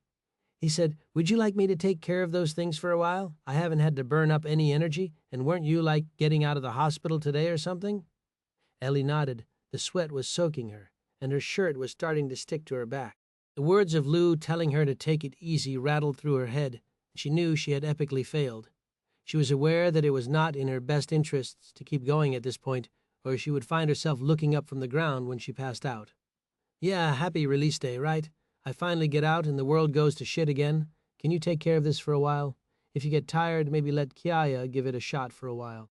I'll head back and see if there's anyone else back there." Ricky took the blade, weighing it in his hand and liking the weight of it. He said, "There isn't anything that you're going to be able to do back there but stack the dead. Is there a reason you two aren't using machine guns to take care of these freaks?" Kya cut in before Ellie could speak. "Yeah, there is a reason. There's always a reason. We don't have the support to be able to use the guns." "Could you say that in English by chance?" "The guns are loud, Ricky. If we go boom boom with the gun, then we don't know how far this shit will echo. But do you want to see how many more of the turn that we can bring here?" He thought about it and motioned them to the side. The answer was so obvious that it wasn't warranted to be spoken aloud. Ricky brought the blade up and chopped down with all the force he was capable of mustering. With every chop he thought of his friend Brian, his parents and siblings. Every time there was someone that made him feel like there was a reason to go on in this place, they were taken away from him, and he hated the things for it with a passion. When the arms stopped coming, they climbed up on the bunks to look out and see where they had gone. The dead, mostly all of them at this point, were without arms, and the 3 teens felt like kings momentarily, knowing they'd bought themselves that much more time. Ellie hit her radio trying to call to Shaun, but it just went straight to dead air. Kaya said, "Did you see Patrick, Ellie? Did he and Bella make it safe to the hospital? He was supposed to meet me later, but we never made it to that point in time. Do you know if he is okay? It makes me sick thinking about the things that could have happened to him." Ellie opened her mouth to say something and then shut it, shaking her head. There was no way to say anything that wouldn't break the girl's heart. Lou, who had already been through enough for a lifetime today, walked forward, gripping her by the shoulder and said, "They took him out, Kaya. He held on as long as he could, but there wasn't anything that could be done. Bella did it. She took out Patrick, and then Joey took her out. Clary said that he is sure she was some type of spy or whatever you would call it. I don't think she needs a label, but she ruined everything good that we had going for us." Kya looked at Ellie and said, You let me think that he was alive? You knew he was dead this entire time, didn't you? Why would you keep something like that from me, Ellie?" "There isn't a good answer, Kya, but honestly, we needed you to be able and ready to fight if that was what it came to. I didn't know if those bars would hold or the door or if they'd just rip a hole into the damn building. I know I've seen some crazy shit those things can do when they want to. The last thing I wanted to have happen was for us to be a meal after surviving so much. I'm going to see this thing to the end, And if the worst thing I do is save your heartache a few minutes of pain, then I don't think that is as bad as it could be. That's easy for you to say. When you still have Shaun coming back to you, you aren't going to be alone. I love him, damn it. We all loved him. Not like that, but you know what I mean. We're family, and we are going to continue going on being one as well, regardless of how dysfunctional we are. You could be mad at me, but I was thinking of you and the others when I did that. I'm sorry, but I think it is what was for the best. If that ever happens to me, you feel free. If it is going to save you to do that. That was when the tears that Kiai had been holding back poured out. She wanted more than anything for Patrick or someone that she didn't hate now to hug and hold. She walked slowly, handing her rifle and bag to Ricky, and went to her cot, climbing up to the top where she lay in the fetal position, trying to hold herself together and feeling like the building had dropped 20 degrees in a matter of seconds. Clary felt his way over to her, gripping her shoulder. It isn't ever easy. The spoils of war never are. If we want to keep this place, we're going to have to fight, and I know that it sucks, and we're going to lose people, but there isn't anything else we can do about it until we get rid of those pieces of shit. I promise the moment that I'm able-bodied, I'm going to do absolutely anything that we can to try and exterminate them from this world. Chapter 17. Aslan sat staring through binoculars, shaking his head. Fuck me. We were only gone for an hour or two. How the fuck did everything go so horribly wrong in such a short time? Shaun had heard his dad say it more times than he could remember. He was actually saying it to himself more than to anyone else. Shaun whispered, "Plans are just God's way of letting us know just how little we're in control, Aslan." Aslan said, "Well then, we are pretty fucking out of control, aren't we?" Shaun nodded and said, "You think anyone's still alive? We won't know if we don't get down there." "I don't see anyone moving around, though, anyone living, at least." Shaun rested the scope on the truck's hood, staring into the distance at the base. He saw that they were turned, but had to dial the scope into its maximum reach. Shaun said, "Hey, I think we're good to get down there. They look funny, though. What the hell is wrong with them?" Aslan said, "besides holes in them and the fact that they're walking around eating people." Shaun took one last look, but Greg had a pair of field glasses that reached further and said, "I cannot tell you guys how good I feel that you are the snipers of our little group. I mean that really deep down, but blind as shit and don't know what is going on for anything." Aslan wanted to say something in regards to why he didn't want to have children in his life, but Shaun said, "We need to get down there, but tell us what the hell you see. Stop being an asshole and wasting time, Greg." "Okay, smart guy, fine. They don't have arms." "What do you mean they don't have arms?" Aslan asked. Greg rubbed at his face. His patience had never been amazing, unless he was on the range and teaching. "The shit below their elbows is gone. Look closer. They look like they were chopped off clean, like with a machete or some type of a blade," Shaun said. "You got that machine gun ready to rock?" Greg checked the feed and nodded. He said, "It's just a paperweight without it, right? I know it is a lot of fun sitting up here and watching all of this go down, but it'd probably be a good idea if we went and got down there." McQuaig said, "There might still be some people that need help. I can only assume that there are, since I've yet to see any prior to today that had arms cut off. I guess I've seen them ripped off, but that was under totally different circumstances." Aslan said, "Shaun, you ride up top. Here, you can take my extra high-powered ammo with you. We are going to stop short and get as many of them as you can as quickly as you can. They don't have to be all headshots, just get them down. When we can make our way in there, then Greg can mow the bastards down. It won't matter about noise so much once the immediate threat is taken care of." Shaun, who sometimes surprised Aslan and Clary with the old soul he had said, "Noise always matters, Aslan. There are cities in every direction, and they can come from anywhere. We can't waste the preciousness of noise and quiet. If we can keep things on the down low, we should. If they don't have arms, they aren't nearly as dangerous as they usually are. I'm not saying that we should underestimate them. I'm sure that their teeth and their jumping is no worse off than it was before they lost their arms. Hell, if anything, they're probably pissed as hell if they can get that way. I don't know if they feel any emotions or just hunger for blood which makes them crazy." Aslan climbed into the truck, and the two of them took front lead on the drive down. When they were within 200 yards, Shaun pounded on the top of the truck, startling Aslan. "Not much reason to waste any more of that precious distance, is there?" Aslan put the truck in park, letting it idle, and Shaun sat for a moment waiting for the wind to die down. He said that it wasn't a requirement to hit them in the head, but could not for the life of him think of why he would waste one of his bullets, and then have to waste the ones that Greg had as well. He dialed in as well as he could, and started sending lead down to the dead. The bullets seemed to come out of nowhere. The turned looked pissed, watching their brothers' and sisters' heads explode in a blackish-pink bloody mist.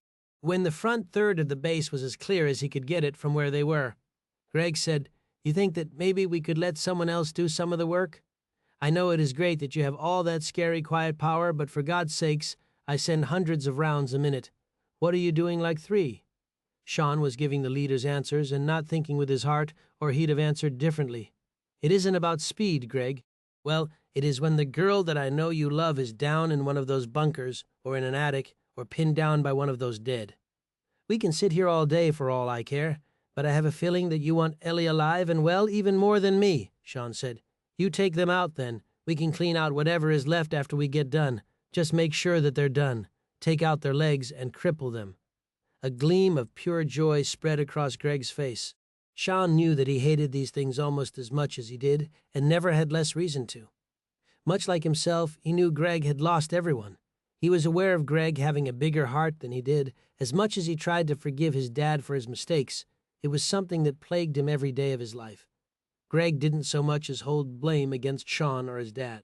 Any time he had ever heard anyone coming after Shaun or telling him that he didn't deserve to be here, those people usually were the ones who ended up on the flat of their backs. Greg said, "Yeah, I think that I'll be able to handle that. You guys let us ride in front the rest of the way in. If there's anything up on the roofs, then we need you to take care of those for me." Shaun nodded and tapped the roof again. He looked at the truck filled to the brim with odds and ends that Aslan thought were going to give them longevity in the world, and they pulled forward. He questioned what might have gone differently had they been here when it happened, or if he would have been alive. He already knew that they would have fought, and that if it was intruders that had caused the problems today, that there would be retaliation. He assumed right off the bat that those guys had come from the place in Johnston. The dead on the ground were all adults, and with everyone that was on the base, they still didn't have that many people. McQuaig drove up towards the base, where the 2 trucks that Clary had nailed with the grenades were now smoldering. The turn that had been standing around it dead, and Greg looked back over his shoulder to Shaun. He said, "Kind of déjà vu, isn't it, Shaun?" "How's that?" "You know, from day 2 when we came to this place for supplies, except the turn that were out front that day were the soldiers who had tried to make it back after the dead had taken Des Moines. Fox thought about that and then thought of Joey's brother and sister, and Tina. Yeah, that doesn't bring back the greatest of memories, Greg. We lost a lot of good people that day." Greg said, "Better to be able to count those horrible days on one hand than think of struggling for a year, right?" Shaun gave a thumbs up and Greg leveled the machine gun, ready to go. As they made their way inside, the turn that had been left were given quick bursts of gunfire, decimating their legs and kneecaps and leaving them handicapped on the ground. As they drove by, McQuaig shot them in the head with a pistol, not wanting to have to come back to do cleanup. They stopped in the middle of the base, staring at the damage, and looking at the fence line, immediately seeing the large hole in it. The 4-wheelers that were still idling, that had been crashed into the side of the bunkhouse that they saw, had been pegged with hundreds of bullets. They went over, seeing Brian on the ground, and Shaun switched from his high-powered rifle to a machine gun, stepping down slowly. The idea of Ellie in there made him sick to his stomach. A whistle came from behind them that he was just barely able to hear. When Shaun looked around, rifle at the ready, he saw Scott still atop of the building and waiting for something good to happen. He'd watched the dead coming away from the bunkhouse without arms and decided it was safe to just stay up there and out of their radar. Scott was dangerously low on bullets, as he had only gone up with so many to start with. He was well aware that he was not a strong enough shot to be able to take out an attacking horde if they were on the move towards him. Shaun hit his radio and said, "Just stay up there. If you see anything, do me a favor and be my angel. I don't think angels have sniper rifles, Fox." "The ones that are watching over me need to be," Shaun said. He went to open the door, but it swung open quickly with Ricky on the other end of Ellie's borrowed rifle. Ricky could not have looked happier to see someone. "I'm glad you're back. It didn't go well, Shaun. Things weren't good at all." Shaun stepped in slowly, and the others fell in behind him, machine guns ready. Ellie was on the bunk, not moving, and Shaun actually started to wonder if only for a second. He'd taken in the beds, all covered with bodies that had white sheets stained in blood pulled up over them. There had to have been 30 of them lying there. The number of people left alive were drastically lessened. He ran to Ellie's bedside and startled her. He laid a hand on her shoulder, thanking a God on most days he wasn't sure existed, that she was still alive. "Ellie, are you okay? Damn it, you scared me. Remember, I was supposed to take it easy per Doc Lou. Well, that hasn't really been possible today, and I'm sure that I overdid it. I don't know what hit me, but I got tired as hell all of a sudden and had to lie down. Shaun looked at the blood on her hands and said, "You didn't get hurt, did you?" She assessed her hands, realizing she had the blood of the dead on them and of her friends. She said, "No, that isn't mine. When the dead were trying to stick their arms in through the holes in the windows, we chopped them off. I'm sure you noticed one or two of them walking around without arms." Shaun tried to smile, but the death that was everywhere around him, most were people that he cared about, made it difficult to try and be pleasant. Ellie lifted up his chin, smiling lightly. "Hey, at least we're still alive. I hate the idea of anything happening to you, and we're lucky every day we make it another, Shaun." He nodded, looking back at Greg, who was standing in front of a set of beds, looking left then right and shaking his head. When Shaun moved so that he could see what he was looking at, he saw Karen and Teresa. He thought about Christy and could imagine what was going through him. He put a hand on Greg's shoulder, but he shook it off. He said, "Am I fucking cursed or what? God hates me, maybe. Zombies with the first. Ashholes with second. What in the hell is it? Are we not meant to try and have people around us that we can afford to care about anymore?" Shaun said, "You know that people care about you? We're family at this point, man. That is probably really hard for you to say, knowing that you have Ellie sitting not more than a few feet from you, ready to give you caring love anytime you need it. Someone who is going to hold you and tell you things might be okay, even on the shittiest and bloodiest of days." Shaun looked at Ellie, thinking that she very well had done such a thing, and said, "Well, just remember a few months ago I was pretty sure multiple times that day that I was never going to see her again. And that was a fire in my heart I can't say I ever want to feel again, but I don't want to lose her at the same time. I guess I don't have the answer, Greg. I'm sorry, man. I wasn't looking for apologies or answers for that matter. It just seems like a long run of shit. These things or complete strangers out there that have nothing but bad intentions are what is going to ruin this world." Clary felt his way over and said, "Greg, we're going to see this through, and we're going to go kill those fuckers. I can promise you that, son. The only thing that was keeping us in here was waiting for you guys to come help clear those things out. Oh, and the fact that I'm blind right now." Greg, who had not yet seen or spoken to Clary, said, "What in the hell happened to you?" "I'd say that someone shooting at me didn't know how to shoot worth a damn, but it seems that wouldn't be real accurate since I can't see anything. I threw a grenade at them, though, and took most of them out. I'm going to be able to use one of my eyes, at least that's what Lou said, but that might have been before he told me he was going to leave. If I need any type of real medical help, I'm going to be screwed. I think he's going to head out on his own once the mess is cleaned up. He wants to go off and bury his daughters and find a place that he can survive on his own.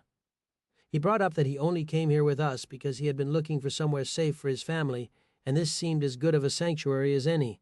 Unfortunately, that wasn't how it played out, of course, and he's alone, or at least he thinks he's alone. But from listening to you and Shaun, you seem like you're in the same boat," Greg said. "I don't know much about me being alone, but I would say lonely is definitely an accurate statement that you can make. I sure as hell appreciate the people that we do have here and the friends I got, but having someone else is just as important. Don't tell me what you would do for some 50-year-old your age to have as a girlfriend or wife or whatever you old dudes do for love. You realize if I wasn't blind and that I'll need your help, that I'd totally snap my foot off in your ass? Right. I'm not 50, for God's sake. Christ, I'm barely 45 years old. I still have the best years of my life ahead of me." Greg laughed a little, wiping at a tear that was fighting its way out. "You know who says things like that?" Clary bit and said, "Who? People who are still trying to hold on to something good?"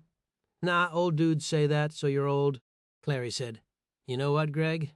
Yeah, don't even say it. I already know. It's times like this that you couldn't be happier to have never had kids." Greg said. Clary patted him on the shoulder and then pulled him in for a hug. He said, "Nah, if I had kids, Greg, I think I'd probably be pretty fucking lucky if they ended up like you. Come on. Let's go over to the medic, then we need to tell those kids that it's okay to get out of that bunker. And we also need to make sure that there isn't any that turned in there having a feast on our blood bags." Aslan was staring at Clary and praying that the only other member from his SEAL team wasn't going to be blind forever. He would take care of the guy until his dying breath, but he seriously worried about how long he would be able to survive or how he would be able to handle the handicap. Aslan whispered to Clary, "Hey, are you okay, man? You look like shit." "Well, good, because I feel like shit. I'd hate to be having a great-looking day and feel like shit. Get us over to the medic building, and then we need to swing by the armory and figure out what it is we're going to do. What are you thinking that you want to do? Don't you want to wait to see how your eye is doing? I want to do a clean out of my eye and see how it is doing. I may be able to see, it's hard to tell with bandages over my eyes. Definitely not as easy as it could be to see if that was the case, if you know what I mean." The small group walked over. Clary yelled to Aslan, Hey, you gonna go with us, Lou? I'd like to know what you think Joey is looking like after that quick patch job you had to do on him." Lou said, "No, I think I'm going to stay here for a while with my girls. I have some serious thinking to do." Ellie, who usually was as respectful as she could be to most adults, snapped. She said, "You told me that Joey was going to be okay, that it wasn't that bad of a wound. Now get off your ass and go over there and check on him. He's going to get an infection or something that is stupidly easy to fix, but that we don't know what to look for. You daughters are gone, your heart is broken, and you feel like you have been let down. I can understand that, really, I can. You have a job to do, and you have been doing it probably longer than you have had kids or a wife. You help people, that is what you do. You do it on good days and bad, and you're going to keep doing it today. If you want to get everyone taken care of, then we are going to reorganize and we're going to go rain hell on those bastards' doorstep. We won't leave any of them, not one still alive. If they want to fight, they're messing with the wrong goddamn group." Aslan just stared in awe.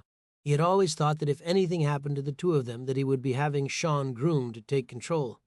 He already knew most people looked up to him on the base regardless of the history of the dead. And what made it start, he said. "Christ, girl, with speeches like that, you might have to be the one in charge. That was some motivating shit." Lou bent down, giving each of his daughters a kiss on the head, and nodded. "All right, let's go take a look at how bad it is. If you guys can't live without me, then I can stay until Joey is better at the least. I want retaliation, though, and I want blood for it. Those bastards came here to kill, and there's no reason why they deserve to keep on going," Greg said. "We're going to get those guys back. We just need to figure out something smart to do it. They got their asses kicked coming here because we knew the layout and we had our supplies. We need to figure that out before we go after them, or have something crazy enough to keep them busy while we pick them off." Shaun was staring at the dead strewn across the yard out the door. He looked up, seeing Scott holding position with the sniper rifle, and realized for the first time that they had never had this few people on the base. He turned to Aslan and Clary and said, "You realize if we have less than 20 people left on this base that clearing and moving would not be that hard, right?" Aslan said, "What are you talking about, Shaun?" "I'm saying if the blood bag idea works, that we could clear out Des Moines and start working our way east." "Why east? Why west? I just figured the White House is east, right? If things go all to shit on the coast, maybe we can get a boat. We surely have enough supplies here to make that trip 10 times over and never go hungry." "And where are we going to go on the boat there, sailor?" Aslan asked. "I don't know everything, Aslan, but if I haven't beaten the subject into the ground, it is time to take these damn things out. We have the knowledge to show people how to do these things that can get rid of the dead. Imagine if others knew how to do it, then we'd have a chance. We won't gain any numbers, but I'm sure as hell confident we can put a dent in theirs." Greg, who didn't sugarcoat anything, said, "I'm sorry, but this conversation is making my brain hurt. Are you really serious about driving across America because you want to show people how to take out the turned? I mean, is that what is really happening right now? Like you're saying, these words ingenious, Shaun doesn't have any bells and whistles going off saying how stupid this is. Is that the nicest way you can say that it is a bad idea, Greg? When it is my best friend, yeah, I think that it is. But really, that idea is genius. But we don't have that kind of time to waste. God knows how much time we wasted on this base over the last year and how many thousands or hundreds of thousands of people have died across the world." Greg said. Aslan cut in and said, "Oh, Jesus, would you just spit it out, Greg? My mood right now isn't one that I would mess with, son." Greg said, "Oh my God, you're dumb too. You were the reason I had the idea in the first place." Aslan placed a hand on Greg and realized he had to lift his hand higher. The fact that he had gone through a growth spurt had passed him by. He said, "Okay, smartass, out with it. What genius did you figure out because of me?" Greg looked around, smiling devilishly. He said, "The web, dude. We can make like a video of it, and then we can put it on the web. Billions of people, or however many are left, can watch it and see how we're killing them. It is the smartest and fastest way to get the word out there. We can put it online everywhere possible, hell. We could stick someone behind a bank of the computers on base to send out messages to every country in every language. It doesn't take a genius to see a blood bag, plus the dead, plus a bullet to the head, right? It shouldn't be too hard with the exception of them getting said blood. I'm sure if they think hard enough that they'll be able to figure something out." Shaun rubbed his hands through his hair, annoyed that he hadn't thought of it. "Really? How did you think of that before me?" "Oh, that sucks. I mean, it is a great idea, which is really annoying the hell out of me." Aslan leaned over as Greg walked off and said, "You didn't have the heart to tell him we already talked about it, did you?" Shaun said, "No, there wasn't any reason I needed to shoot his puppy." Clary, who'd been sitting impatiently while they discussed all this, interjected and said, "Don't worry about the blind man that is waiting to get looked at in a real medical facility. I'm sure none of this conversation could be taking place while we're letting Lou get to his work. While we have him, at least." Lou gripped his bicep. "Come on, Clary. I can go ahead and take you in there. That place was locked down tight when we left. There isn't going to be any dead in there, as long as those kids listened and didn't open back up again once they were secured." Aslan watched as they left, and the rest of the group sat there, hashing out plans quickly, trying to go with the momentum while they had the opportunity to do so. Clary said, "So I know you haven't had much time to think about what I said, but do you think that you might consider staying, Lou? It really won't be the same here without you. There's so much you could teach these kids. I know it's all kill the dead, but saving the living is something that we need to know about too. I know it sounds ironic coming from a SEAL, but these things are going to be lost eventually. We'll be a little better off than cavemen, but there's going to be an expiration date on the shit you know. If you don't show these kids when you're gone, it is gone with you. You think that we want a trained army of our own? Hell no. What I want is these kids to be able to make it. I'm not immortal, and I'm aware of that. I'm reminded every fucking day when I wake up and feel injuries combined over a lifetime. Even more so today after almost going blind, which is still yet to be seen literally." Lou actually laughed a bit at this. He was thinking that smiling was going to be something that would take effort for a good time to come. He was having issues trying to tell himself to keep going. The thought of giving up to the dead and letting all his pain and suffering be taken away all at once was almost as enticing, he thought, as a drug addict to what they used to get their fix. "I can understand and appreciate what you're saying, Clary. I have to agree that the more we can teach these kids, the better off they're going to be, and who knows, they might even be able to use some of that information they learned to help us one day. I know that I sleep a hell of a lot better knowing that Shaun, Greg, Ellie, and all the others were walking the grounds while we took time to rest. There's a lot to worry about right now with all these things. The fact that the gates are all fucked up again isn't doing anything to make me feel at ease. I will stay for a bit unless I change my mind, Clary. Honestly, though, the first thing that I want to do is kill those bastards," Clary said. "Let's check on my eyes, please, and the kids that are in the fallout bunker. What is the second thing you want to do, Lou?" "I want to bury my daughters. It is one of the things that I don't think very many people are afforded the luxury to do nowadays. I want them to have a proper grave and casket. I want them to be put to rest in the way before all this shit started, before hell came to our front doors." Clary said, "I'll help you make the graves, Lou. We all will. I'm sure we can see about rounding up some caskets for them and for everyone that was one of ours. We're going to need a fucking semi, sadly enough, to get enough back here, but there is no reason that they don't deserve it. They died without having a chance to fight back. I tell you, we are done going forward not having weapons on those kids at all times. If they know how to use them, then they're walking around heavy and loaded from now on." Lou started walking Clary back, wishing that rule already would have been in place a long time ago. He thought of Hammond and the fact that Shellman had had his brains blown out.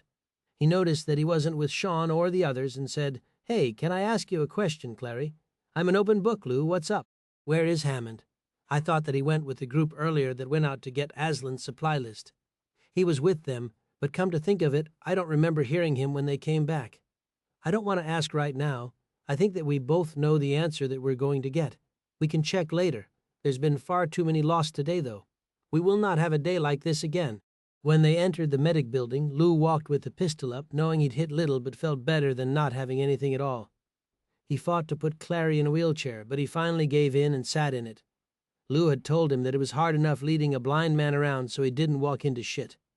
When they made it up to the bunker, Lou called on the radio and said, "Hey, open it up, we're good to go." The lock gave and you could hear the pressure being let out with the air whooshing as it did. Lou knelt down, lifting the door up the rest of the way and taking in the innocence of all the kids that had survived. He counted 10, thinking of the 5 that were outside, and the numbers made him sick.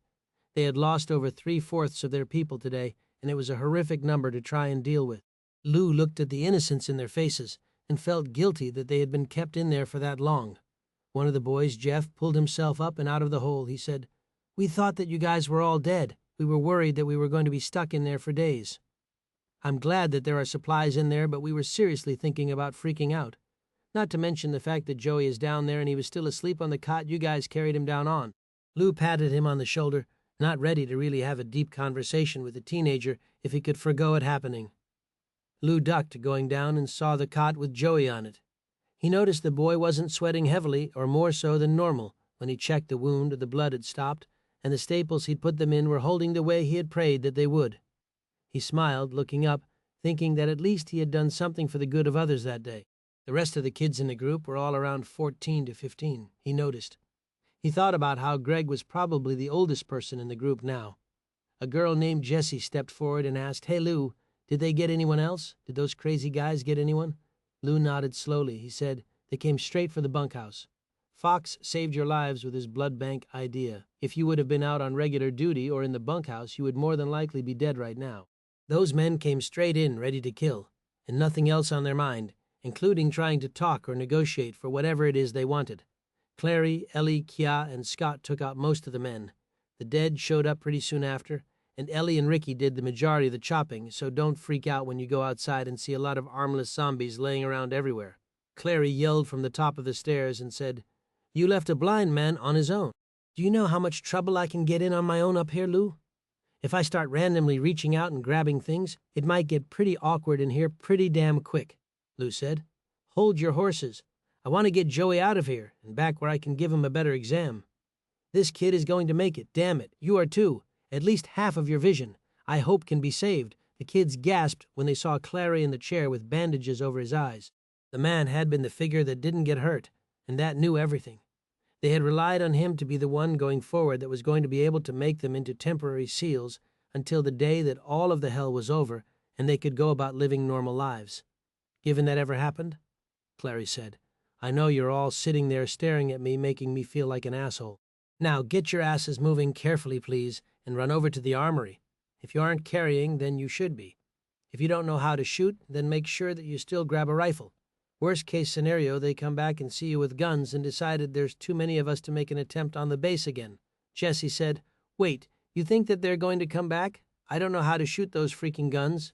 We've only been here a month and we haven't learned yet. What are we supposed to do?" "You stay out of the way of those who do know how. Stupidly easy idea for you.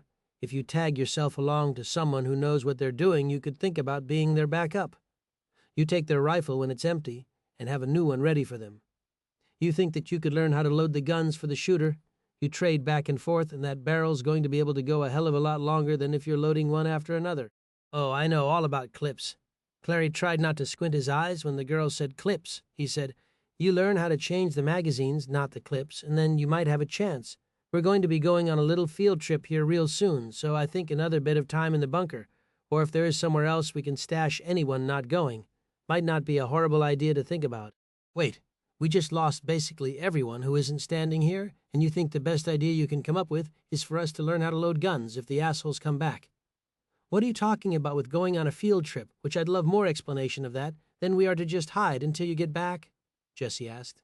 "You could dig graves too, but that is up to you, kid. Could you at the very least tell me where it is that you want to go?"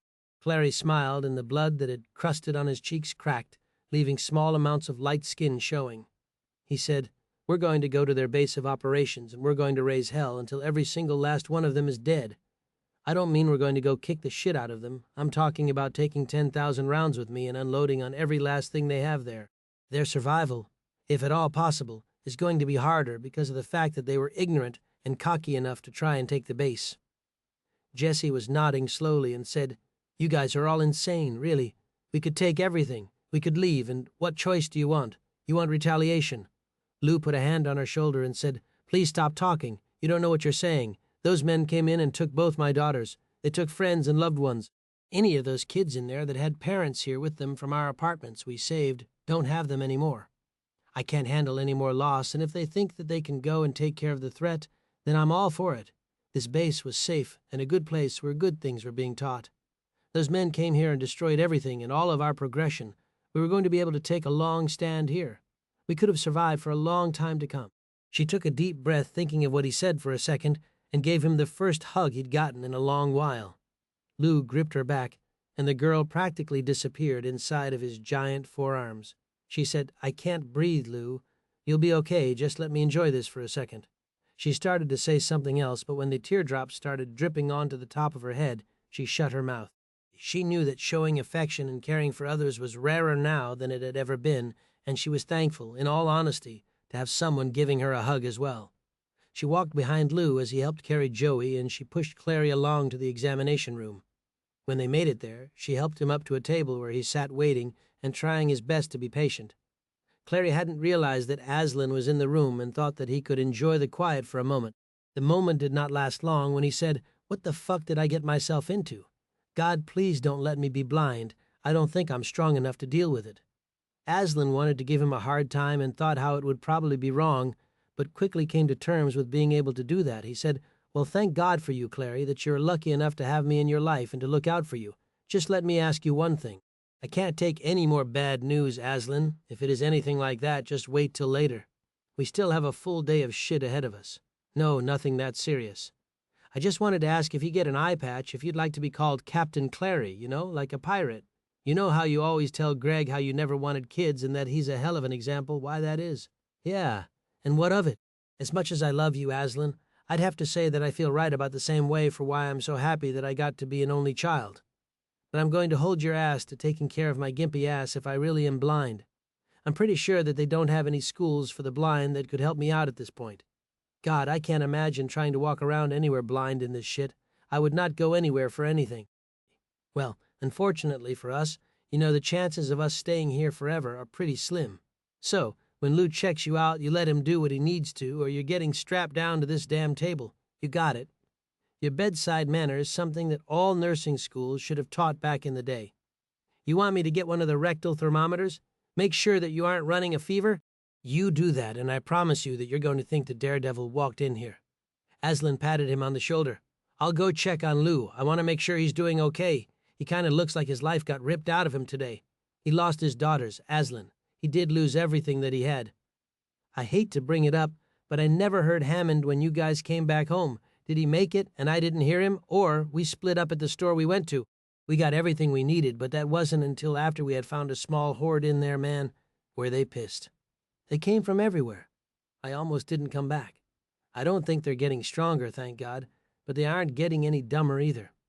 The ones that came here getting their arms chopped off didn't seem too damn bright. But good luck having a crowd missing an asshole, right?"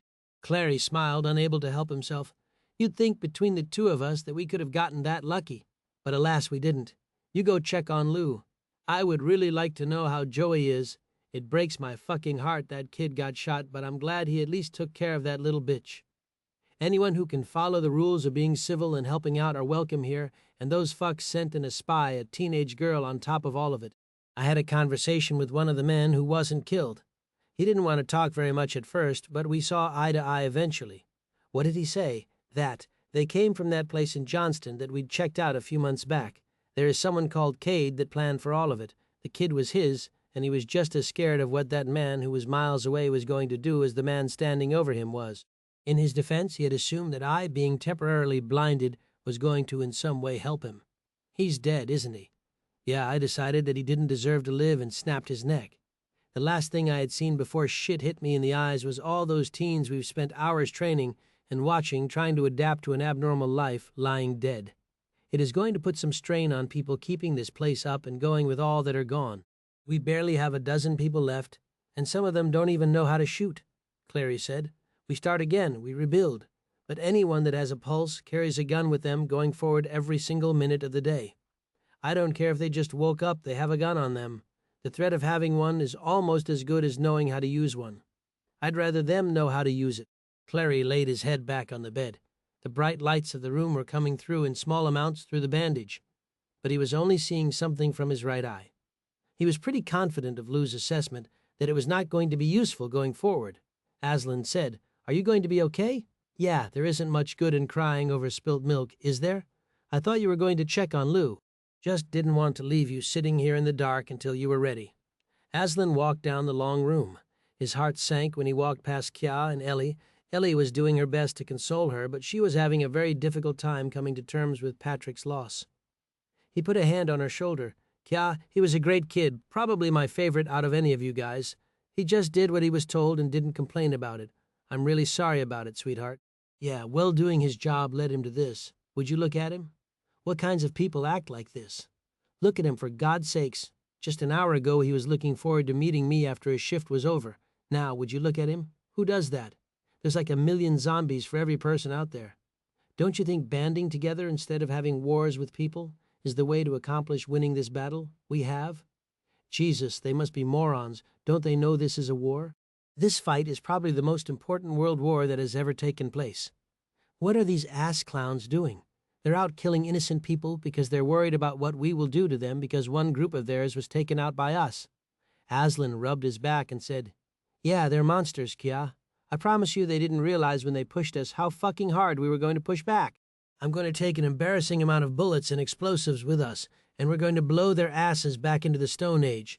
It isn't going to bring Patrick back, but it is going to make me feel a whole lot better about things. If they don't think we deserve to live, then I'm not going to waste my time trying to talk them into granting us life. I'm very confident that if they had any fucking clue at all whose door they were trying to knock down, that they would have cut their losses and walked away." Ellie said, "So you're like a little pig in a house, is that what you're saying?" Aslan turned and walked away slowly, patting Kia's back one last time. "Ellie, you just ruined my entire speech. No, I'm not a little pig. I'm the big bad wolf that the pig has no clue is there yet." Ellie smiled a little, wiping at the tears and laughing. She said, "He's starting to grow on me, you know that?"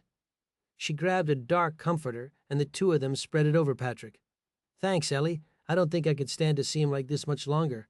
There are plenty of other memories that I have with him that are a hell of a lot better than this. Yeah, as much time as you two spent on your own out there, I'm sure that there are. Those are probably the ones that you want to focus on anyways." She laughed a little, wiping at her tears. She said, "Those were good times. You know, you wouldn't know it, but—" Ellie held up her hands and said, "No, no, no, no. He was like a brother to me. Those are details I don't need in my life. You go ahead and hang on to those. I need to go check on Shaun. I barely got to see him when he got back. Why don't you get something to snack on? You look kind of crappy. You still aren't doing all that well taking it easy. If you don't listen to Lou, you're going to have to be readmitted to the clinic here until you really are better." "Well, whatever they say I need to do so that I can get better is fine. But let me tell you this. I'm going to be in whatever group there is that goes to where they live. From what Shaun told me, it is just a bunch of townhomes that cost a lot of money with a gate running the length around the entire thing," Ellie said. "Yeah, but just because a bunch of rich people live there doesn't mean that they do now. There's a good chance that those people are probably dead or got kicked out of the place when those guys went there. I'd find it hard to believe unless they had some kind of militia running out of there that they lived there before. Rich and gun-trained like what those guys were trying to pull off doesn't quite make sense to me," Kiaya said. Aslan walked up looking at Lou, working quickly. He had cut off Joey's white jersey. He actually felt bad about it because he knew that any time he hadn't had the thing in the wash that it was what he was wearing. It was one of the only things that he had from his days before the dead had started. It was lying on the bed so that the sun struck it at the perfect angle, sending a gleam of light through the bullet hole. He said, "Hey Lou, how does it look? Is he going to be okay?" Lou was sitting on a chair and looking with a flashlight at the wound and doing his best not to open it up any further. The last thing he wanted to do was make it larger than it was. He really hoped that the kid would be okay. He had removed the staples as carefully as possible so that he could clean it out. He examined the wound and found no bullet fragments. He sat up, taking a deep breath, and said, "He's one lucky kid. I know getting shot sucks, but he didn't get hit fatally. If that bullet would have gone a few inches higher, it would have struck his liver and probably passed out one of his lungs. To the right, another few inches, it would have fucked up his intestines, something serious. I can't say I could have handled losing this kid. He must have an angel looking out for him. Hell, with the size of his heart, it's probably God himself." Lou was wiping at the wound, cleaning it out and disinfecting it before starting to staple it, and said, "Are you kidding me? You think God is watching out for him? You think that God cares about any of us right now? People used to cram that down my throat at the hospital. They would say, 'Oh, let's pray for God to save our son, our grandfather.' You know what saved him? Luck and the skilled hands of people knowing what to do in shit circumstances. You ever thank God when you got hurt in the field? Or did you thank the guy on your team? I know it is soon, Lou, but just because bad things happen, it doesn't mean that a higher being isn't looking out for us. He might have been doing something bigger. Maybe he was keeping a nuclear reactor from going off, or whatever it is that God does while it looks like he is ignoring us. You believe in who and what you want, Aslan, but 6 staples and fluids saved this kid's life. He shouldn't try to move for the next few days if he doesn't have a need to. If he tries to disobey these rules, I'm going to have to secure him to the bed. The last thing we want him doing is freaking out and ripping his staples out. He does anything bad, then it is just going to make things so much worse for him. If he does any serious damage, then he really will have to rely on your God to save him, because I won't be able to do anything about it. You got any questions about that?" "No, Lou. I think he at the very least owes you." I'm sure you're going to get a few serious hugs, ones that might do you good. Clary made it sound like you might hit the road. I can't for 1 minute pretend I know what it feels like. Just hear me out, though, and let me say that we need you now. If that isn't reason enough and you don't care about survival, then just remember there are a lot of people gone now. Those that are left are going to need someone who can do something about the times they're sick or hurt. Unfortunately, we don't have anyone but you. Lou nodded slowly as he started the staples on the front and rear side of Joey. He said, "Yeah, I know. I got pretty much the same speech from Clary. It isn't anything personal, Aslan. I just don't know if it is something I can handle continuing to do. I've always been able to help sick people. Most of those people were sick, and they were old. Treating kids and teens was always the hardest thing in my job. When that is all of whom we have left for the most part, it makes it even harder. I thought as long as I had my daughters, I would be able to survive this. Unfortunately, that isn't the case anymore, and they're gone. Now, I don't know if I want to do it on my own or at all. Let me know your decision, Lou. Are you going to take a look at Clary once you get Joey bandaged up?" "Yep. I'll be down there in a minute. I think he'll be okay with one eye, but that left one is fucked. There is no way I will be able to do anything about it. He better keep his fingers crossed that nothing happens to his right eye. All those skills are useless if he doesn't have his damn vision." Aslan pushed up, stretching out his back and looking at the rifle sitting next to Clary. He said, "I don't know what we will do for him if he can't see. He'll forget more about demolition and guns than these kids will ever have the chance to learn. I just hope we can get at least one eye good to go. I'm not going to lie. The idea of trying to keep a guy like that's hopes up is going to be difficult if he doesn't see again. You do the best for him that you can. I know that you will, but I feel like I have to say that aloud." Lou pulled off the gloves that were soaked in Joey's blood and threw them in the medical wastebasket, and like he was riding a bike, put on a new pair. He said, "Don't worry about it, Aslan. I always do my best." He walked past, seeing Kya thinking of her loss, wondering how bad it felt, and questioning how serious two kids could be. The thought of what he felt like during that first year after losing his wife on day one had made him almost lose his mind. He knew a ring was only in the eyes of the church and the government, and that the two of them had no parents or family to care for them, so their bond might have been more than he was giving them credit for. When he got up to Clary, he coughed, bringing Clary back out of whatever thing he was thinking of. Clary said, "Don't shoot my puppy, Lou. You get at least one of them working, and you and I are good to go. Otherwise, it is probably a good idea if I have my own room.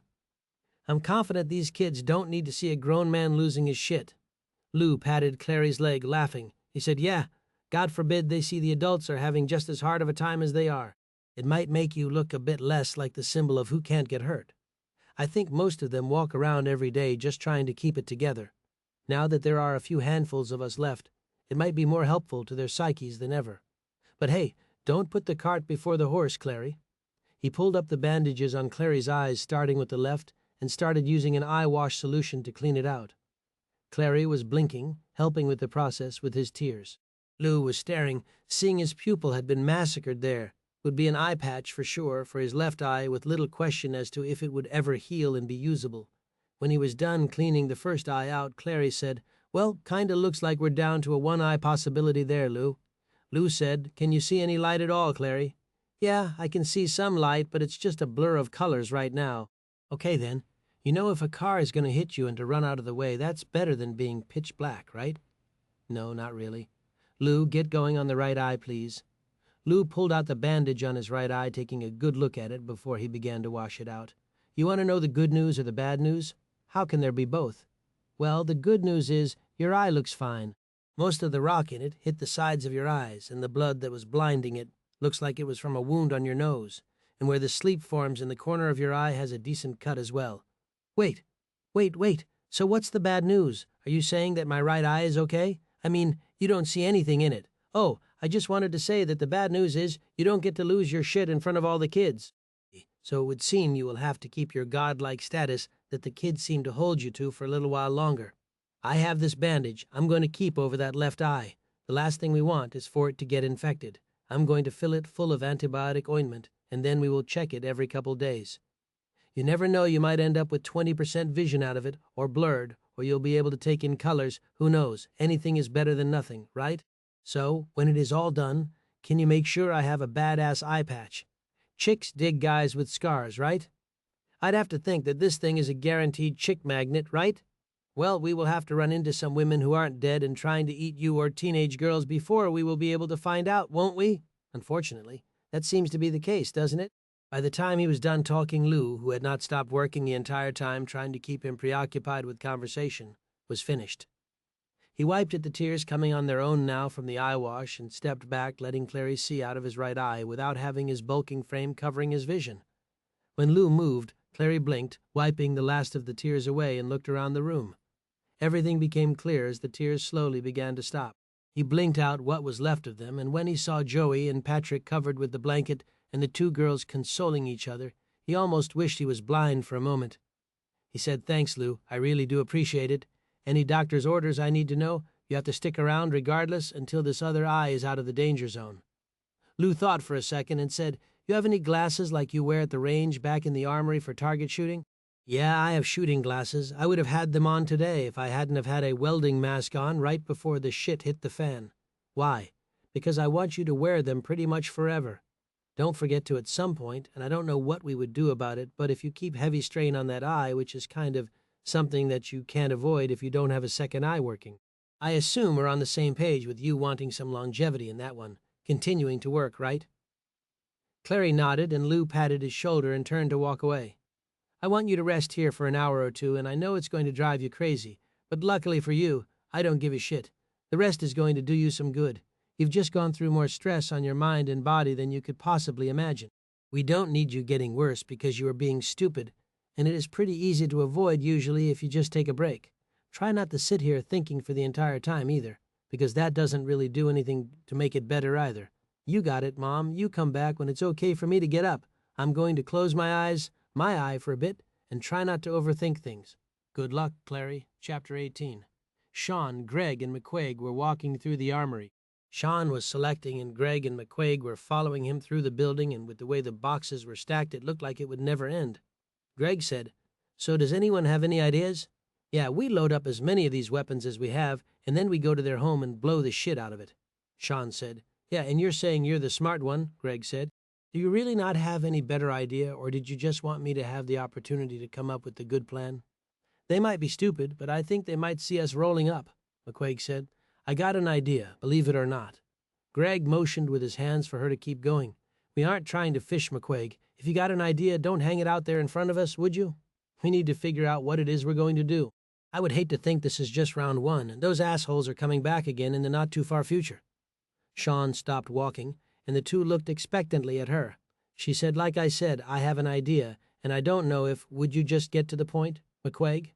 Seriously, we've been together a year. It's fine if you want to throw out some ideas. I do all the time. Of course they get shot down most of the time," Greg said. She pointed out one of the windows to the motorcade through the protective bars. The boys both nodded, unsure what she was referencing. Shaun said, "Your idea is a bunch of cars that we already have. What do you want to do, drive them there? Because I was already thinking about that." "No, smartass, that isn't what I want to do. All of us can load up, separate a mile out, and move in. But we need to get their attention, and at the same time, we need them to be super nervous and preoccupied."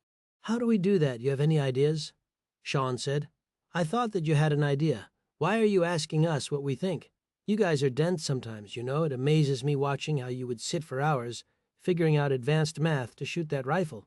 But when it comes to simple guessing games, you guys are stupidly useless. I sound like Aslan when he's pissed." "Fine. Okay, so the deal here is blood. We probably need more than we got right now." "What do you mean blood? Like you want to go out and take out some turned?" Shaun asked. "You know that normally I'm all for that, and Greg probably is also, McQuaig, but right now—" "Oh, just shut up, you guys. Look outside. Do you see the machine for moving snow? Well, it has an empty sprayer on the back of it. We know Des Moines is filled with the dead. What would happen if we fill that thing up with blood and then hang some of those douchebags off the back of it to have them snack on and drive it right through their fence? You think maybe they would be a little bit preoccupied with the dead coming into their home base, especially if they don't have a gate out front? While they're doing that, we can launch hell on them and leave nothing alive. If we miss any of those guys, then let the dead take them out. I have no qualms about who does what job as long as every one of them dies. We've had too many narrow escapes when we go out. We don't need to worry about shit like this when we come home. They're a threat we don't need in our lives. So what do you think about that?" Greg didn't say anything and ran up, picking her up and spinning her. "That is genius. Did you seriously just think of that? Wow, I love that. Really, that is great, Shaun. Do you think it will work?"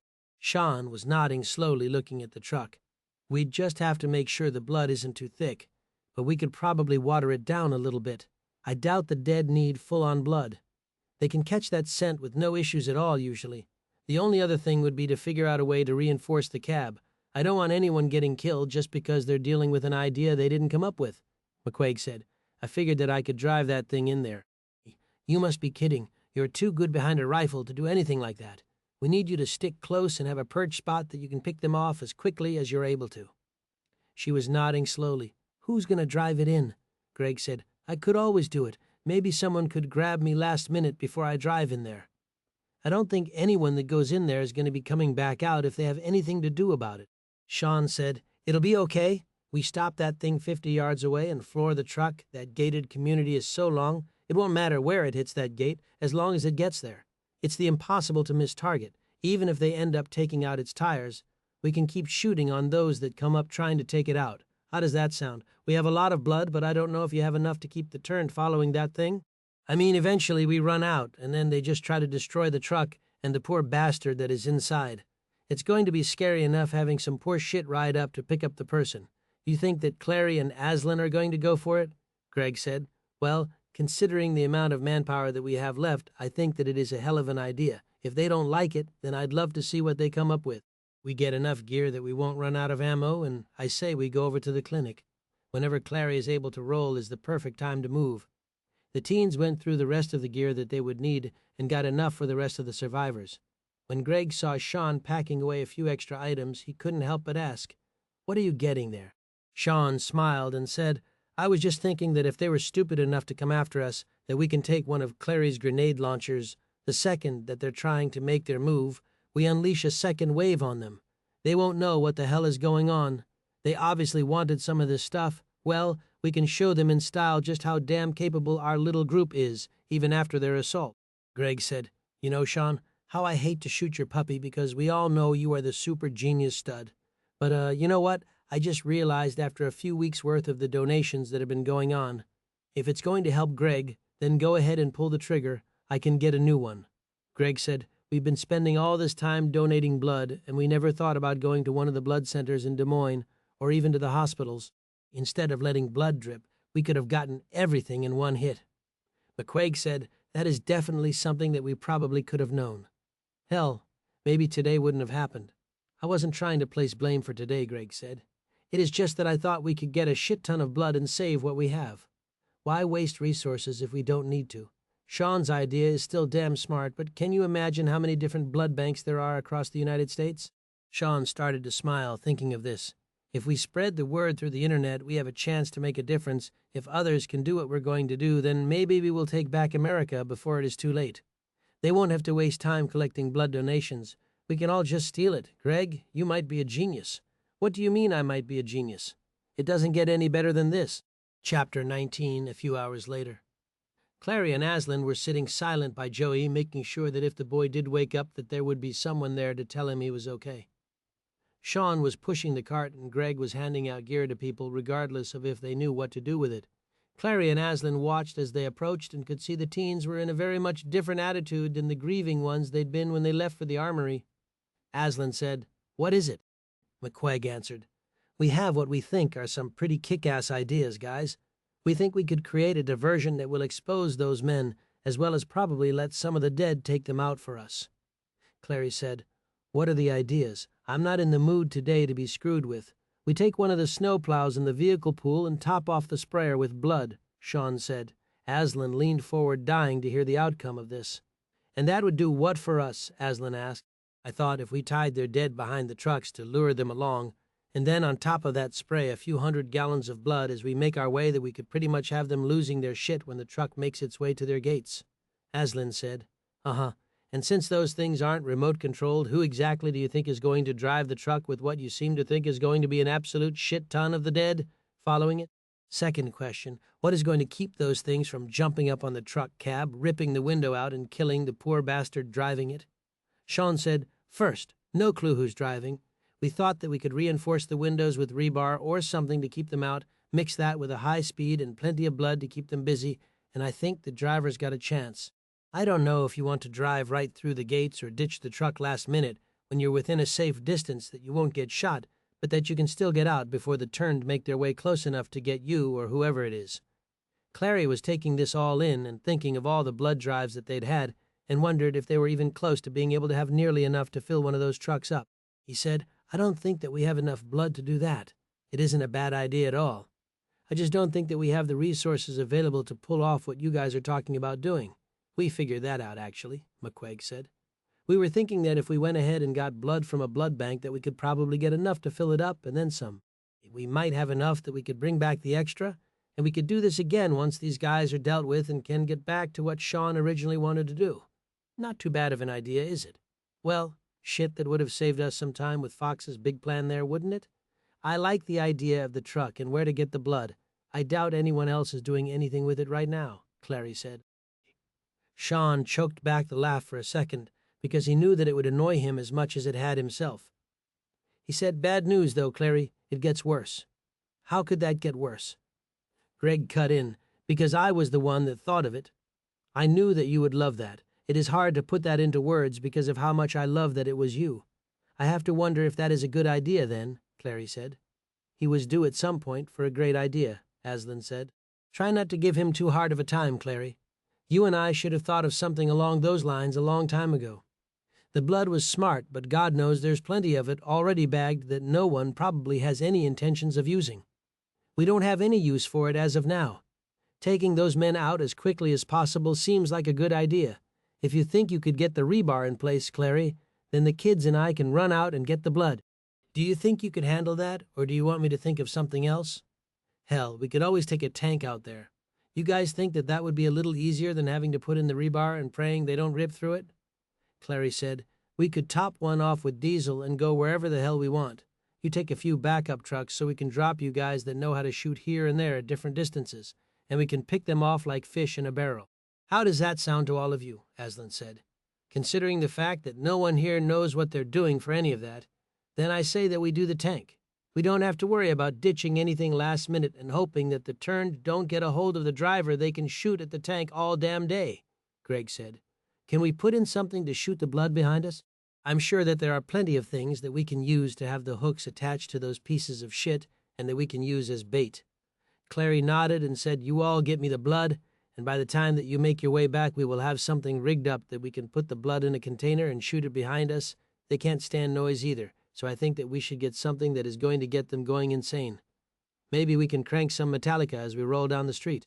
If that doesn't bring them around, then I don't know what will, along with blood and fresh flesh being dragged across the roads."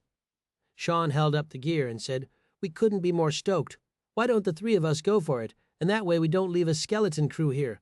Or maybe we just have two people go. What do you think, Aslan? I assume you'll be one of the two heading out, right?" He nodded and said, "Yeah, the pirate here better not try doing any driving until he absolutely needs to." Clary was already scratching at his eye with his middle finger for much longer than he needed to. Aslan got up from the chair, patting Joey on the shoulder. He said, "Kaya, do you think you can hang out with Joey here for a bit? I want Ellie and Scott both up on the roof with rifles. If something comes back this way, I want to know when it's here and I want a bullet in them before they step too far into our safety zone." Kaya said, "You do realize that I'm trained with these things. I'm not going to be a toy soldier walking around and carrying this thing. There are 8 other kids that can sit here, and you're the only one that I know who is still alive, knows how to shoot, and loves Joey like a brother.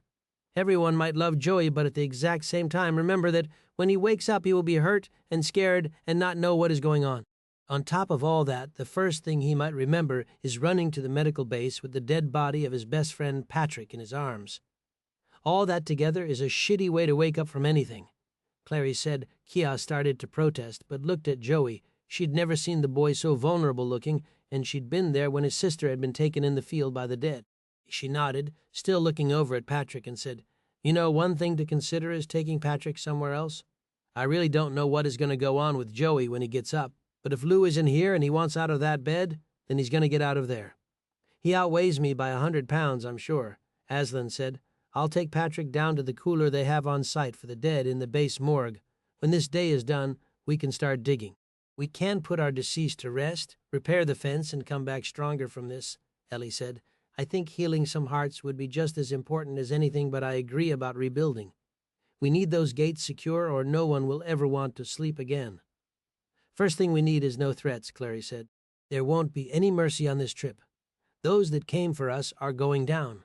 And there won't be any burials, just one final shot to the skull to make sure that they don't come back in any capacity, living or dead. For us, are all of you going to be able to handle that? Shaun was stuck in another world. The thoughts about the blood bank were running through his head, mixed with the idea that if he had never gone back out on his own, that these men would maybe have taken a long time to realize they were even here. He'd practically drawn them a map the first time he ran a magazine down full auto at their group and sped off, dressed like a soldier. He wanted to speak to Ellie about it, but knew if he told her there was something additional that he was putting blame onto himself for, that she would probably lose her shit with him. Clary snapped after everyone, but Shaun had answered him. He said, Shaun, we need you to stay with it today, son. There is no 100-yard stairs until you come back to it. We don't have the resources for you to do that. You're going to be okay. Shaun looked around, seeing everyone staring at him, and wondered how long he'd been in his own world. He said, Yeah, whatever works. Clary said, No, not really, Shaun. I said we're going in, we are doing headshots when we are done. And can everyone handle that? I don't think you, or for that matter, that anyone else here has ever had to kill another human, with the exception of keeping them from being one of the turned, or to put them out of their misery from being eaten by one of them. You really are worried about me taking those guys out, Clary? They came into our home and acted as one of us, and then killed some of the few people I have left with us who I care about. Yeah, I'd say that I'm okay with killing them, but I do question taking Greg with us. Greg was looking at a pamphlet for blood donation in the community and looked up and said, Screw you, dude. There isn't any reason you got that I can't go with on this. There's a blood bank not more than 20 minutes from here. You want me on that gun on the way? Don't tell me you think it is a good idea to not send some of the best. Clary obviously isn't going. The two of you can only look in so many directions, Shaun said. It isn't that, but I think if we would have been here the first time shit hit the fan, that we would have been able to ward those guys off. If there were gunshots going off right off the bat, then maybe they would have not been an issue. I'd like you and McQuaig to cruise around in a Humvee. If there's so much as something that looks out of place, then I want you to spend a drum of bullets on whatever it is that makes you question something being wrong. If we lose anyone, we won't have many more than we did on day 2, and we were running a skeleton group back then, if you remember. Greg thought about it, thinking if they did lose anyone that it would be horrible. The idea of trying to bring in new souls to the base was on the bottom of his list. He thought about how hard he had lobbied for them to bring in the living, and how life was sacred. He could still remember pulling up and seeing the smiles on everyone's face when they found the last group, and Bella saying how happy she was to know there were other survivors. Had he known then, he'd have saved everyone the trouble and put one in her head. Then the two of you don't do anything stupid while you're gone. You could take Scott or Ricky with, really wouldn't need to be a rocket scientist. If there's dead and they approach, you take them out. Ricky realized they were saying his name. He'd been staring out the window, checking to make sure that no one was trying to come back. The loss of his friend hadn't been easy either. He said, Wait, I've never had to go out before. You sure today is the day that you want to start? Greg said, Worst case scenario, Ricky, is you get eaten, bud. You'll be okay. Aslan and Shaun have done all kinds of dangerous stuff together, and they've always came back. Come on, McQuaig, you get to drive, and I get to mow down anyone or thing stupid enough to come through our gates. Ellie said, Keep your radio on Channel 5, and I'll let you know if we see anything approaching. We aren't having any other losses today from our group. It is going to be a team effort to keep this going. Greg checked his radio as they walked out. Ricky said, Hey, are you really serious about me going with you guys? Shaun said. The others here don't know how to use a gun and can't drive to save their lives yet. Yep, that makes you qualified. Probably feel lucky, huh? If you got a problem with it, you can tell whoever is in charge of their group when we get there and are putting them out of their misery, which is more than they deserve. I don't know if I can handle it. You guys might be making a serious mistake. Aslan gripped the kid by the shoulder, walking him out to the cart Shaun had brought over full of weapons. He said, You get one of these and this and an entire bag of ammo. See, now you look like a real-life soldier. You won't screw up because if you do, we all die. So keep that in mind, won't you? Was that supposed to make me feel better? Aslan pushed Ricky through the door. He said, If you don't want something similar to happen, then you keep your eyes open. The only thing you don't have to worry about is one of us taking you out. We are there to take care of each other. Shaun's going to run the truck's gun, so you pretty much get to sit shotgun, and if you see something that looks like it'd like to kill us, then you feel free to let one of us know if we don't see it first. I'm not your mama, so making you feel better isn't really my job. I can't say that I feel real damn good about anything that has happened today, but just like any shitty day, if you live through it, we get to see tomorrow. Ricky would have liked to not say what he did. "And if we don't live through today," Greg yelled from the door, "then you're dead, dipshit, and it won't matter." The group made their way out the door, leaving Kya and Joey alone. When they were alone and Kya looked at the empty spot where Patrick had been, the tears started to flow again. Lou watched from the door and had his own internal battle waging a war he was unsure he could win. Chapter 20. Aslan pulled out with Ricky riding shotgun and Shaun sitting in the back, ready to take the gunner spot that was usually Greg's. Ricky was clenching his gun like it was a body part he might lose if he let go. Aslan said, "Kid, take a breath, will you?" The last time someone was that nervous in one of these things, they shot their gun off and took out the driver, and one of whom was the only other adult left. Shaun said, "You're okay, Aslan. I don't get nervous with the dead. I just kill the damn things. Any tips to keep me from feeling like I'm going to shit myself?" "Yeah, if you screw up, then they're going to reach through the door and rip your head off, so keep your head on straight. Your fate is unplanned, so do your best to stay alive." "Does that help?" Shaun said. Ricky looked back at him, unsure how to answer. He said, "You know, you're kind of morbid for a teenager. What are you, 14, 15, almost 16, but who's keeping track? If I end up being an old man, I'm going to be more than a little surprised." "What? You don't think that you're going to last through this?" Shaun shrugged. "Not sure if there's enough ammo, Ricky. I'm not a downer. I'm just a realist. Nothing has been easy so far. The only thing, and I do mean the only thing we have had going for us is this base, and we didn't get that easily either." "Were the dead here when you came?" Aslan and Shaun both laughed. Aslan said, "They were here. They were on the way here. They were at the old place that we lived, and every other place not mentioned. Kid, we weren't on this base for probably a half-hour day 3, and we lost the first person. We were trying to get supplies for a farmhouse that we were living in, but that went straight to hell in a handbag. And I don't say that lightly," Shaun said the day before. "We picked up Joey, Kya, and his brother and sister when we were on the way to the farmhouse the first time.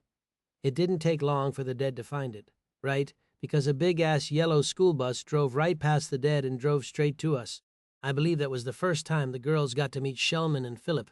I don't think you were here when they were, though. You came in the last few months, didn't you?" Aslan asked. Ricky shook his head. "Nope, never met them. I've mostly just been trying to use these things so I didn't get kicked out of this place, and to contribute." Aslan said, "Christ, you know what I wish that people would stop talking about that? There's been 2 dipshits that we kicked out of here. From what Clary told me, it seems that we would have saved ourselves a hell of a lot of trouble if we would have just put a few bullets in the back of each of their heads. If they're still alive on that base, I'll have no mercy for the 2 of them, I can promise you. Hell, maybe I'll spray them with the blood hose and let the dead take care of them." Ricky looked at Shaun and then back. "God, are you guys sure you aren't related or something? Is that a sense of humor?" Aslan said, "It is probably about as close to normal as I get, kid. Sorry to shoot your puppy, but you stick with us and you'll learn how to survive.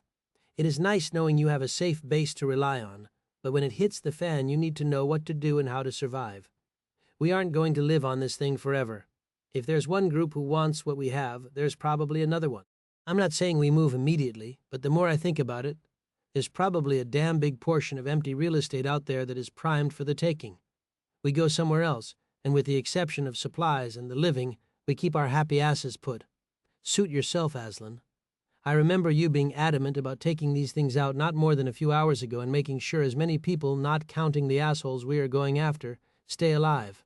Now, did you change your mind?" "Well, considering a few hours ago we had an extra 60 people, give or take, yes, I do feel a little different.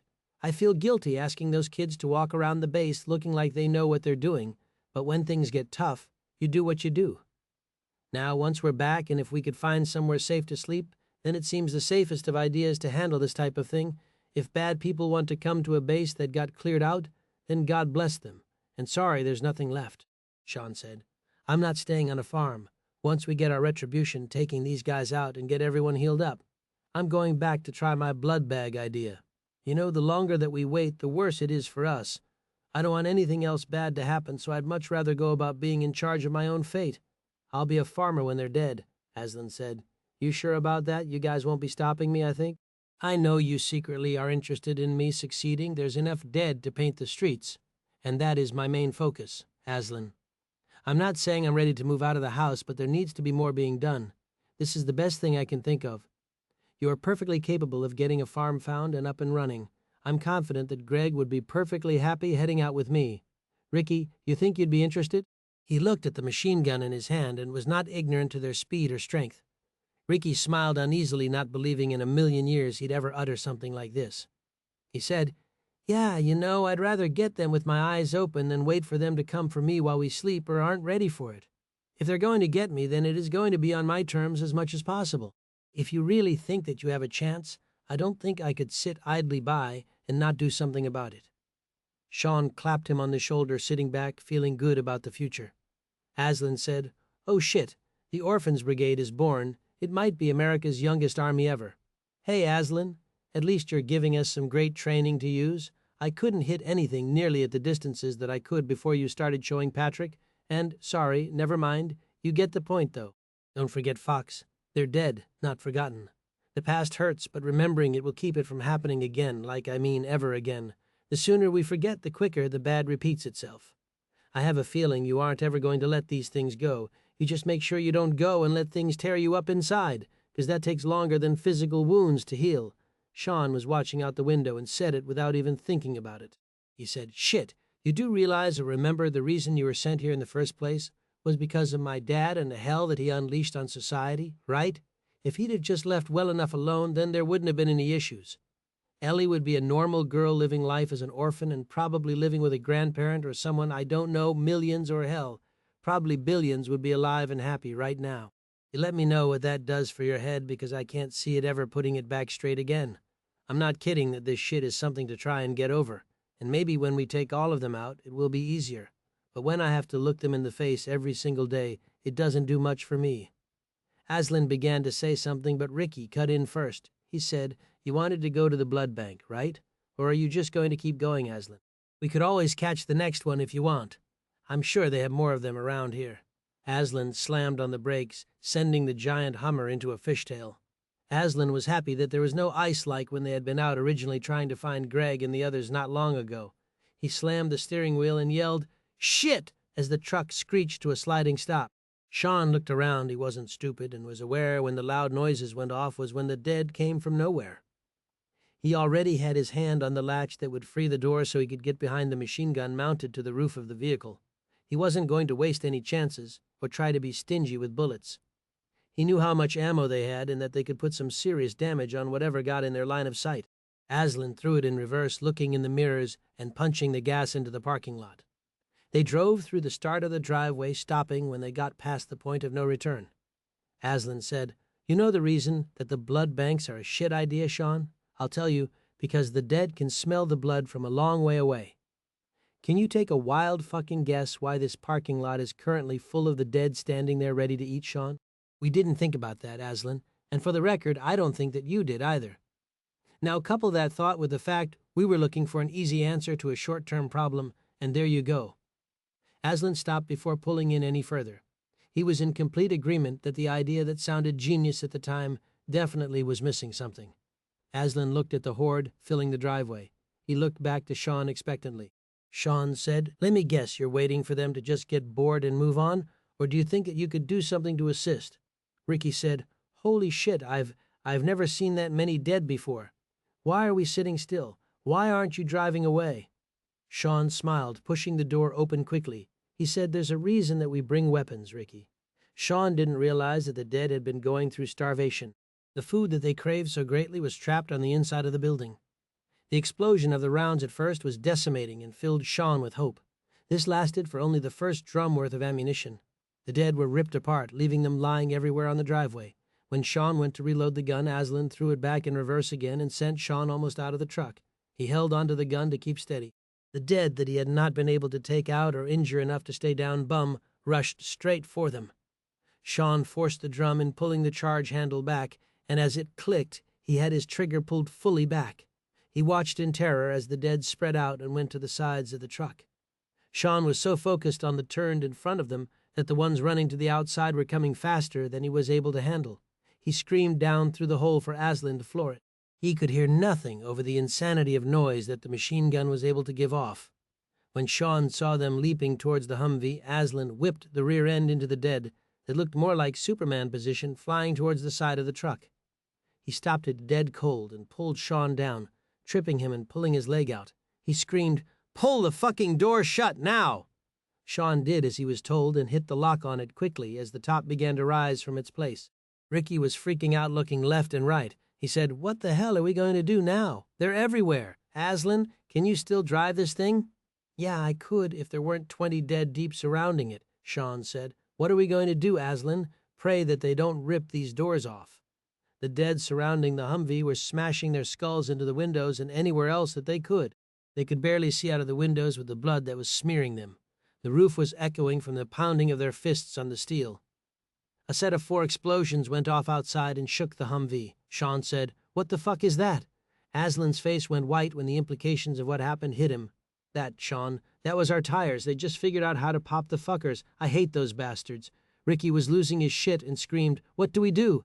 Can this thing ride on flat tires?" "Well, we won't be going very fast. The noise that we are going to have going is definitely going to freak them out and bring even more of the dead towards us." Shaun was looking at Aslan, trying to figure out if now would be a time that he should radio Ellie and let her know that they weren't going to be coming back. He looked down at his gun, feeling stupid for getting stuck in the first place. Shaun yelled, "I'm not going to die today, guys. None of us are." He rolled the window down just far enough to stick the end of his barrel out and laid down a string of fire. When they saw what he was doing, they did the same thing, clearing enough away from the sides to be able to see the building again that they so desperately needed the safety of. Shaun said, "You think grenades would be a good idea, Aslan?" "I don't give 2 shits what we do, kid, as long as we get some of these assholes away from the Humvee so we can get inside of that building. We can figure out our next move once we get in. You boys okay with that?" Shaun dropped a magazine and sent another full-on spray of bullets around at the approaching horde. He said, "You throw 3 and then we make a break for the door. Does that sound good to you?" Aslan said, "We throw 3 and then we drive this thing to the door. It could make it a hell of a lot further if we needed to." He pulled the first of 2 grenades, pulling the pin, and then repeated the process. When Shaun was ready, he saw he had 2 as well.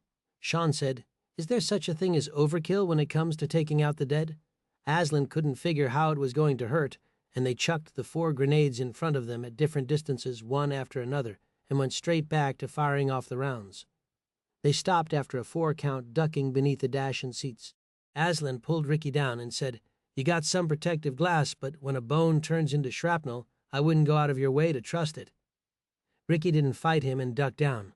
The blasts went off one after another, and after the 4th, the screams from the outside were almost as deafening as the blasts themselves. Shaun whispered, "Kind of brings a tear to your eye, doesn't it?" Aslan said, "Fox, you're kind of dark sometimes, you know that?" "Is there a reason we aren't driving, Aslan?" Shaun said. He sat up in his seat with his rifles resting next to him, making sure that he had a hand on the 2 of them through slings ready to run when they got where they were going. He punched the gas and sent Shaun back in his seat. Aslan drove the truck straight over the remains of the dead, and the truck was bucking, wildly swerving side to side. The gut and skin beneath it were making it difficult for the truck to drive on. There were no tires to assist with the traction they desperately needed. Aslan never slowed down as he approached the building, and he swung the driver's door open as he approached the wall and sent it into reverse, ripping the door from the hinges. Ricky screamed, "What are you doing, Aslan? Keeping you 2 kids alive? You're going to have to trust me. Do I have a choice?" Ricky asked. "Not really at this point. You are committed, Ricky." The door sprayed sparks as it ripped from its hinges and screeched along the wall as he backed up. Shaun got the idea and was already sliding over the front seat. He yelled, "Get over, Ricky. I'll go in last."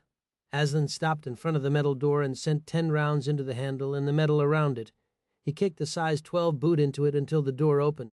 Shaun said, "Now how do we keep those things from following us in, Aslan? I didn't think all that far ahead. Get your ass moving, Fox. We figure it out once we get in there. It isn't going to take them long to make their way in behind us and figure out we aren't in here." The 3 of them kept low, getting out of the Humvee, and sprinted through the halls, looking around for something that they could do to keep safe from the dead. They hadn't made it 10 feet in before the first of the dead sent an echoing scream down the hallway. When they looked back, one of the dead, a man that had to have been over 6.5 feet, was standing there shirtless, screaming at the top of its lungs. Shaun looked back, seeing the only light they had was that of the sun coming through the door. It outlined the dead, making it look even more evil, something Shaun didn't think was possible. It turned, screamed to the others, and bodies flooded through the door as quickly as they could fit through.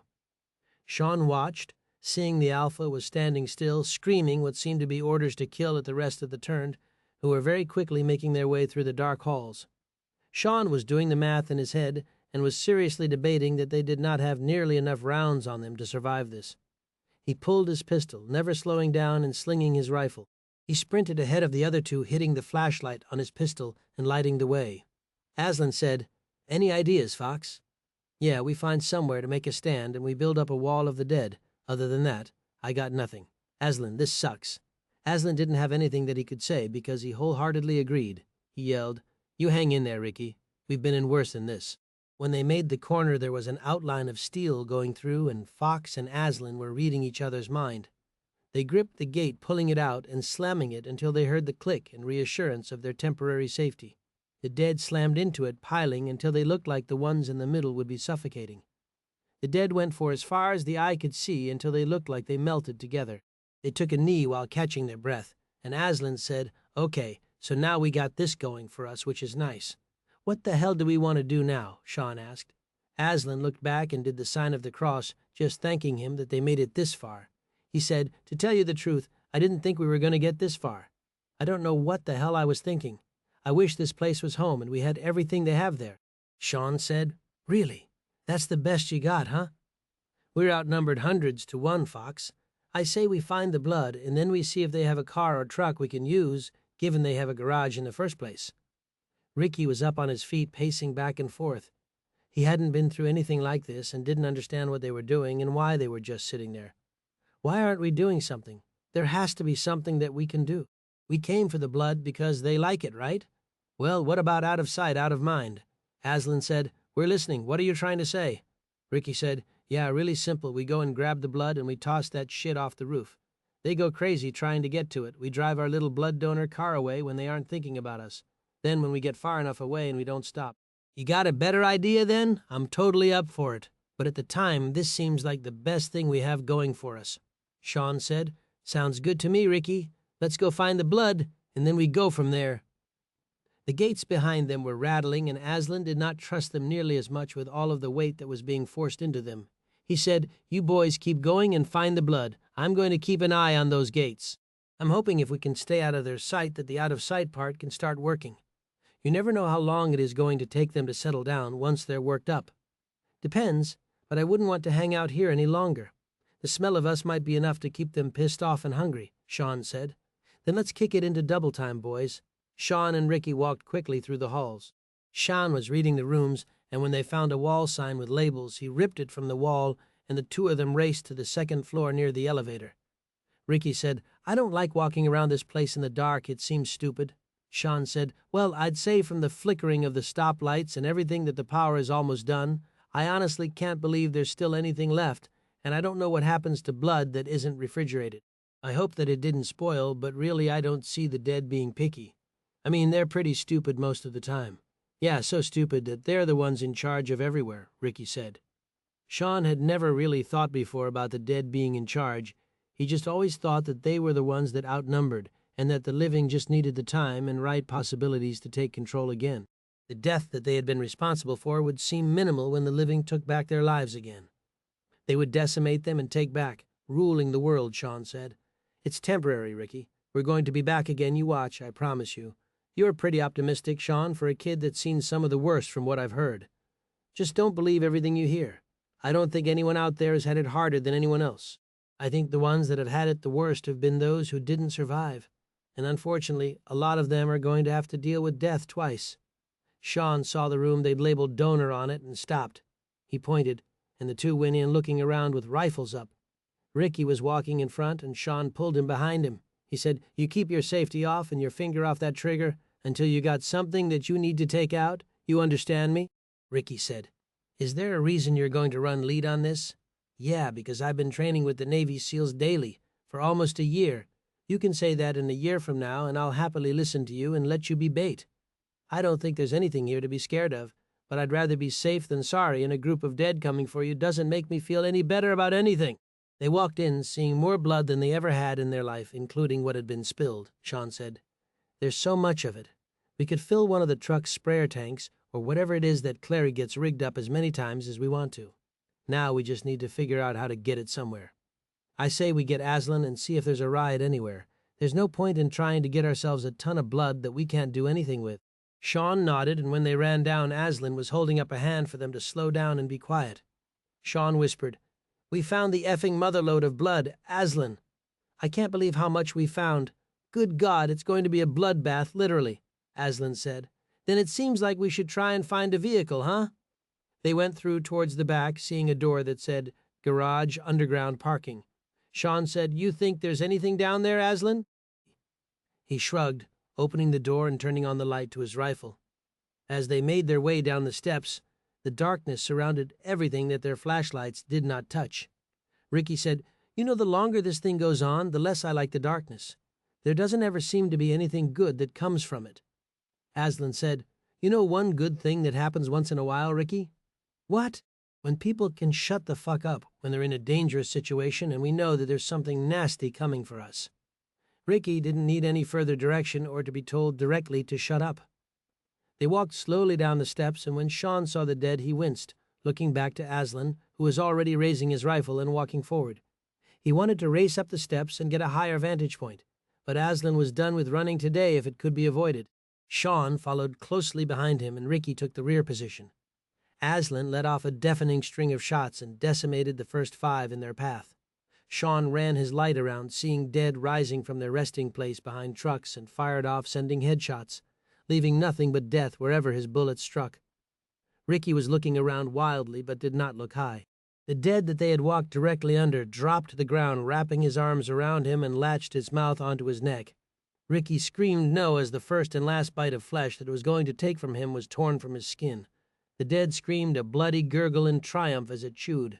Tears filled Ricky's eyes and his legs quivered as the blood loss and the results of what was going to happen hit home. Shaun aimed down at the dead, and a piece of his heart broke as he watched Ricky's lips trembling and saying words he would not forget soon, nor would it be the last time the future hero would hear them. "Help me, Shaun." Shaun took a deep breath, squeezing off one round that split the dead's skull like a zipper front to back. Ricky dropped to his knee, crawling forward a foot and out of where the dead had fallen. He said, "Thank you, Shaun." Ricky began to convulse, the turn now happening much faster than usual. Shaun said, "I'm sorry," and pulled the trigger, once sending a round through the top of his head.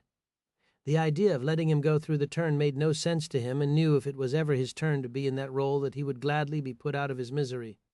The idea of becoming one of the turned wasn't something that he could handle dealing with.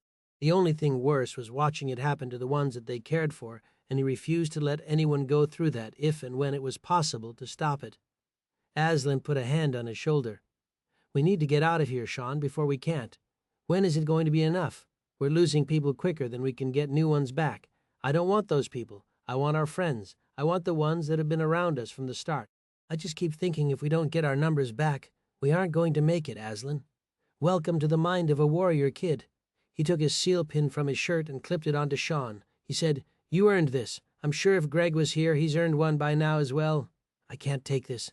"Yeah, and that is why I didn't give you anything, kid. You earned it tenfold. There's no question about it.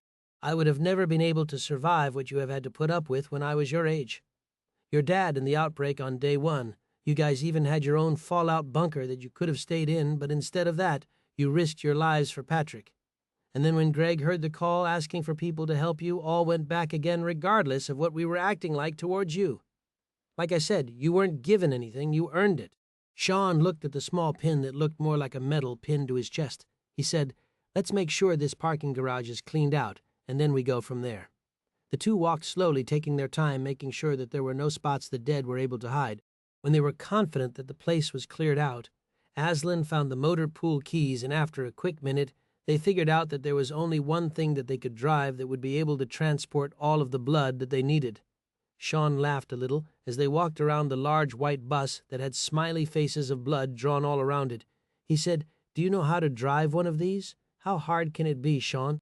"Well, Aslan, what have you been driving Humvees for, like 20 years? We couldn't drive 20 minutes in that without you destroying it. It wasn't my fault that we drove up on a horde. If we could have seen them from the road, there's no way in hell we would have ever gone into that parking lot." "Okay, so we get the bus, get it stuffed with as much blood as we can, and then what? We're still trapped with the blood. Then you can use those young knees to head up to the top floor and see if you can't throw a few gallons of blood into the wind and get it to bring the scent over to the other side of the building." Chapter 21. Clary sat for another hour per Lou's orders. When he looked like he was going to bounce through the wall if he didn't get freed from the bed, Lou finally yelled, "Okay, leave, Clary, you're driving me nuts. My lord, you'd think you have something important to do today." Clary popped out of the bed, taking a second to steady himself. The normal double eyes working for him wasn't there, and it was a first for him. The only other time he could think of being this impaired was when he had had a similar issue with his eye, but that was in Baton Rouge with a bottle of whiskey and an all-day bender with the rest of the guys. He smiled for a moment until, like all memories, he remembered they were no longer alive. He said, "I'm going to do something for revenge today." We move on after that. You take all the time you need to mourn, Lou, so long as you stay here, brother. We'd miss you, and we need you. Besides, you are the only one we know who can deal with these kids. Like, really, I'm not kidding. I don't understand how you don't rip their fucking heads off some days.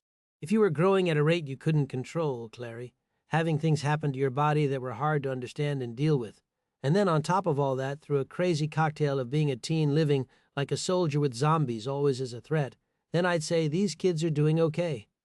Clary was nodding and could see that the intensity was still there in him, but the sadness was winning, he said. "You need anything? Need help moving anyone, Lou, before I head out?" "The only patient right now is Joey, and I made sure he was on a wheeled bed so we could move him quickly. He's one solid kid. I don't think he hates anything but the dead. You should have seen what he did to Bella. Crushed her head in with what I can only assume was his baseball bat," Clary said. "Good, she deserved it," Lou said. "If she didn't like the way things were at home, she could have confided in one of us here, and we could have been the ones who did the attack. But that obviously isn't how it went down. That or this Cade fellow that I can only assume was the man that picked her up and carried her away was her father. Don't worry, they won't be apart long, Lou. Pieces of shit don't go to heaven, Clary. No, but they can reunite in hell, hopefully with hot pokers up their ass." Lou laughed a little, wiping at a tear that he knew would have friends if he didn't get control of himself. "You're a poet, Clary. God bless you." Clary made his way out, looking around as he left, and he passed 2 rooms that had been made to be the death room, basically. He thought about it, and it broke his heart. He said to no one but himself there's going to be a lot of holes to dig later today if this day ever ends. When he walked out, a whistle came from above him, and he looked up to see Ellie waving, resting behind a sniper rifle. He said, "You have any reason you need to shoot that thing, sweetheart?" "I'm so not sweet, Clary." "No, it has been pretty boring." "Boring is good, Ellie. It's one of the best feelings in the world, as long as you don't get lazy because of it." "I like boring, Clary. It wasn't a complaint. I don't think that you have to worry about anyone getting lazy today. Have you checked on Shaun and them?" "No, you know. We keep it quiet if we don't need anything. The last thing we need to do is get a horde on their ass because we wanted to say hi and then they hear the talking and you know the outcome." Ellie gave a thumbs up and pointed into the distance. "Scott's over there. You go do your thing and the 2 of us got your back. Take it easy, though. We don't need to have you fall down because you overdid it. Besides, we aren't ever going to lift your big ass, so unless you want Greg and me to have to figure out a way to move you, then you'd better take it easy, you understand." Clary held up his hands in defeat. He said, "You realize we aren't doing anything but rigging a tank to be able to leak blood, right? The biggest issue is going to be having room for it, but you know, I think I can just rig it to the back of the tank and we can cruise down the street. Once we get near enough, we'll pop the cork on it and let the dead chase us down. I don't care how strong those things are, they aren't getting inside a tank. Those things are solid." Ellie was smiling and cut in, "You mean like a tank?" Clary, not thinking about the smart-ass pun, said, "Yeah, exactly, like a—" She laughed, rolling back behind the rifle. She yelled, "Go make something cool, Clary. I could do this all day." Clary was shaking his head, thinking that she was going to be a pistol as she got older. He wouldn't have her any other way, though. When he got up to a row of tanks, he saw the M1A1 Abrams and smiled happily, wondering honestly if they even needed the blood now.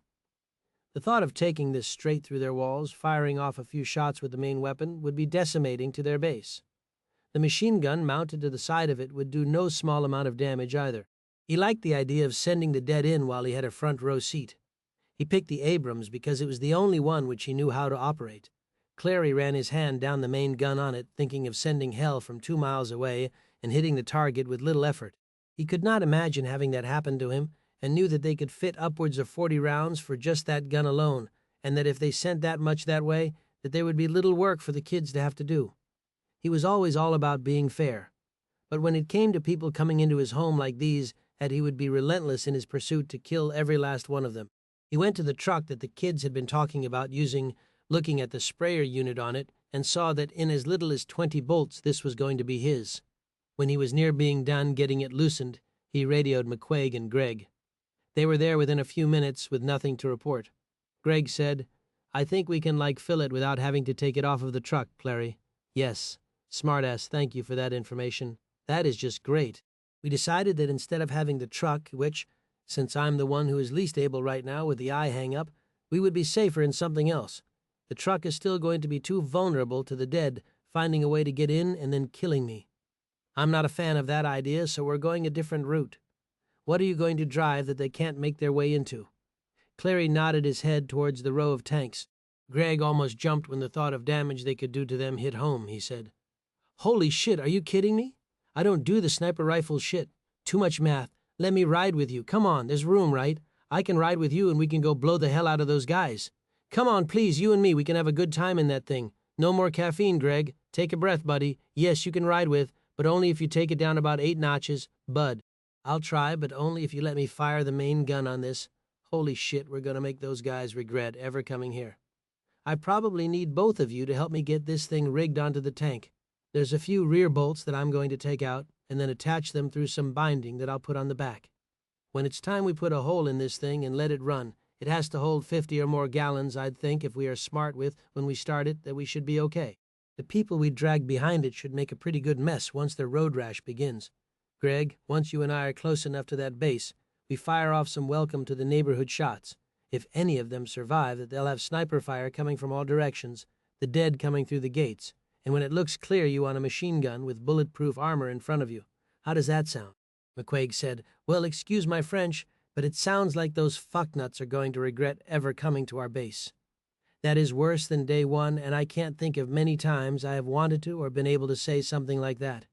Don't get me wrong, they deserve every single drop of spilled blood 10 times over, but it still seems like a horrible thing to experience. That's what they get for listening to bad ideas. If this guy is some sort of psycho, then I want you to watch fence lines, McQuaig. There's no telling if he is going to stay and fight or if he is going to run. The last thing we want to do is send hell down on him only to have him make it out and regroup," Clary said. "If I see anyone going for anything to get themselves free, then I won't give them any chances at all," McQuaig said. "I don't care if it is their back or chest facing me. They're getting one good one to the chest. There is no sympathy today. None of them deserve it. They're all responsible in one way or another." Clary got the bolts out that they needed, and within a half hour of give and take, he had the very large plastic drum attached with a backup beneath it. As he got it tightened the rest of the way, he was looking at his watch with his good eye. He was thinking about it, but Greg saw him and said it out loud. "You think that they're still alive, Clary? They've been gone a while, and it isn't that far away from here." Clary shrugged and said, "I don't know, Greg. The only good thing that has happened today was still having one eye left to use, but that only came about because of death and destruction. We can't afford to lose too many more people. I do know that for a fact." Greg went to call them on his radio, but Clary shook his head. He said they'll be back soon. If not, we know where they were going. We could always drive out there in this and try and pick them up. There's little those things are going to do short of tipping it over, and I don't even think those things are that strong. If they are, then I say the next go around, we take shells with us and go until they're gone. This could do a hell of a lot of damage. They know how to make a call if they are in need of help." Greg said, "I know you're supposed to learn how to drive first, but I think maybe it might be a good idea, since we have so many of these, that you teach me how to drive one when it isn't imperative that we are fighting for our lives. I swear to God, I won't do anything stupid if you show me how to drive one.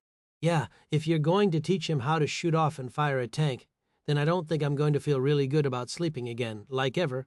Horrible drivers plus tanks don't go hand in hand, and I feel very confident about that." McQuaig said, "Relax, McQuaig. We will be just fine.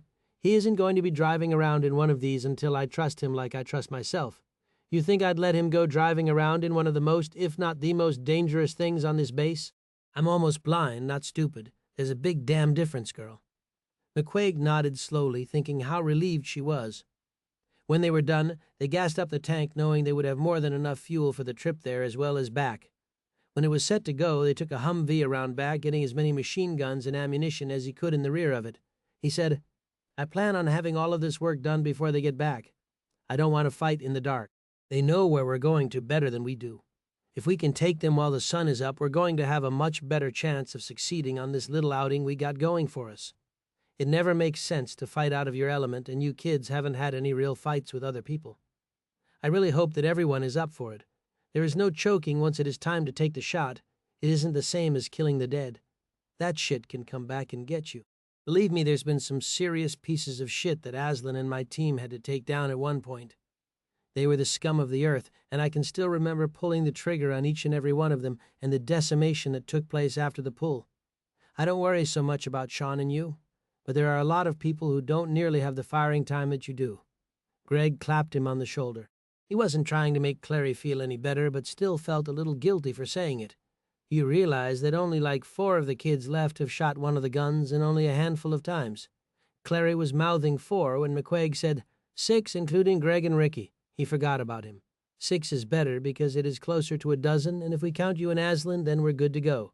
Don't you feel better now, Clary? Clary smiled uneasily, shaking his head, and was extra thankful for the large guns on the tank. You know, considering the fact that we have this thing sitting here, yes, I do feel a little bit better, Greg said. We had less than this when we left Andy's, if you remember. Shaun and I were going to head downtown by ourselves, and with just the 2 of us. It isn't about numbers, it's about being smart when you're doing it. Christ, did you just tell me how to think and what to do? When did you start getting responsible, Greg? Greg shrugged as he walked back to the Humvee. I don't know, it seems like it snuck up on me, Clary. It always does, smart ass. It happens to the best of us, honestly. I was you once, you know, fast cars, faster women, and no good decisions anywhere in the vicinity. It's kind of amazing I don't have any of you running around. You know, I heard that in a movie that's probably as old as you, Clary. McQuaig, can you take Greg around for one more lap? We want to make sure when we come home tonight that we have as little to worry about as possible. They nodded and both got back in the truck. Greg yelled, Don't miss me, Clary, as they drove away. Clary double-checked everything, including the ammo, and couldn't have felt better about the situation they had going for them. The fully stocked tank made everything a little bit better. He stared at the radio, wondering what in the hell was taking Aslan and the others so damn long. Chapter 22. Shaun and Aslan pulled down flight after flight, full of containers filled to the brim with bags of blood. When they made it to the garage, they repeated the process. Aslan sat on the step, taking a minute to breathe. He said, I'm getting too old for this shit. I mean it, we gotta get those things killed while there's still time for me to be able to enjoy the time. Shaun patted him on the shoulder. You hang in there. If we can keep getting as much of this blood everywhere we go, then we're going to be able to get rid of these things before we know it. Do you think that it'll really work? That we'll be able to spread the word and make a dent in the dead? I can only say yes, Fox. The idea of going the rest of my life fighting these bastards is more than I can handle. I'm not going to continue dealing with it. At some point, we need to win or lose, but no one is going to need to last an entire lifetime like this. It isn't any life to live. So you'd just quit at some point if we don't make it. Nah, I'd never quit. But I tell you what, if I'm too old to fight, there's a damn good chance I'll try and make it to an island somewhere and figure out a place that I can live out the rest of my days in peace. Shaun kept moving, getting the blood in the bus. When he had it there, he came back to Aslan, tossing a few bags in his hands. He said, I'm going to go up top. You radio up when you have the bus ready, and I'll toss them, and once it looks like they're going to go there and give us a break, I'll haul ass down here. Sound good to you? Aslan pushed up off of the step, nodding. You know, the thing that sucks is that this damn day is still not even close to being over. When I was in my 20s, I'd be taking a big-ass bite out of today and asking for more. Now I need a nap, and I'm sick of this shit. I still think that it's ridiculous that we're fighting fellow living, breathing humans. We have enough for everyone, and we'd be kicking ass and taking names, but they had to be douchebags, and now look where we are. Shaun shrugged and said, Can't save the world without cracking some eggs. We can't have an entire apocalypse without a few assholes. There wasn't a shortage before the zombies came, so we must have had a few slip by. What is it you old guys say, that the good die young and the bad live forever? You get going, and I'll be ready when you are. You're going to be the one running things someday, so you might as well try and get your plans ready to go now. Everyone looks up to you, probably going to even more so, especially as we rebuild again. I don't want to lead anyone, but if they're going the same way that I am then, they can do whatever they want as far as following me. I just want the dead gone. You guys just stick around so I don't have to be in charge this young. There's no way I could handle that on top of everything else going on. Shaun, good leaders never want to be in charge. If they asked for it, they weren't worth a shit. You won't really know what I mean until it's too late, and you're there, kid. When it comes, just go with it. The nice thing is you'll either soar or fall, and it won't take long to figure out which way you will go. You don't have much to worry about, though, I think. Okay, well, great. That was what I needed to hear. You let me know when the bus is ready to go, and we'll go from there. How does that sound? Like we almost have a half-assed plan put together. It's all guessing, isn't it, everything we do, and we have no clue what these fuckers are going to do. Shaun said, It's better that we at least think about it. These could all be going horribly wrong. I'll take luck any day of the week. Amen to that, Fox. Now, get your skinny ass moving. Shaun sprinted up the stairs, keeping away from the hallway filled to the brim with the dead. Shaun pushed up to the room, peering over, and seeing that there had to have been hundreds. He thought about how many magazines he had on him, figuring he could probably take them out within a half hour. But where there were hundreds now, there could be thousands more if he started firing off shot after shot. The dead would replace their fallen brethren and sisters. Shaun laid out the bags of blood along the edge of the roof, making sure not to drop any of them.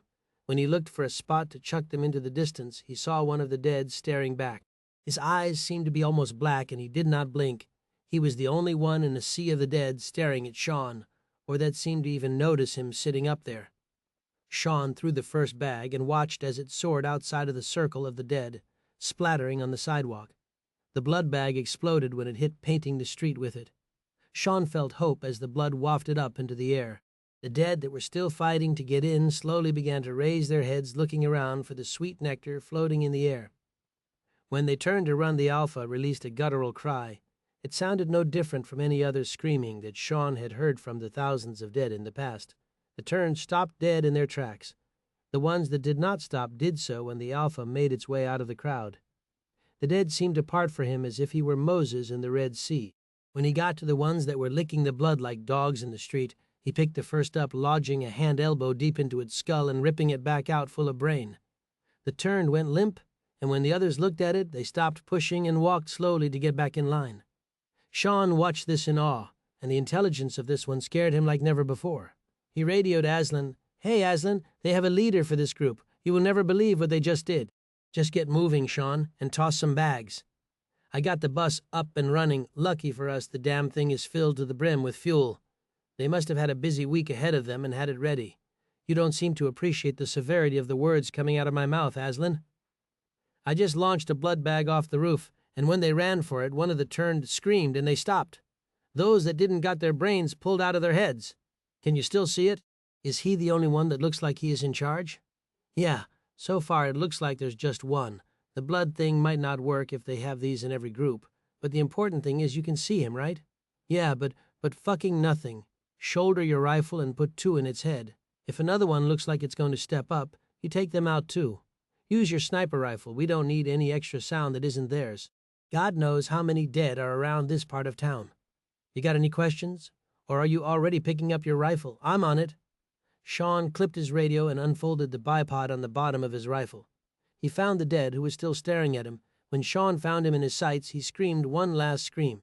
Shaun fired one shot, sending it through the front of its skull, and when it came out the back, it covered the dead standing behind him, and the darkness in its eyes became covered with blood and brains dripping from the newly created hole.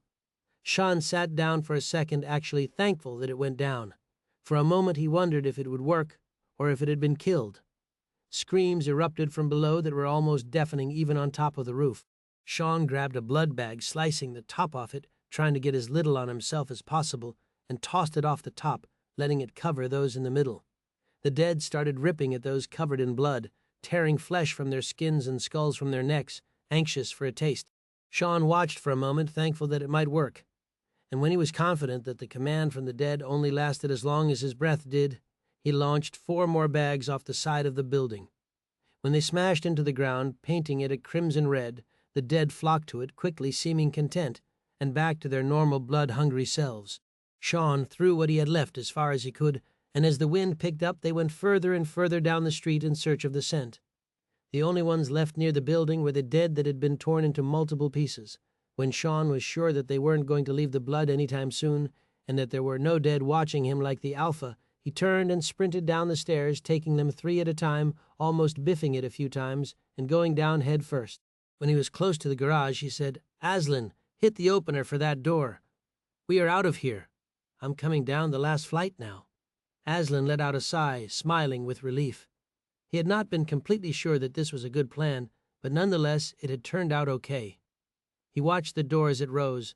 The empty parking lot void of dead was not what he saw. It creaked and screeched as it rose to the top.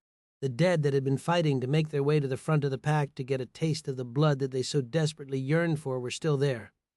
Shaun saw the feet as the door rose. He wasn't stupid or cocky about his speed.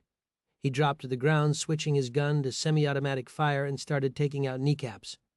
The dead collapsed to the ground and began pulling themselves by their arms in a bloody army crawl. The dead saw Shaun, and the temptation of a meal kept them moving towards him. He fired off shots until there was nothing left of their skulls. The door was now fully up, and the dead that had been fighting their way up to the blood gave up when the gunfire erupted. The bullets that had struck had passed through the kneecaps that belonged to the targets and ended up 50 yards away, lodging themselves inside of the dead straggling behind. Shaun sprinted towards the bus, pulling 2 grenades as he did. Aslan was already pulling the bus out the door, and Shaun launched both of them one after another into the middle of the dead. Aslan started to say something, but Shaun had timed them so that when they got to their destination, it was time for them to go off. Fireballs rose as they exploded and sent pieces of the dead in every which way that they could. Limbs, skin, and guts hung from light poles. Aslan put his foot to the floor, pushing the engine for everything it was worth. The force of the bus momentarily sent Shaun on a collision course with the floor, but he righted himself, gripping one of the seats on either side. Aslan yelled, "Hold on to something, would you? We aren't slowing down until I make it through all of these dead." "Don't slow down for anything. I don't care what happens. You get in the street and you don't stop moving until we get back to the base." Aslan did as he was told, and within a minute pieces of the dead were plastered to the front of the bus. The dead were in tow directly behind them, with no sign of them giving up any time soon. The massive bus was too big to gain the speed they needed. There were too many randomly abandoned cars in the streets, slowing them down when they needed to put distance between them and the mob of the dead. Aslan was watching them nervously and said, "You think you could do something about the dead back there?" "Yeah, I'd be happy to. Any ideas?" "Yes. You knock the window out of the back, and then you spend every magazine you need to shoot out their legs from beneath them. Aim at the concrete. Maybe you'll get some lucky ricochet into their brains.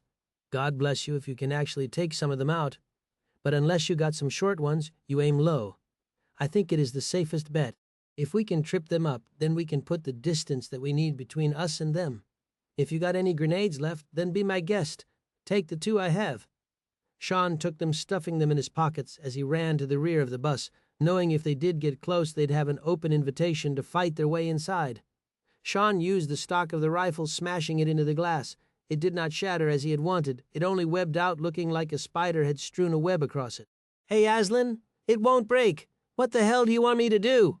"Shoot the fucking thing if it won't break, Shaun. Figure it out, because they're getting closer and there's a shit ton of cars up ahead. At this point, we aren't going to be able to go back to the base if we can't get rid of these things. There are too many weak spots and we won't be able to fight them off." Shaun shouldered his rifle, sending off a 10 burst and peppering the window, scattering bullets everywhere. The glass shattered and Shaun broke it out the rest of the way with the butt of his rifle, and this time it worked. The glass shattered behind him, and only a few shards were sticking out along the line of the molding that had been keeping it in place. Shaun started firing off a succession of shots, not letting up until the first 2 magazines had emptied. The dead were falling quicker, and the dead behind the falling turned couldn't keep their balance as they tried to avoid them. When Shaun thought they had a good handle on putting distance between them, he lobbed the first and then the second of the grenades towards the leader of the pack's feet and ducked back down on the seat. "Cover up your ears if you can, Aslan. It is about to get loud in here." I just tossed 2 grenades out the window. The bus shook as both bombs went off. The sound of body parts hitting the back of the bus made him jump. He'd thought one of the dead had still made their way close enough to jump on. Shaun slammed in a fresh magazine and brought back the charging handle. He saw the best thing he had that day when there was nothing but dead for the eye to see, except these dead were not moving. They were down and staying that way. The dead behind were trying to fight their way past them, but they had gotten the distance which they needed and drove like the devil once they hit the first open path that they could take home. Shaun yelled, "Hey, Aslan, you've been driving this for like 10 minutes, and you haven't crashed it yet." He looked back and yelled, "Look, you little shit, I'm not that bad of a—" The bus rocked as Aslan took it headfirst into a Prius, sending the car spinning wildly into a local building. "Not one word, Fox. Not one fucking word. God, I hate kids some days." Shaun suppressed the smile, knowing later that there would be shit given, and it would be plentiful. The bus stayed straight as an arrow the rest of the way, and there were no other issues as they passed through the end of Urbandale and back to the highway which would lead them to the base. Once they were close to the base, Aslan punched his radio and said, "Hey, we'll be there soon. Get the barriers down so that we can enter quickly." Clary said, "You got anything or anyone following you three back?" "No, we don't have any threats behind us, and it's two, not three." Clary hated himself a little bit, hoping it was one kid over the other. But Shaun was the most impressive young man that he'd ever met. He said, "It wasn't Shaun, was it?" No, he made it." "He's in the back of the bus. He's still being a pain in the ass, too." "Do I even want to ask what happened? Is it going to change anything, Clary? Talk about the past brings up the past, regardless if it's 10 minutes or 10 months. I don't want to get into it right now. If you want to talk about it after we get home and take care of those others, then we can. It is about as pleasant of a story, though, as any other kids that we've lost." "Okay, that makes sense, and no, I don't need to know the details. I already have a hard enough time sleeping the way it is. Filling my head with more demons isn't going to help. Retelling the story isn't going to do anything for me either. Just make sure you get those gates open and ready for us. This thing is a bitch to handle." Clary already knew his answer before he asked it, but couldn't help but bait him with the question, "Sorry, how long have you been driving a Humvee?" "You still don't have the hang of it," Aslan said. "It wasn't my fault this time." "Well, it wasn't completely my fault. There's a big-ass driveway to that place, and needless to say, there was the mother of all hordes in there." "Did you crash another vehicle? Christ, you wonder why we don't have nice things. Why the hell did you get a bus?" "Because it was the only thing big enough to get all of this blood back. Did you get the sprayer ready on the truck?" "Nope, I decided that was a risky idea." "So, what the hell are we going to do? We lost a good kid running for this shit, and now you don't want to. Don't get your panties in a bunch, Aslan. I was going to say that we're taking a tank out. These things are just sitting here, ready to rock. I think Greg might be in love with the idea of them and the firing power. I'm glad that he didn't know that I could drive one of these prior to today. You know, that is actually fucking genius." "Damn good work, Clary." "Hey, prick, don't act like it is that shocking that I came up with a good idea. I'm a damn genius, man," Clary said. "Uh-huh, we're about 5 minutes out," Aslan said. "Are we going to be able to make it past those guys out front that you bombed the shit out of earlier?" "Yeah, you should be okay. There won't be extra room, but I want to leave it there. It is a good deterrent for anyone that thinks that coming after us would be a good idea. We need some signs letting people know what we got going on here. Basically, if you want to stay here, you want to come in and chat that we're down with it, but that if they're here for any other reason, we will rain hell down on them," Aslan said.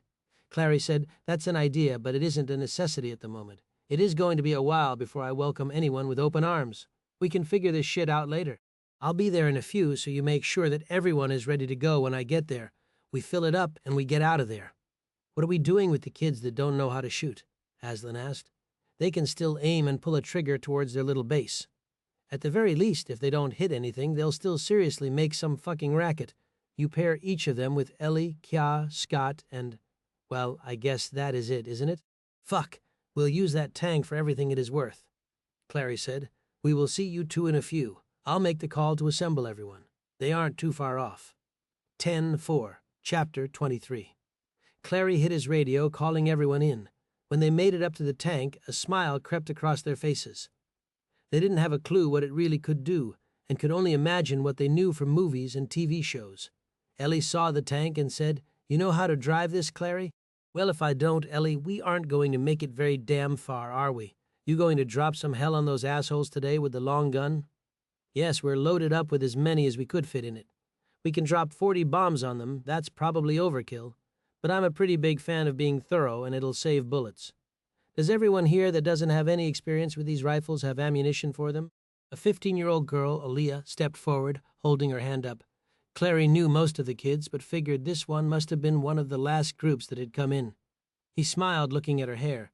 The final remains of purple danced at the tips of her hair, almost completely grown out after a year of the dead.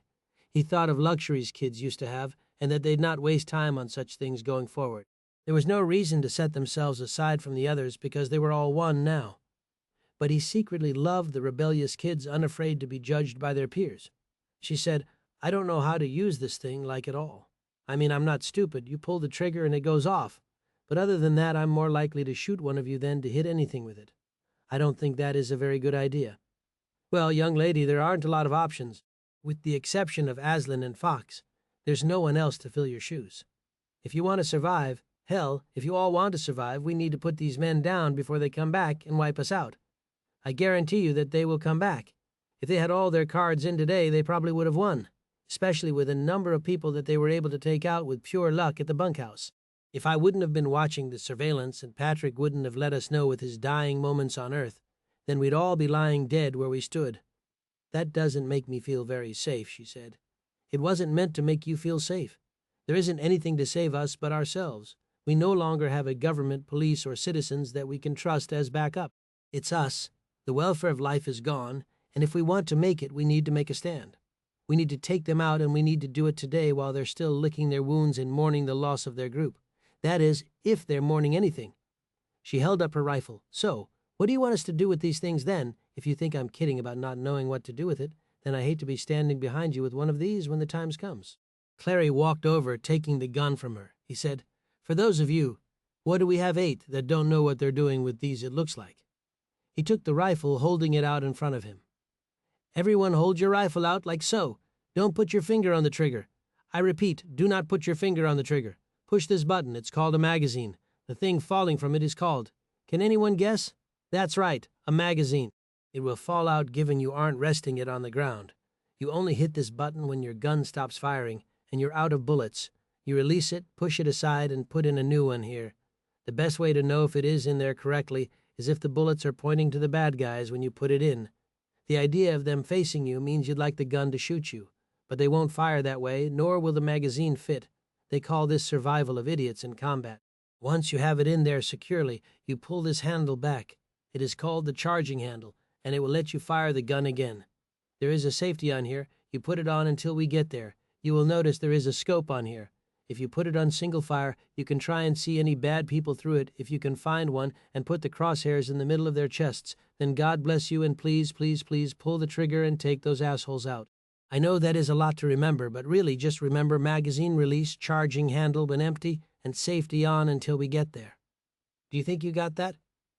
He handed the rifle back to Aliyah, who looked at it for a second, hit the button, letting the magazine fall to the ground, pulled a fresh magazine out of her pocket, and placed it in, pushing it home. She pulled the charging handle back, letting it release, and aimed at a nearby tree, missing the first 3 shots, and on the 4th hit home. The rest of the teens followed her lead, and within 1 magazine they each had hit the bark of the tree consistently for rookies on a rifle. Clary said, "All right, now save what you got and make sure that you have a fresh one in and what on." The group all yelled, "The safety. And why do we want that on? So we don't shoot you in the back." "Yes, so we don't shoot anyone in the back of the head. We don't want to worry about me, because I'm going to be in that tank." Greg coughed, and Clary said, "With Greg sitting next to me, which I'm bound to regret."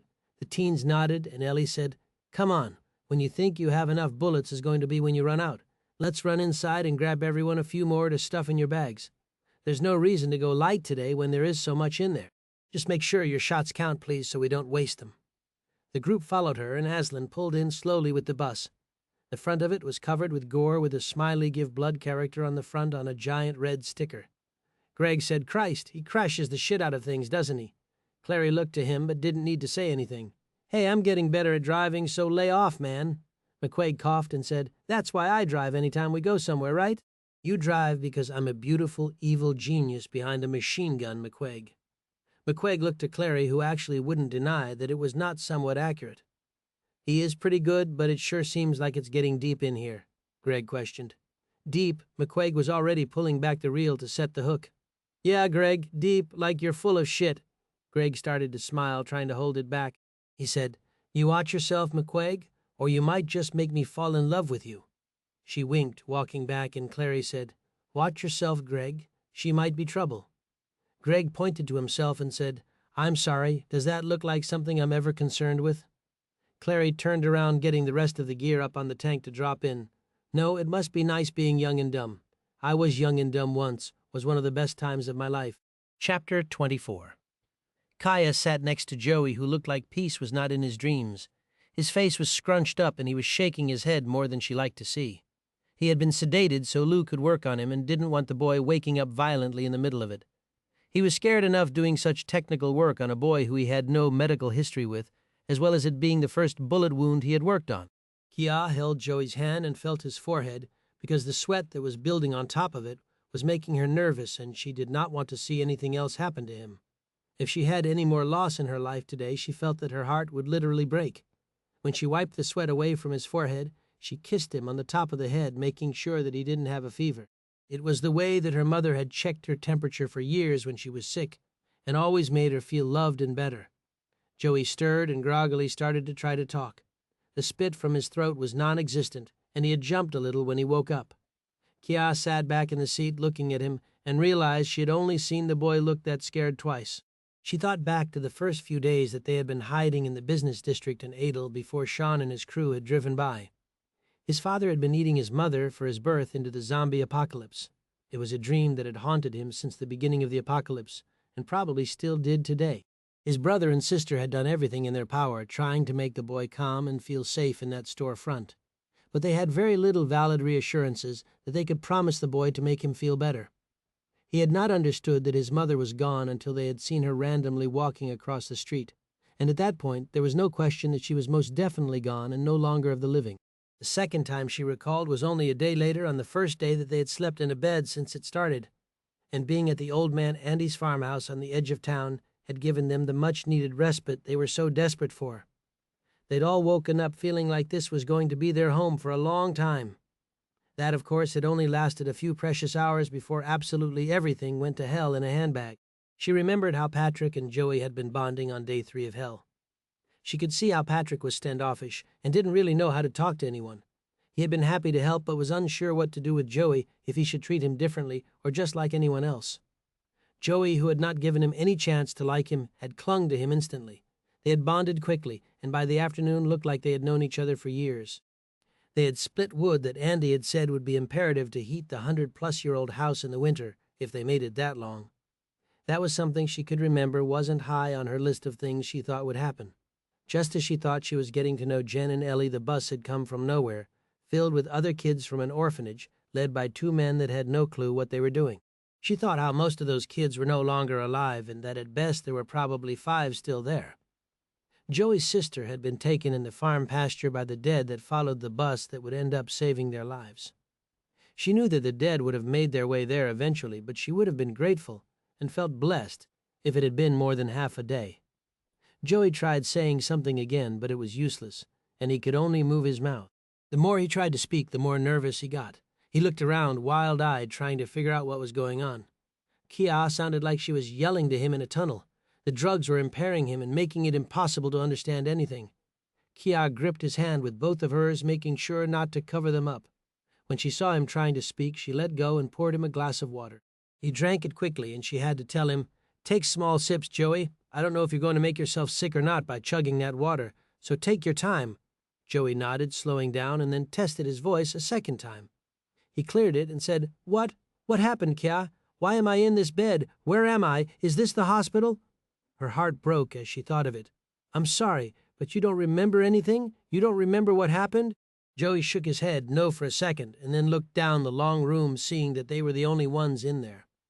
When he saw part of Patrick's pack laying on the bed, it brought everything rushing back to him, hitting him like a semi-truck.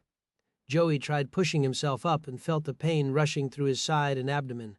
Was Patrick okay? Did Mr. Lou save him? Did he make it? Is he okay? What else happened? The questions poured out of him now that he remembered. Kia wiped at new tears. She shook her head no, slowly giving Joey a hug that the 2 of them both needed. She held him until he no longer was trying to get up. "Lou is going to take care of you while we're gone. We're taking who is left and going to go to the bad people's base," Joey said. "What are you going to do that for? What if they win?" Kia kissed his forehead again and handed him a fresh cup of water. She said, "I'm going to go tell Lou that you're awake. We can talk about everything else that happened later if Lou doesn't fill you in on the details. It's best if you just relax and try not to move. I don't know too much about what he did for you, but they always say you need to sit back and relax. It won't hurt anything. But Ellie said that you tried your best to save Patrick. I can't tell you how much that means to me, Joey. He was or is, well, he is my best friend. I'd do anything for Patrick. Kaya." When I saw Bella run that knife across his neck, all I could think about was saving him. She shot me while I was running, and I hit her with my baseball bat that Mr. Clary made for me. Kia nodded, her head just barely able to speak. We will be back before too long, Joey, I promise. When she grabbed her gear and turned around, she saw Ellie sitting in the doorway, wiping at a few tears of her own. Ellie came in, giving Joey a hug. Hey, I'll be back, Joey. We all will. And I'll try and bring something good to eat for you when I come back. I'm sure there's something lying around that is horrible for you. Joey smiled, wiping the tears from his face.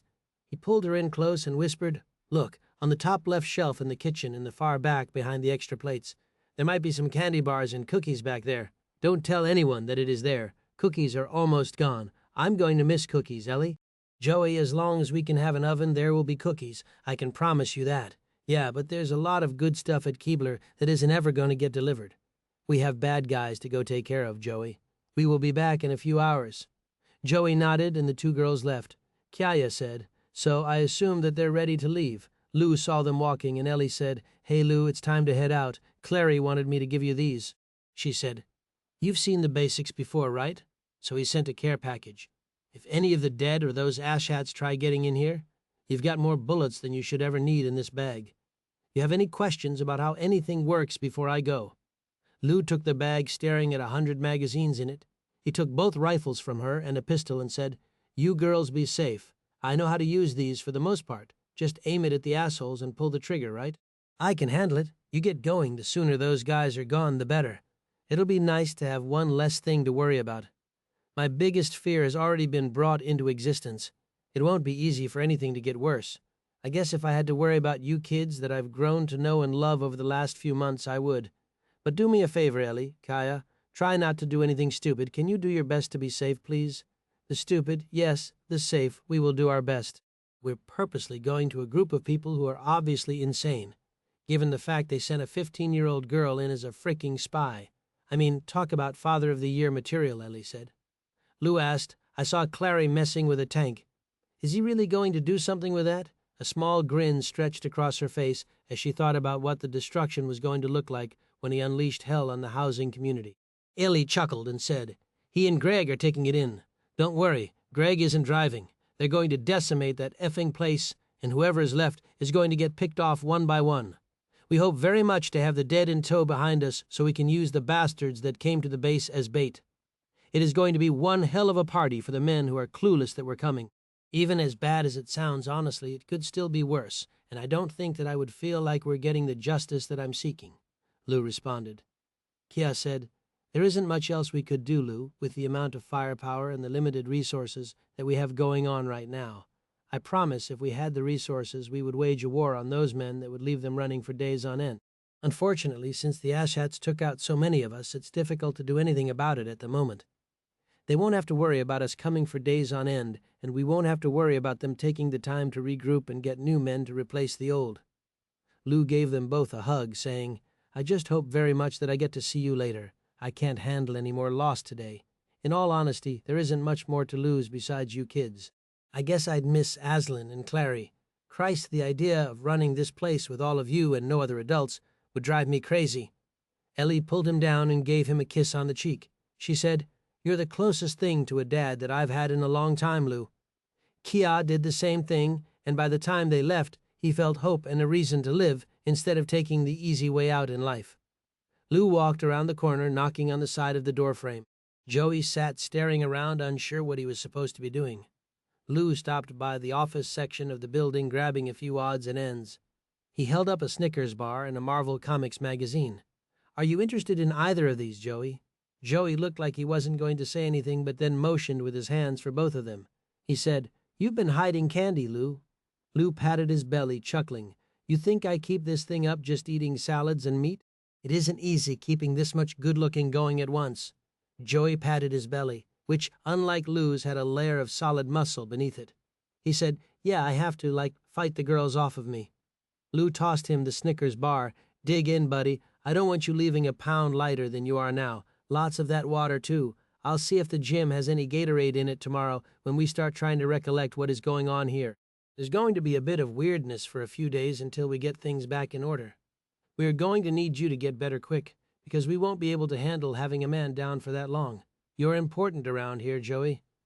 Joey ripped the wrapper down the middle of the candy bar and went to take a bite off of it before thinking.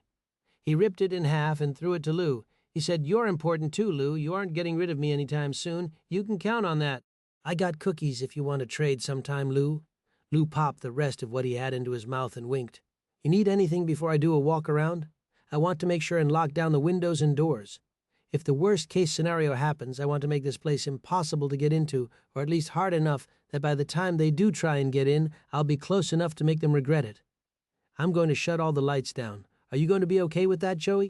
Joey looked at the long, dark room.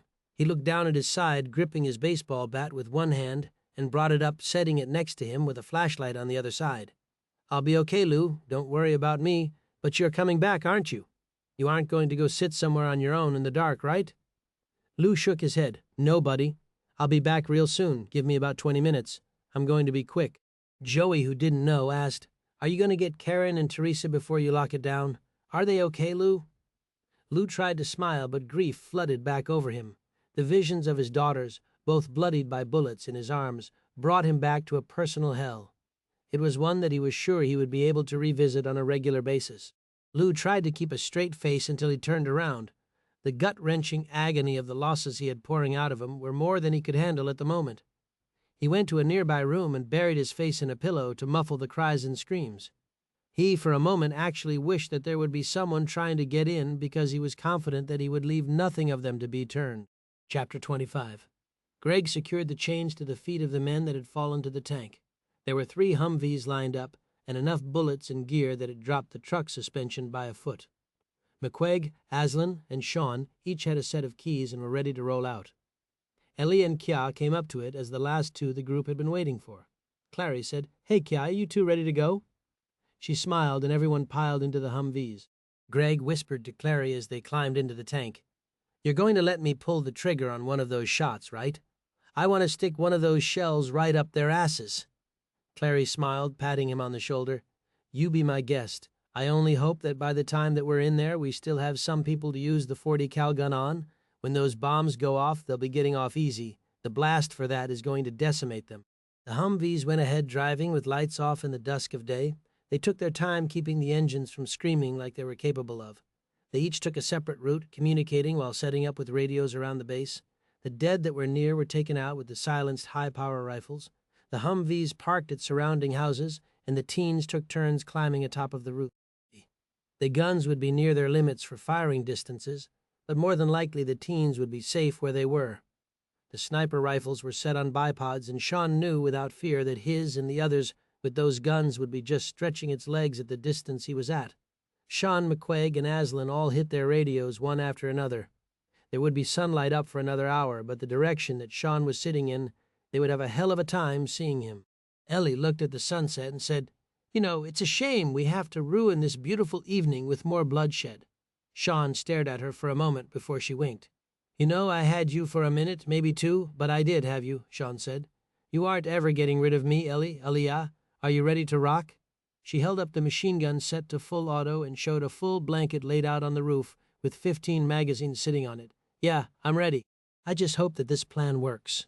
There's so much going on, I don't want to get shot because we aren't prepared like we should be," Ellie said. "We'll be okay, Aliyah. You just need to have a little faith. Do you know why we're on the roof instead of the ground?" She shook her head no and said why, because think about the 3 groups firing. What direction are we firing at besides at each other? Down, I guess. Shaun cut in. "We can't shoot each other if we aren't firing directly across from each other. These guys won't ever know what hit them." Aslan squawked over the radio. "Christ, are you guys ready, or aren't you? Clary is only going to be able to sit still for so long before he gets antsy and just starts bombing the absolute shit out of them." McQuaig said, "We're ready and able," Shaun said. "You better be ready, Aslan, because we are also." Aslan said, "Yeah, I'm a go. Let's get some retribution for our loved ones." Clary said, "So it sounds like you guys have your little pea shooters ready to go. Is it okay if Greg and I head in? The dead are all over the men on the back, and they look like drunks at happy hour with the blood. They're fighting one another to see who can get the small amounts of dribble that are coming out of it. The only way they're leaving is if they get shot or see something more appetizing to go after." The meals they ate weren't something that took very long. The only upside of that truck would have been if we could have had a bit more speed. Not that this thing is slow, but I think we could have sped up a lot easier. Greg hit his radio. Shaun, Make sure you don't blink, brother, because I'm going to send these things at them just as quick as Clary is going to let me pull the trigger. There's going to be some serious shit going down here in a few minutes." Clary held straight on his path going through backyards and straight for the small housing compound. He broke through backyard fences until he came out, and he had a straight line towards the houses. When he saw the men sprinting for the gates armed with everything they had, he knew that it was time. Clary sent the first shot towards them with a smile like he hadn't had since his mother had placed a fresh apple pie in front of him and advised it was all his. Chapter 26. Cade hated his men every so often. When he couldn't get answers for something that seemed so obvious, he was more than willing to put them out of their misery, to save himself some. He ran to the armory they had put together. It looked like an outhouse compared to what Clary had on base. He ran to the fence when he saw the tank and the dead and the blood trailing from behind it. He looked to his men as they were all taking their places, ready to stand and fight a war. He knew they wouldn't have an opportunity to win. Cade jumped down off the makeshift scaffolding tower they were using for anything or anyone. They didn't want to come their way. He looked over his shoulder as he sprinted, pumping his arms for everything he had. Cade was not ex-military, but had seen more than enough movies to get the general idea of what horrible things that tank was capable of. He ducked behind a house and looked back at the fence line. Travis was sitting there looking through his scope and ignorant to the fact that Cade had left them there on their own. The men started firing one after another at the tank. It would have done just as much damage as a slingshot firing pieces of bread.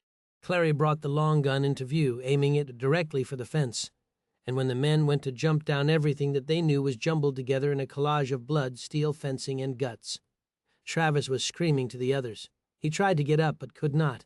He tried to listen for the other men, but this was impossible because all he could hear was the after effects of ringing that was worse than every rock concert he'd ever been to in his life put together. Travis looked around, dismayed at what happened, blinded by debris and dust still hanging in the air. When it finally settled, he looked up, seeing a section of the metal fence pinning him to the ground. It had turned into what resembled more of a pitchfork stuck through his gut and pinning him to the ground. When he tried to move his legs, he couldn't feel them, and he began to panic. The shock was more than he could handle, and he wasn't coming to terms with it as he screamed for help, which fell upon deaf ears of those too busy shooting or scared to look away. As the first parts of dust faded, he saw the hole that was now in place of where he had been standing. The giant tank jumped a second and third time. The fence that was what kept the dead out was no longer. Clary drove the tank full speed ahead towards the property. Greg was on the inside, aiming as he'd been shown and sending a rain of hellfire towards the men's bunks, kitchens, and anything he could get in his sights. Greg said, "Holy hell in a handbasket. This is awesome. There isn't going to be anything left." Clary stopped, just short of entering the fence, giving him a chance to continue the destruction. "Don't let off on that gun. You fire until there ain't nothing to fire at. We aren't losing anyone else today. Those fuckers all fry." Greg didn't need to be told, and never slowed down. He thought that he had found himself a new love at this point. Shaun watched the men trying to make a break for it, towards the opposite end of the fence line, and began picking them off one by one. Each time he took too long sliding the bolt back to eject, he would see 2 more bodies fall. He knew that Aslan and McQuaig could not have been better back up on the job. Ellie and Aaliyah were going through bursts of massive amounts of their ammo. He thought for a moment he would have felt sorry for these guys had they not been so deserving of what they were getting. He had only seen one man escape and knew not who he was. He tried to get him back in his sights, but it was too late. They watched, not letting up, as the dead made their way into the compound. Travis screamed for mercy, reaching for his gun ready to take himself out, but it was a foot out of reach. He had tears streaming steadily as the dead made their way to him. The cooked flesh from the multiple blasts was more than enough to get their mouths salivating with temptation. They ran to Travis, ripping the metal fencing from its place and tearing him into pieces. His cries for help became a bloody, muffled scream as his head separated from his torso. The fear in his eyes followed him into death as one of the turns sprinted off with their prizes while still looking for more. Aslan screamed into his radio, "Clary, Clary, you two let up for a minute. I want to see what's left. You guys took everything down so fast that I don't know if we got everyone."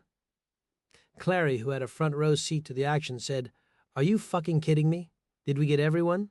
Of course, we got everyone. There's no way in hell that anyone could possibly be left out there." Aslan said, "Then you won't be offended if you wait a minute before pulling that trigger again. I promise if we see anyone or anything still moving, you have my humble appreciation and permission to fuck them up." The team sat there for a minute to catch their breath. The adrenaline dump from the short firefight felt like it would last for hours. Shaun never removed his eye from the scope. He looked around, systematically watching what was happening. He did not fire at the dead, but instead used them to track the living. They walked near the houses, and when they found a smell that was to their liking, ripped the fencing down and dove in. He hit his radio. "Clary, watch the dead. They're finding the cowards trying to hide from us."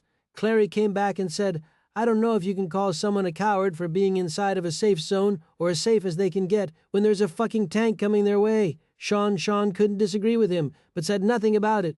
"Well, go ahead and fire one off into that house. Drop the house on his ass, would you?" Clary responded with a shot. It hit the house dead on, exploding the hell out of it and sending pieces of it in every direction. When the dust settled again, the dead were moving to other homes. After 20 minutes of this, they were confident that there was nothing left to worry about. Clary had done a lap with the tank following the dead. Once they realized that there was no one else to take out was when the team started picking off the dead. McQuaig came over the radio. "I think we're done here. I don't think that there's going to be a lot of use in us going and trying to get any supplies." "What do you say?" Aslan said. "No way in hell. If we go down there, it's only going to be a waste of time. They don't have anything that we can use at this point." "I'm perfectly fine too, because I don't want anything from these bastards. Not that they would be able to do anything about it if we did take it." Shaun was still watching his scope and thinking that if they would have done this before they decided to try and get more people, that there would be more living right now. None from their group, he thought, but that was something that he was perfectly capable of dealing with. Chapter 27. They rode back to the base silent and victorious because they had gotten retribution for those they loved. The adrenaline dump had started wearing off and everyone was quiet as they absorbed what had just gone down. When they pulled onto the base, Lou saw the lights and at first wondered if something had gone horribly wrong. He could not have been more pleased to know that the man who sent the killers of his daughters was now dead. Clary pulled the tank up, followed by the Humvees. They had made lap after lap in the dark, clearing out the dead and making sure that there was no one trying to hide from them. Shaun pulled to a stop, got out, and when they had all disembarked, they all cheered in victory. Shaun said, "We shoot first if we aren't sure if someone gives us reason to fight. Then we will drop their homes on them over and over again." Greg climbed out of the tank, leaning in to give the long gun a kiss, but stopped when he saw the smoke coming out of it, realizing how hot it was going to be, and stopped. The taste of gunpowder still filled his mouth. Clary whispered, "Before you climbed out and acted like you were going to kiss that barrel, you kind of looked like a badass. That moment has since passed. Now you look like a tool." "Do kids still say tool?" "No, nowadays they just say, 'I look like an asshat,' or 'an asshole,' or 'Yeah, I get it, Greg, thanks.' I think tool sounds a little less rude." Greg shrugged. "Are you kidding me? I'm the son of a cop and a product of public schools. I can take just about anything. Just don't forget that I can dish it out too. Thanks again for letting me ride along in that tank with you. It was eye-opening. I'd love to learn how to drive one of those. Maybe you should teach Aslan how to do that too.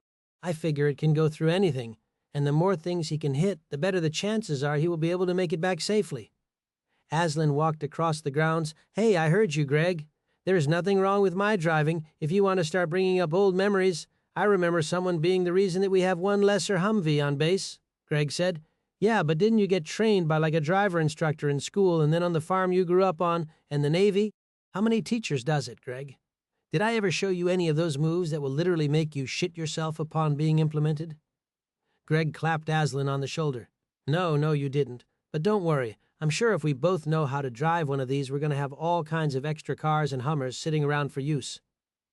Greg smiled, ducking down and hopping out of his reach quickly. Clary climbed up on the tank and yelled, "We were lucky tonight. If we would have been ready this afternoon, there would have been less loss. If we wouldn't have made people quit carrying openly on base, then outsiders would have seen us as a bigger threat. I take full blame for that. It won't happen again, I assure you. You carry it everywhere. You sleep with it, and you're ready to kill whoever is ignorant enough to enter these gates. If anyone has an issue with that, you know where the gates are. We need to rebuild. We need to secure everything, and we need to fight. There aren't any options that we can afford to waste here. We will find people who are going to want what we have. They will be looking out for themselves only. Those people are fine, but they'd better not fuck with us, because I will drop hell upon them, I assure you." Aaliyah raised her hand, and Clary nodded. "If we aren't looking out for ourselves, then what is our long-term goal here, sir? We are here to give back the land to those who still have a beating heart in their chest. We're going to take care of the dead. We're going to use Fox's idea for the blood. We will start as soon, and I mean as soon as we are back to a secure facility. There will be at least 2 of you on the gates until we don't think that there are any threats out there left over from today. I'm up for celebrating tonight, but we still don't know what we're looking at as far as survivors from their group. They could have been hiding where nothing and no one could find them. We will have to be extra careful because we know that there is going to be retaliation for the beating that we put on them today, if anyone made it. They heard a knocking coming from the distance. They all looked over to see Joey at the window. He was banging on the window, and Shaun was pretty sure of what was going to happen before it did. He tried to fight the smile creeping over his face when he saw the glistening of the bat come over Joey's shoulder, smashing into the window. It shattered quickly, falling into the bushes below. He screamed, "Sorry about your window, Lou. You guys all came back? You guys okay?" Shaun yelled that they were all okay, and Joey screamed in excitement from the window, trying to keep away from the uneven, jagged shards sticking out of the frame. Aslan said, "Well, if he's going to be in the hospital for a few days, I think maybe we ought to have a few kids bunk in there. He isn't going to want to stay there by himself. That kid keeps an eye on everyone while they sleep. They don't know what kind of watchdog they got going for them." Clary yelled, "Hey, Joey, do you mind if some of us bunk with you tonight? We don't want to stay in the bunkhouse if we don't have to." Joey said, "Yeah, come on, there's room for everyone in here, but we need to fix this window before we go to bed. There are all kinds of sounds at night, and I don't want to hear none of them. They got coyotes around here somewhere, and they creep me out." The crew went in for a pick of MREs for dinner. They'd been out for too long that day and had their fill of the stresses of the environment around them. They were thankful to be alive and exhausted after the adrenaline dump. Shaun looked at the small group, thinking how it was bigger than they'd started with almost a year ago, but that the worst thing was that they would have no easier day tomorrow when it came time to bury those they'd lost. Ellie noticed how quiet he was. "You okay, Shaun? You've got a weird look on your face. Probably ought to stop because you look creepy." Shaun winked, shaking himself out of it. "Nah, I'm okay. It's just the day catching up with me, and my adrenaline is finally trying to settle down. This MRE tastes like shit. Isn't much worse than Aslan's cooking, is it?" Aslan growled in mock dismay. "I heard that, damn it. I hear everything. It looks like I'll be in charge of the stove again after today anyways. You guys feel free to hop right alongside me. We can't eat MREs forever. At least it would be stupid to while we still have all this food frozen in here. I'm going to go make myself a bunk near the front door. You kids get to sleep. It is going to be a helluva long day tomorrow. Hopefully after we bury, we can rebuild and start building happier memories again." This was a painful lesson, but a good one. Shaun looked at him questioningly, unsure what to ask. "Sorry? How is this a good lesson?" "Good" probably was not the best term. What I meant was, are you going to trust a stranger right away? Are you still going to assume that all life is precious if they haven't earned it? "No way in hell will I be trusting anyone if it isn't earned, and I mean that wholeheartedly," Shaun said. "My dad told me the same thing, and while we didn't agree on many things, that is one thing I couldn't be more confident of now." Ellie took Shaun by the hand and led him to the bunk next to Joey's, stripping off their fatigue jackets, and each of them set their rifle on the side of the bed with their pistol belts hanging from it. Joey sat smiling, signing sinner with his hands. "You guys don't go kissing all night, or I'm going to have to tell Aslan or Clary," Ellie said. "I don't think Hot Lips has a chance tonight. It looks like Aslan and Clary are out for the count, though. Last time I passed him, he was out cold, just down the hall on a cot by the front door. He gave Clary the night off and Lou was in the break room. I'm not sure how he is doing, though. I would say bad if I had to guess." Shaun said, "It is expected, though. Look at what he lost." And then, with the exception of Clary and Joey, there was no one to save. Ellie said, "Try to turn it off and sleep, Shaun. Like Aslan said earlier, tomorrow is going to suck. Getting a few hours of sleep isn't going to hurt anything." The next day, they spent most of the day taking turns between mending the hole in the fence as well as fortifying the front entrance. There had been ample supplies for fixing it already on base in the storage warehouse, but the tasks were not easy ones with the limited hands available to complete the labor-intensive jobs. When there were no worries that if someone came to them, they'd be able to walk in without so much as making a noise, they began digging graves for the deceased.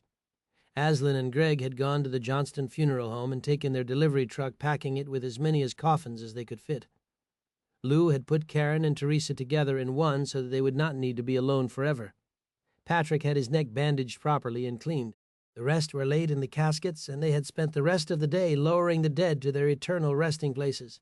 Chapter 28, 1 month later, anniversary of day 1. Shaun woke up early as he usually did. Ellie lay beside him, still asleep. The rest of the group was still resting in the hospital beds. They had not moved out of the infirmary yet. When they had gone to clean up the barracks, they decided to get what they needed and to leave it as it was. There would be no way to heal the pain that came from that day and those memories.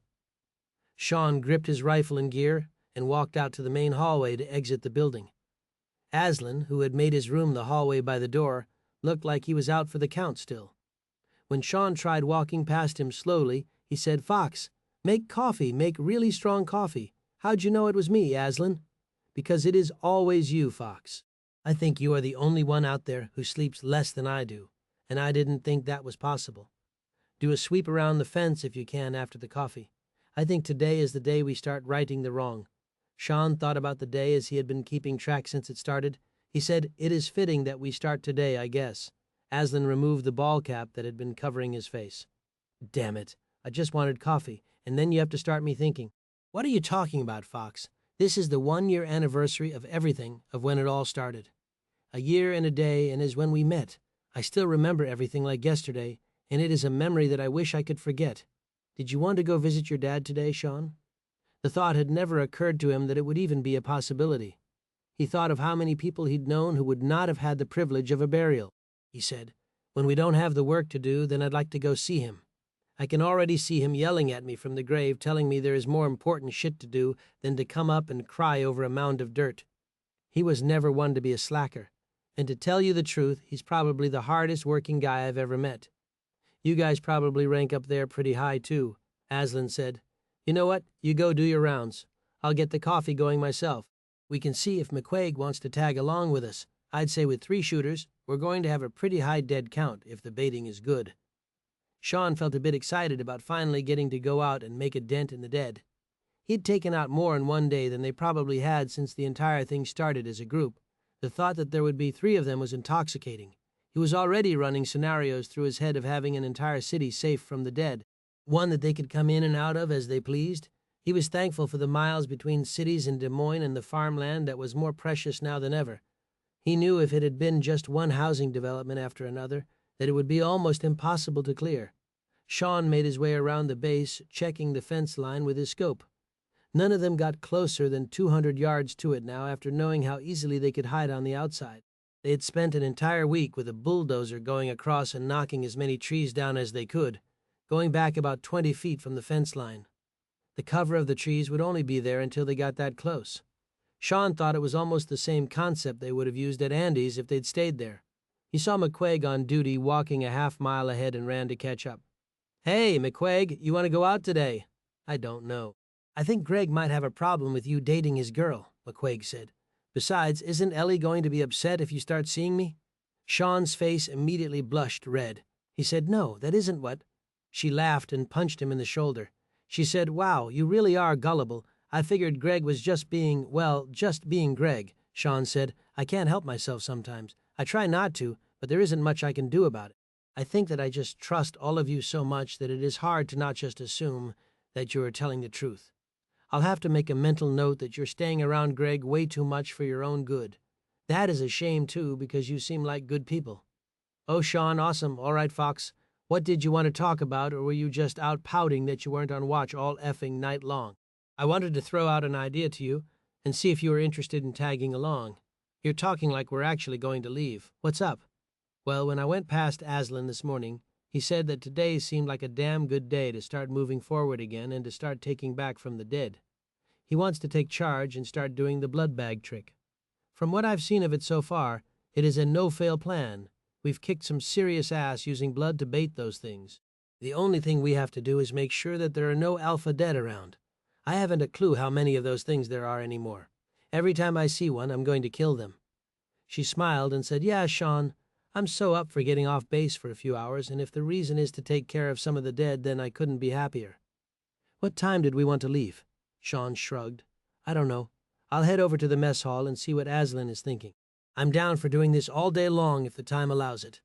I don't think that we're going to run out of them any time soon. Not that I'm going to complain if we do."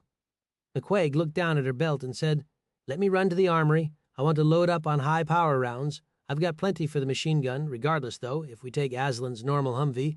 We will have all the machine gun that you can use as well as bullets to fill them with." Shaun said. I'll radio you in a bit with final details. Shaun already had all of the necessary gear on him and never walked around with anything less than an obscene amount in his pack. He headed straight for the mess hall and found Aslan sitting up against the counter, waiting impatiently for the coffee maker to produce the bile that Shaun could only assume was what kept him going in the morning. Shaun said, Hey, Aslan, let's start the day off right, Fox. Let me get my first cup of coffee poured, then we talk. Shaun waited impatiently, and after what seemed like an hour, Aslan finally put a steaming hot cup of coffee in front of him and took in its sweet aroma. Aslan motioned for him to talk, and Shaun felt like he'd been holding his breath. He said, I don't know what time you wanted to leave, but I already spoke to McQuaig. She was out on duty doing patrol. I told her what we were planning, and she didn't have any hesitations. Are you sure you wouldn't want to take a few more people? It might be safer if we do. I still watch that fence line for someone looking to bring retribution against us. Aslan waved him off. He said, I think we are safe. If anyone wanted to do anything, they'd have done it by now. You want to wait till this afternoon to go out? Hell no, I don't. I want to spend every single minute we can bagging those things. If we get started early, we could work out in a couple of different spots. Just about the time they start acting like they know what we are doing, we move. I think it'll be the best way to go about it. I mean, unless you have any better ideas, Aslan said. You make sure the trucks are topped off with gas and ammunition for machine guns, as well as long rifles, and we're good to go.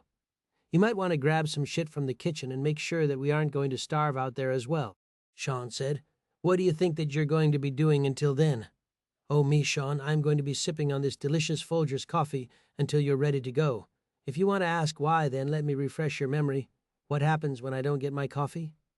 Shaun sat there, seeming to debate about it for a minute, and finally gave him a thumbs up before turning around and walking back out. Shaun took the Humvee that Aslan had driven to get his brew going and headed for the armory and the gas reserves. He filled it with enough ammunition that he could survive the rest of the dead war if need be. He looked over, seeing Ellie pulling up her pant leg, exposing legs, still very much white from the winter, with her thumb out. He pulled alongside and said, Geez, I don't know if I ought to pick you up. You kind of look like trouble. Ellie climbed in, giving him a kiss, and said, You ought to know by now that I most definitely am trouble. You weren't there when I woke up this morning. What did you have to do? I wanted to get out and stretch my legs. You were still out for the count, and I didn't have the heart to wake you. Besides, we have all night to hang out. I checked the schedule this morning, and neither of us have guard duty tonight. We could do whatever we want. Ellie ran a hand up his thigh, just at the point she knew he would be close to swerving the truck, and said, Well, whatever will we do, Mr. Fox? Shaun smiled nervously, feeling the flush in his face for a second time. He said, Yeah, pretty sure that I should have let you stay on the side of the road. You, my dear, are nothing but trouble. Isn't that what all the boys want, Shaun? A troublemaker kind of girl? Shaun said, I know I'm not complaining, and you are all that I want. Screw what other boys want, it is you and me. Ellie said, You got me for as long as we can stay ticking, Shaun. He rubbed his hand through her hair. You aren't going anywhere anytime soon, Ellie. Shaun drove back by the armory, seeing Greg and Clary doing maneuvers with the tanks. Ellie laughed. You know, Shaun, it is actually sad that he is better at driving a tank than a car.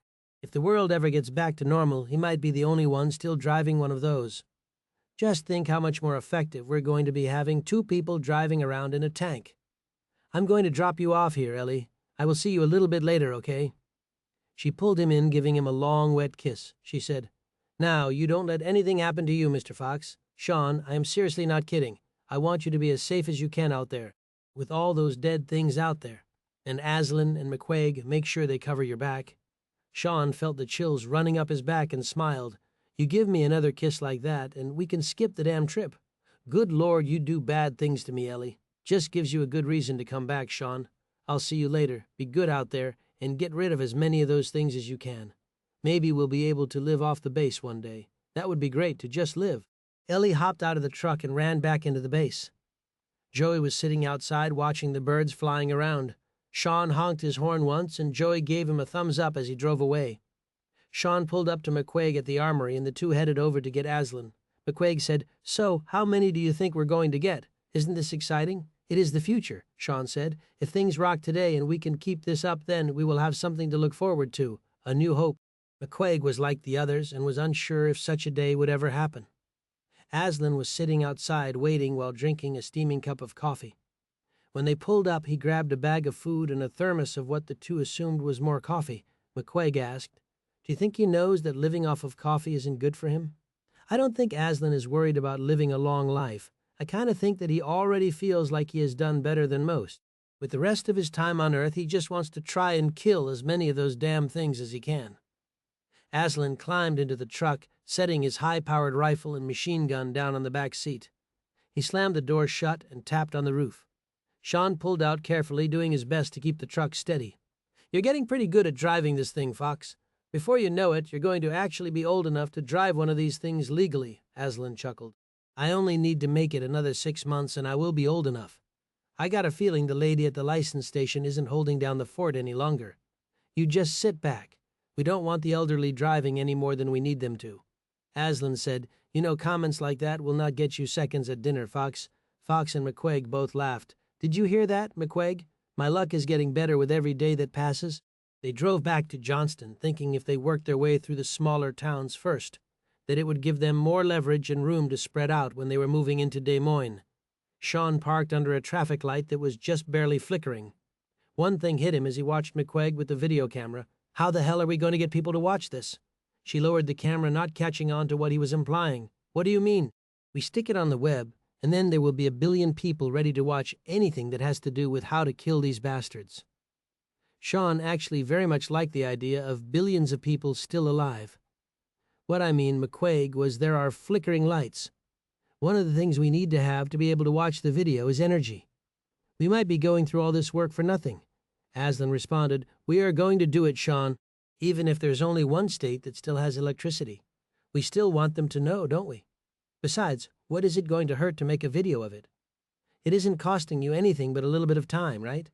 So why don't you quit wasting it complaining and toss that first bag up over the pole?" Shaun swung it in a circle for a moment before sending it soaring up over the pole. He tied it off so that when it made it to the top it would tighten on its own.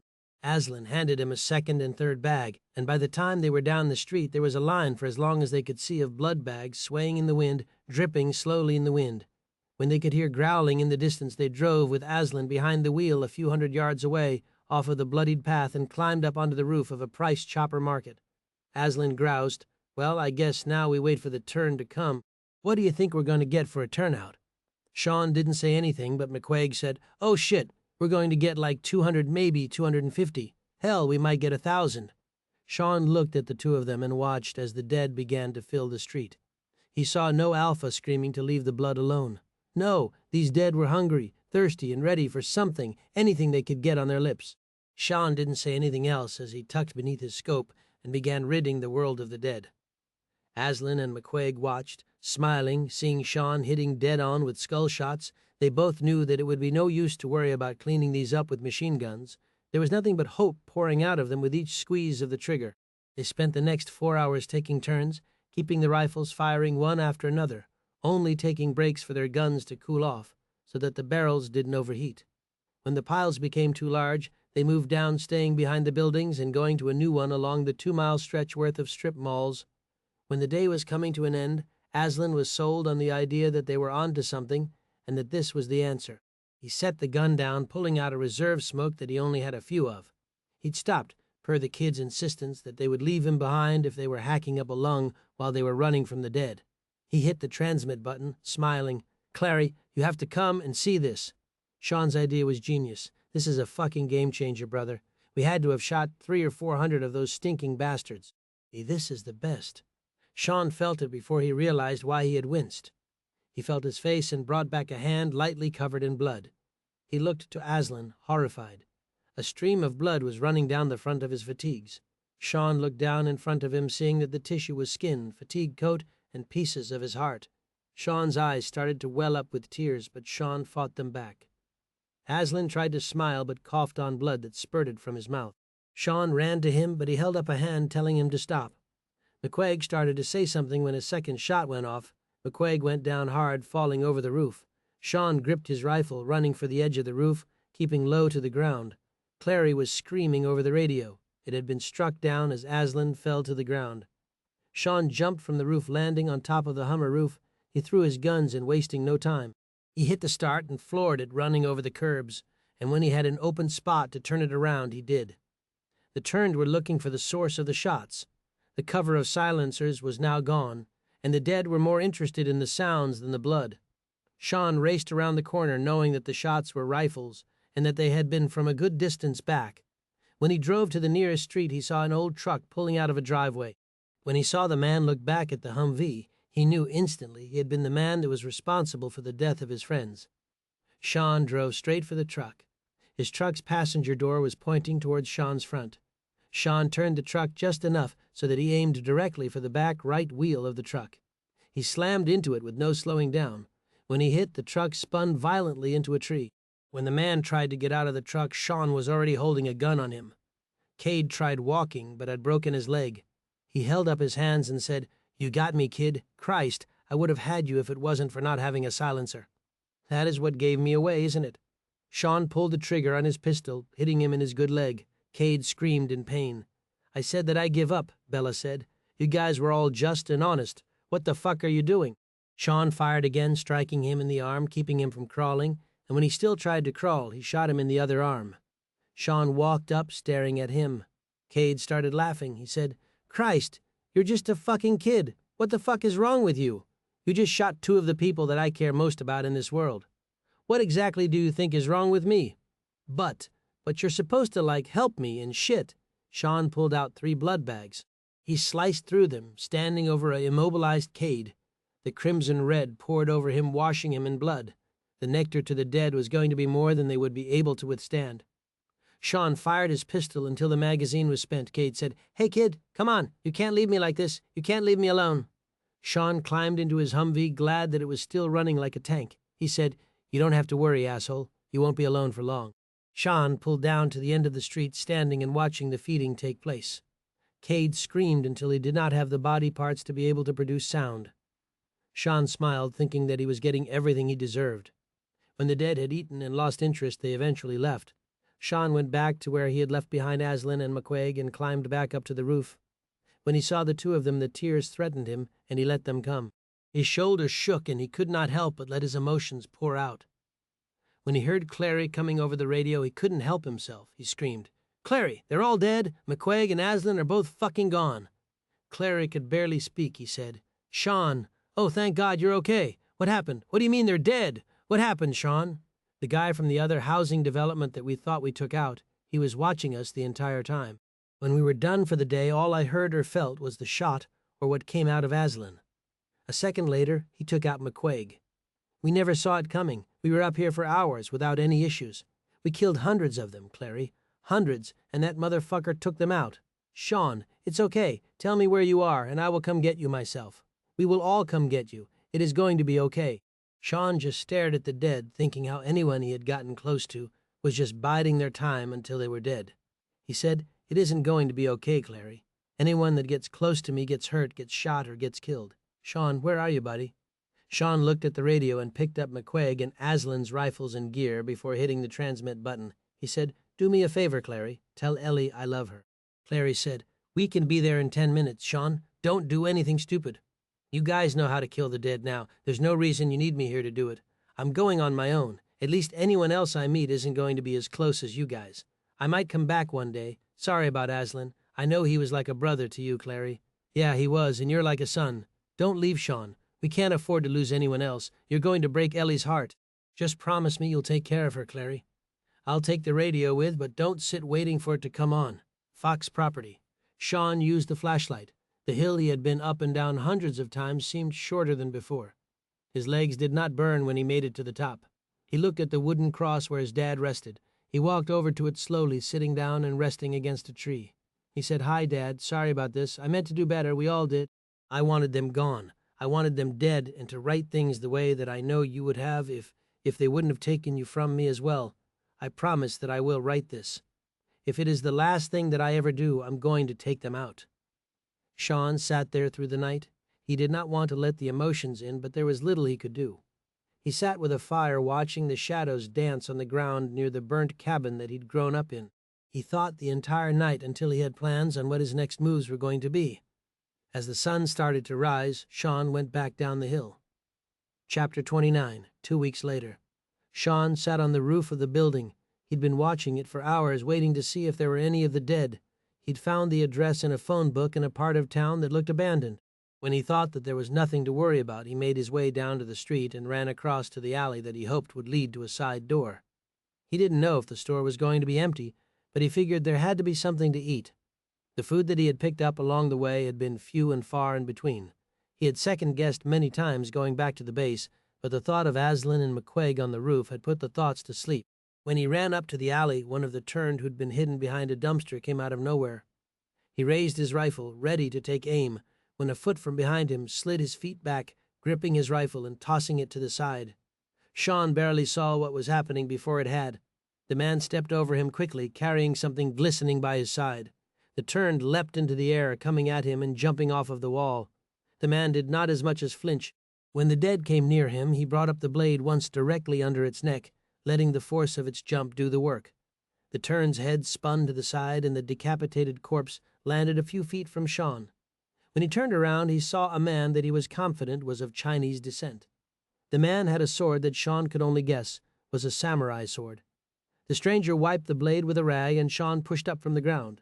The teen in him couldn't keep himself quiet. He said, "What the hell did you do that for?" "I was trying to get some food. All I wanted to do was take out the dead. You got a problem with guns."